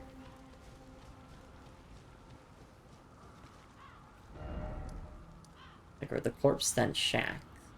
And we also marked roughly around here because we found patches. We will get kicked by patches down into the hole later, not now. I want to save it for later.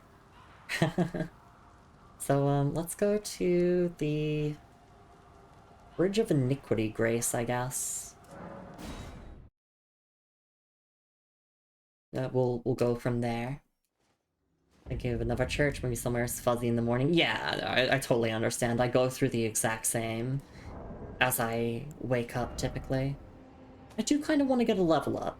I feel like I deserve a level up treat. So you know what? I'm gonna use some of my runes and get a level up. That's 10,000 runes. That'd be way too much. I only need like... Actually, no, 10,000 would be... Am I counting those zeros correctly? Yes, I am. 10,000... I guess we use... Let's use both of these, actually. That should be enough. Golden Rune 12. Because that's 15,000. We need... Okay, we need... Yeah, we need to use the 10,000. Don't mind my ramblings. It's okay, V. If you want to, you can definitely go back in the VOD and you can basically see my fucking mental breakdown as I finish Via's questline. I didn't really have a mental breakdown. I'm kind of over-exaggerating it a little bit, but God, the end of her questline sure was something. And the end of D's as well. You know, we did defeat Lich Dragon 4 sacks on our second try, and I'm sad. I'm sad that Fortisax, like, became corrupted trying to save Godwyn. Alright. 42 endurance. There we go. I just want to get another level as a treat. Our stats are basically, like, almost done. I wanted to make D become deceased after. Exactly. But yeah, we just have to get Vigor to the soft cap of 60. Endurance soft cap of 50. Strength is... I don't know, it's weird with strength because of two-handing. It's like 55 or something. And then once we've done all of that, I'm gonna dump my remaining levels into Faith and Arcane, I think. For the rest of the game.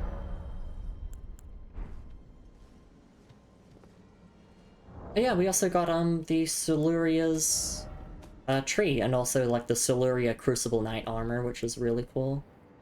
Hot Lady Knight. I love this game has so many Hot Lady Knights in the lore. It's really cool. But yes, until next time, let's close the game. 222 deaths, that's awesome. I want to keep it on that number for as long as possible. Just because it's 222. It's just matching numbers. Alright, let's head on over here. And let's get the stream finished. Thank you so much, everyone, for coming by to stream. Hope you all enjoyed some more Lumi Elden Ring. That is a very funny emote there. Absolute Cinema. Oh my god, that's Girls Frontline 2. I know that character. V says, I got lucky in my first run as I never gave Dee's armor to his brother. He never took vengeance. I got a happy ending for Fia. Is it really a happy ending for Fia, though? Because, like, she basically ends up in the state that Roger was in. So, like, she's basically, like, asleep permanently. Or Fia, yeah. Hey, Melsyra. We're just about to get wrapped up here, but it's lovely to see you around. Thank you so much for stopping by. Yeah, we got Fia's questline done today, and Dee's questline, so we're just kind of talking about all that stuff. Good morning, Hot Lady Night. Oh, good night, Hot Lady Night. Thank you for being here regardless. I really do appreciate it. I had a really nice stream. I'm glad that everything went really, really well. It's what Fia wanted. She wanted it enough to kill someone to escape the round table. That is true. Wait, I never thought about it like that, V. Wait, no, but you...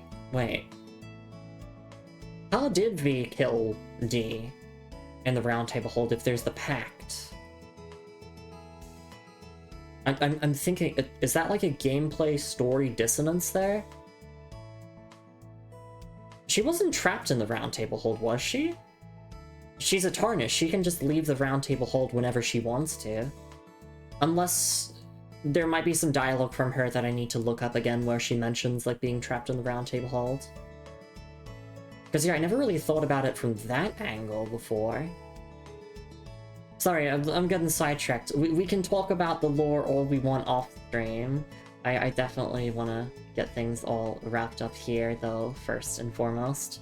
So let me quickly promote socials and the Discord server. You know where to find me off stream.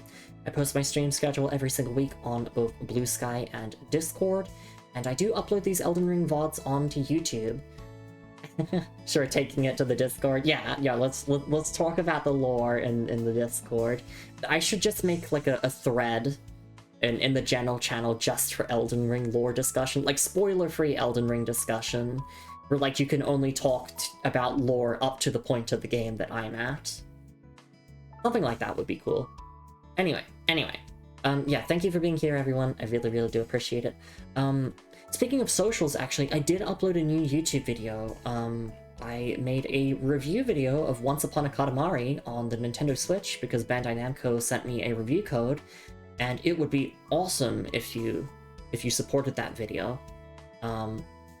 Just because I do have YouTube comments on, and YouTube comments can be really, really mean.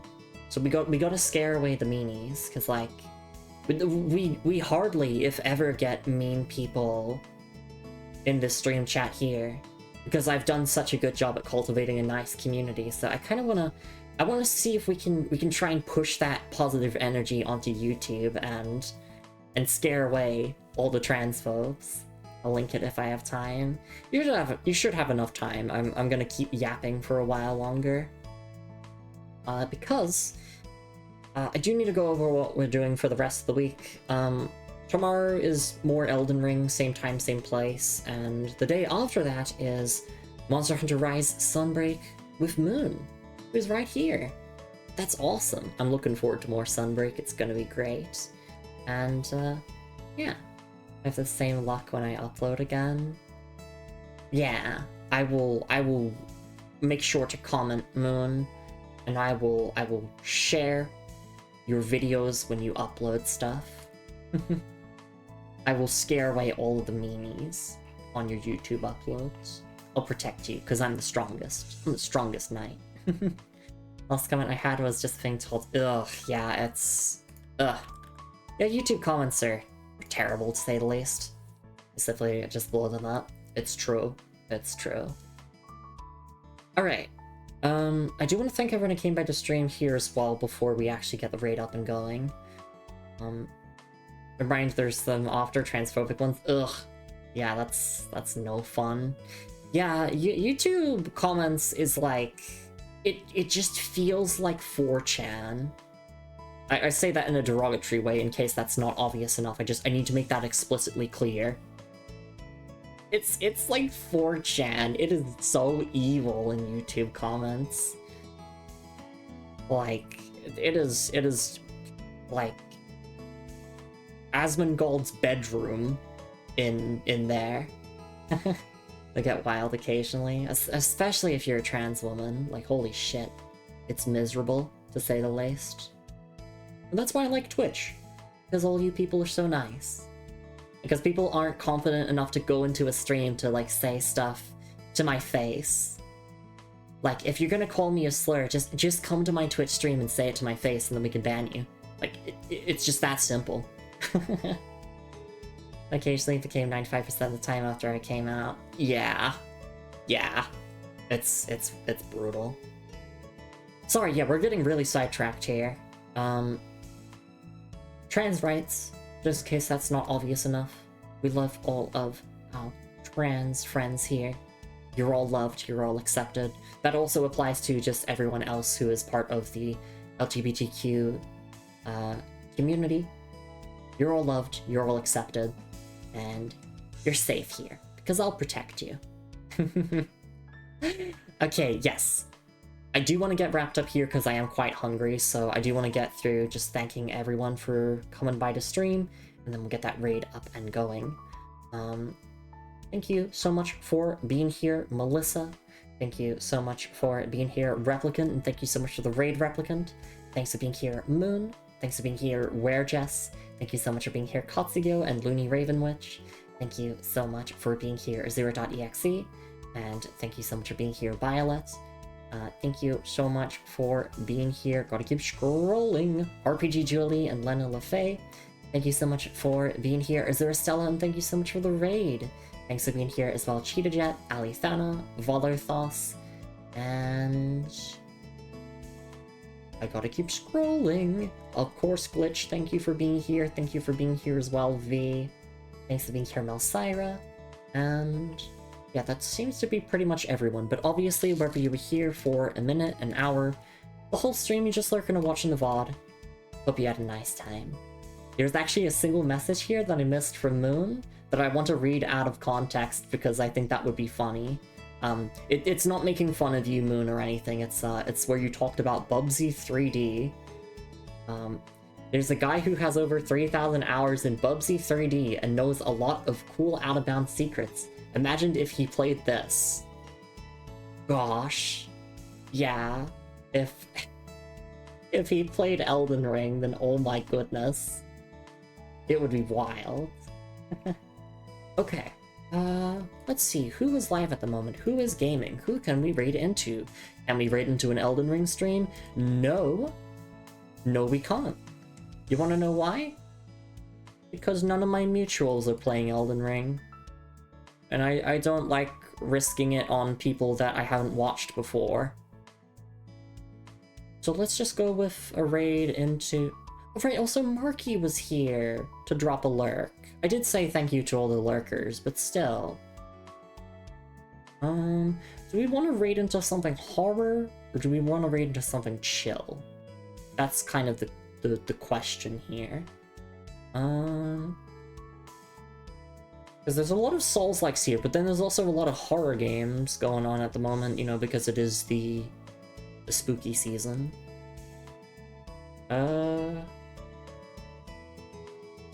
Let's see.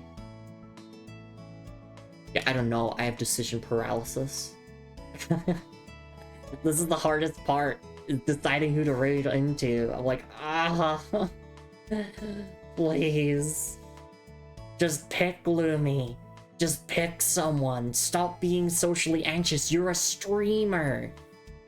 Your whole entire thing is interacting with people. What do you mean you don't have the courage to raid into someone? I'm being really, really silly. Oh my god, all these streams have been going for so long. Why are people streaming for like 6+ hours? Just go to lie down. Take care of yourselves. I mean, they probably do.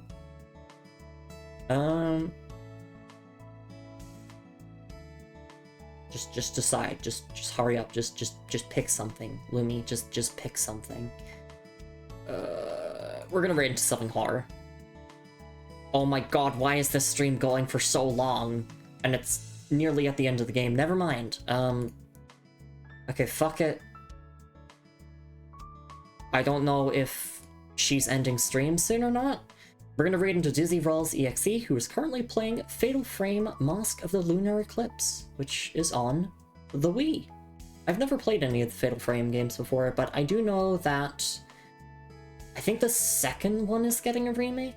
Because I think the first one got a remake, and the second one is as well.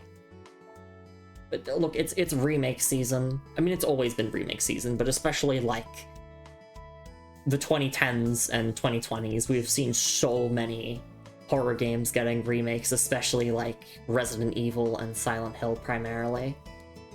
But yeah, let's raid into to Dizzy Rolls. I was just about to type in shout out, that is the wrong command, oh my goodness. It's /raid, there we go. Some people have impressive stamina. I could probably stream for longer as well if I like took longer breaks, if I took like a 30-minute to an hour break every few hours just to like eat some food and lie down for a bit. But yeah, when I take as short of breaks that I typically do, I can, this is like my limit here. I feel like I'm about to collapse, so let's get that raid up and going. Raiding into Dizzy Rolls EXE. Please have a lovely morning, afternoon, evening, wherever you're on the world, everyone. Make sure to stretch and hydrate plenty, as I did throughout the stream. Take your meds in case you've forgotten, and there's two morals to the stream. The first one is what I said before, about you being welcomed and safe here. You know, as long as you're not like a fucking asshole, a transphobe, a homophobe and all that, then you are welcomed and you are safe here. And the other moral of the stream is kind of related to the first one. I think protecting minorities is a good thing, actually. And I don't like the Golden Order very much. Like, I understand why the D-Twins were so obsessed with the Golden Order. It was explained in the item description of their greatsword. But I don't know, I feel like hunting down a minority it's not it. Don't do that. Don't be like D Hunter of the Dead. Don't do that, okay? Anyway, I will see you all tomorrow for more Elden Ring, and on Sunday for Monster Hunter Rise of Moon. But until then, take care of yourselves. It's raid time, baby. Oh yeah! And I'll see you all next time. Take care. Bye-bye!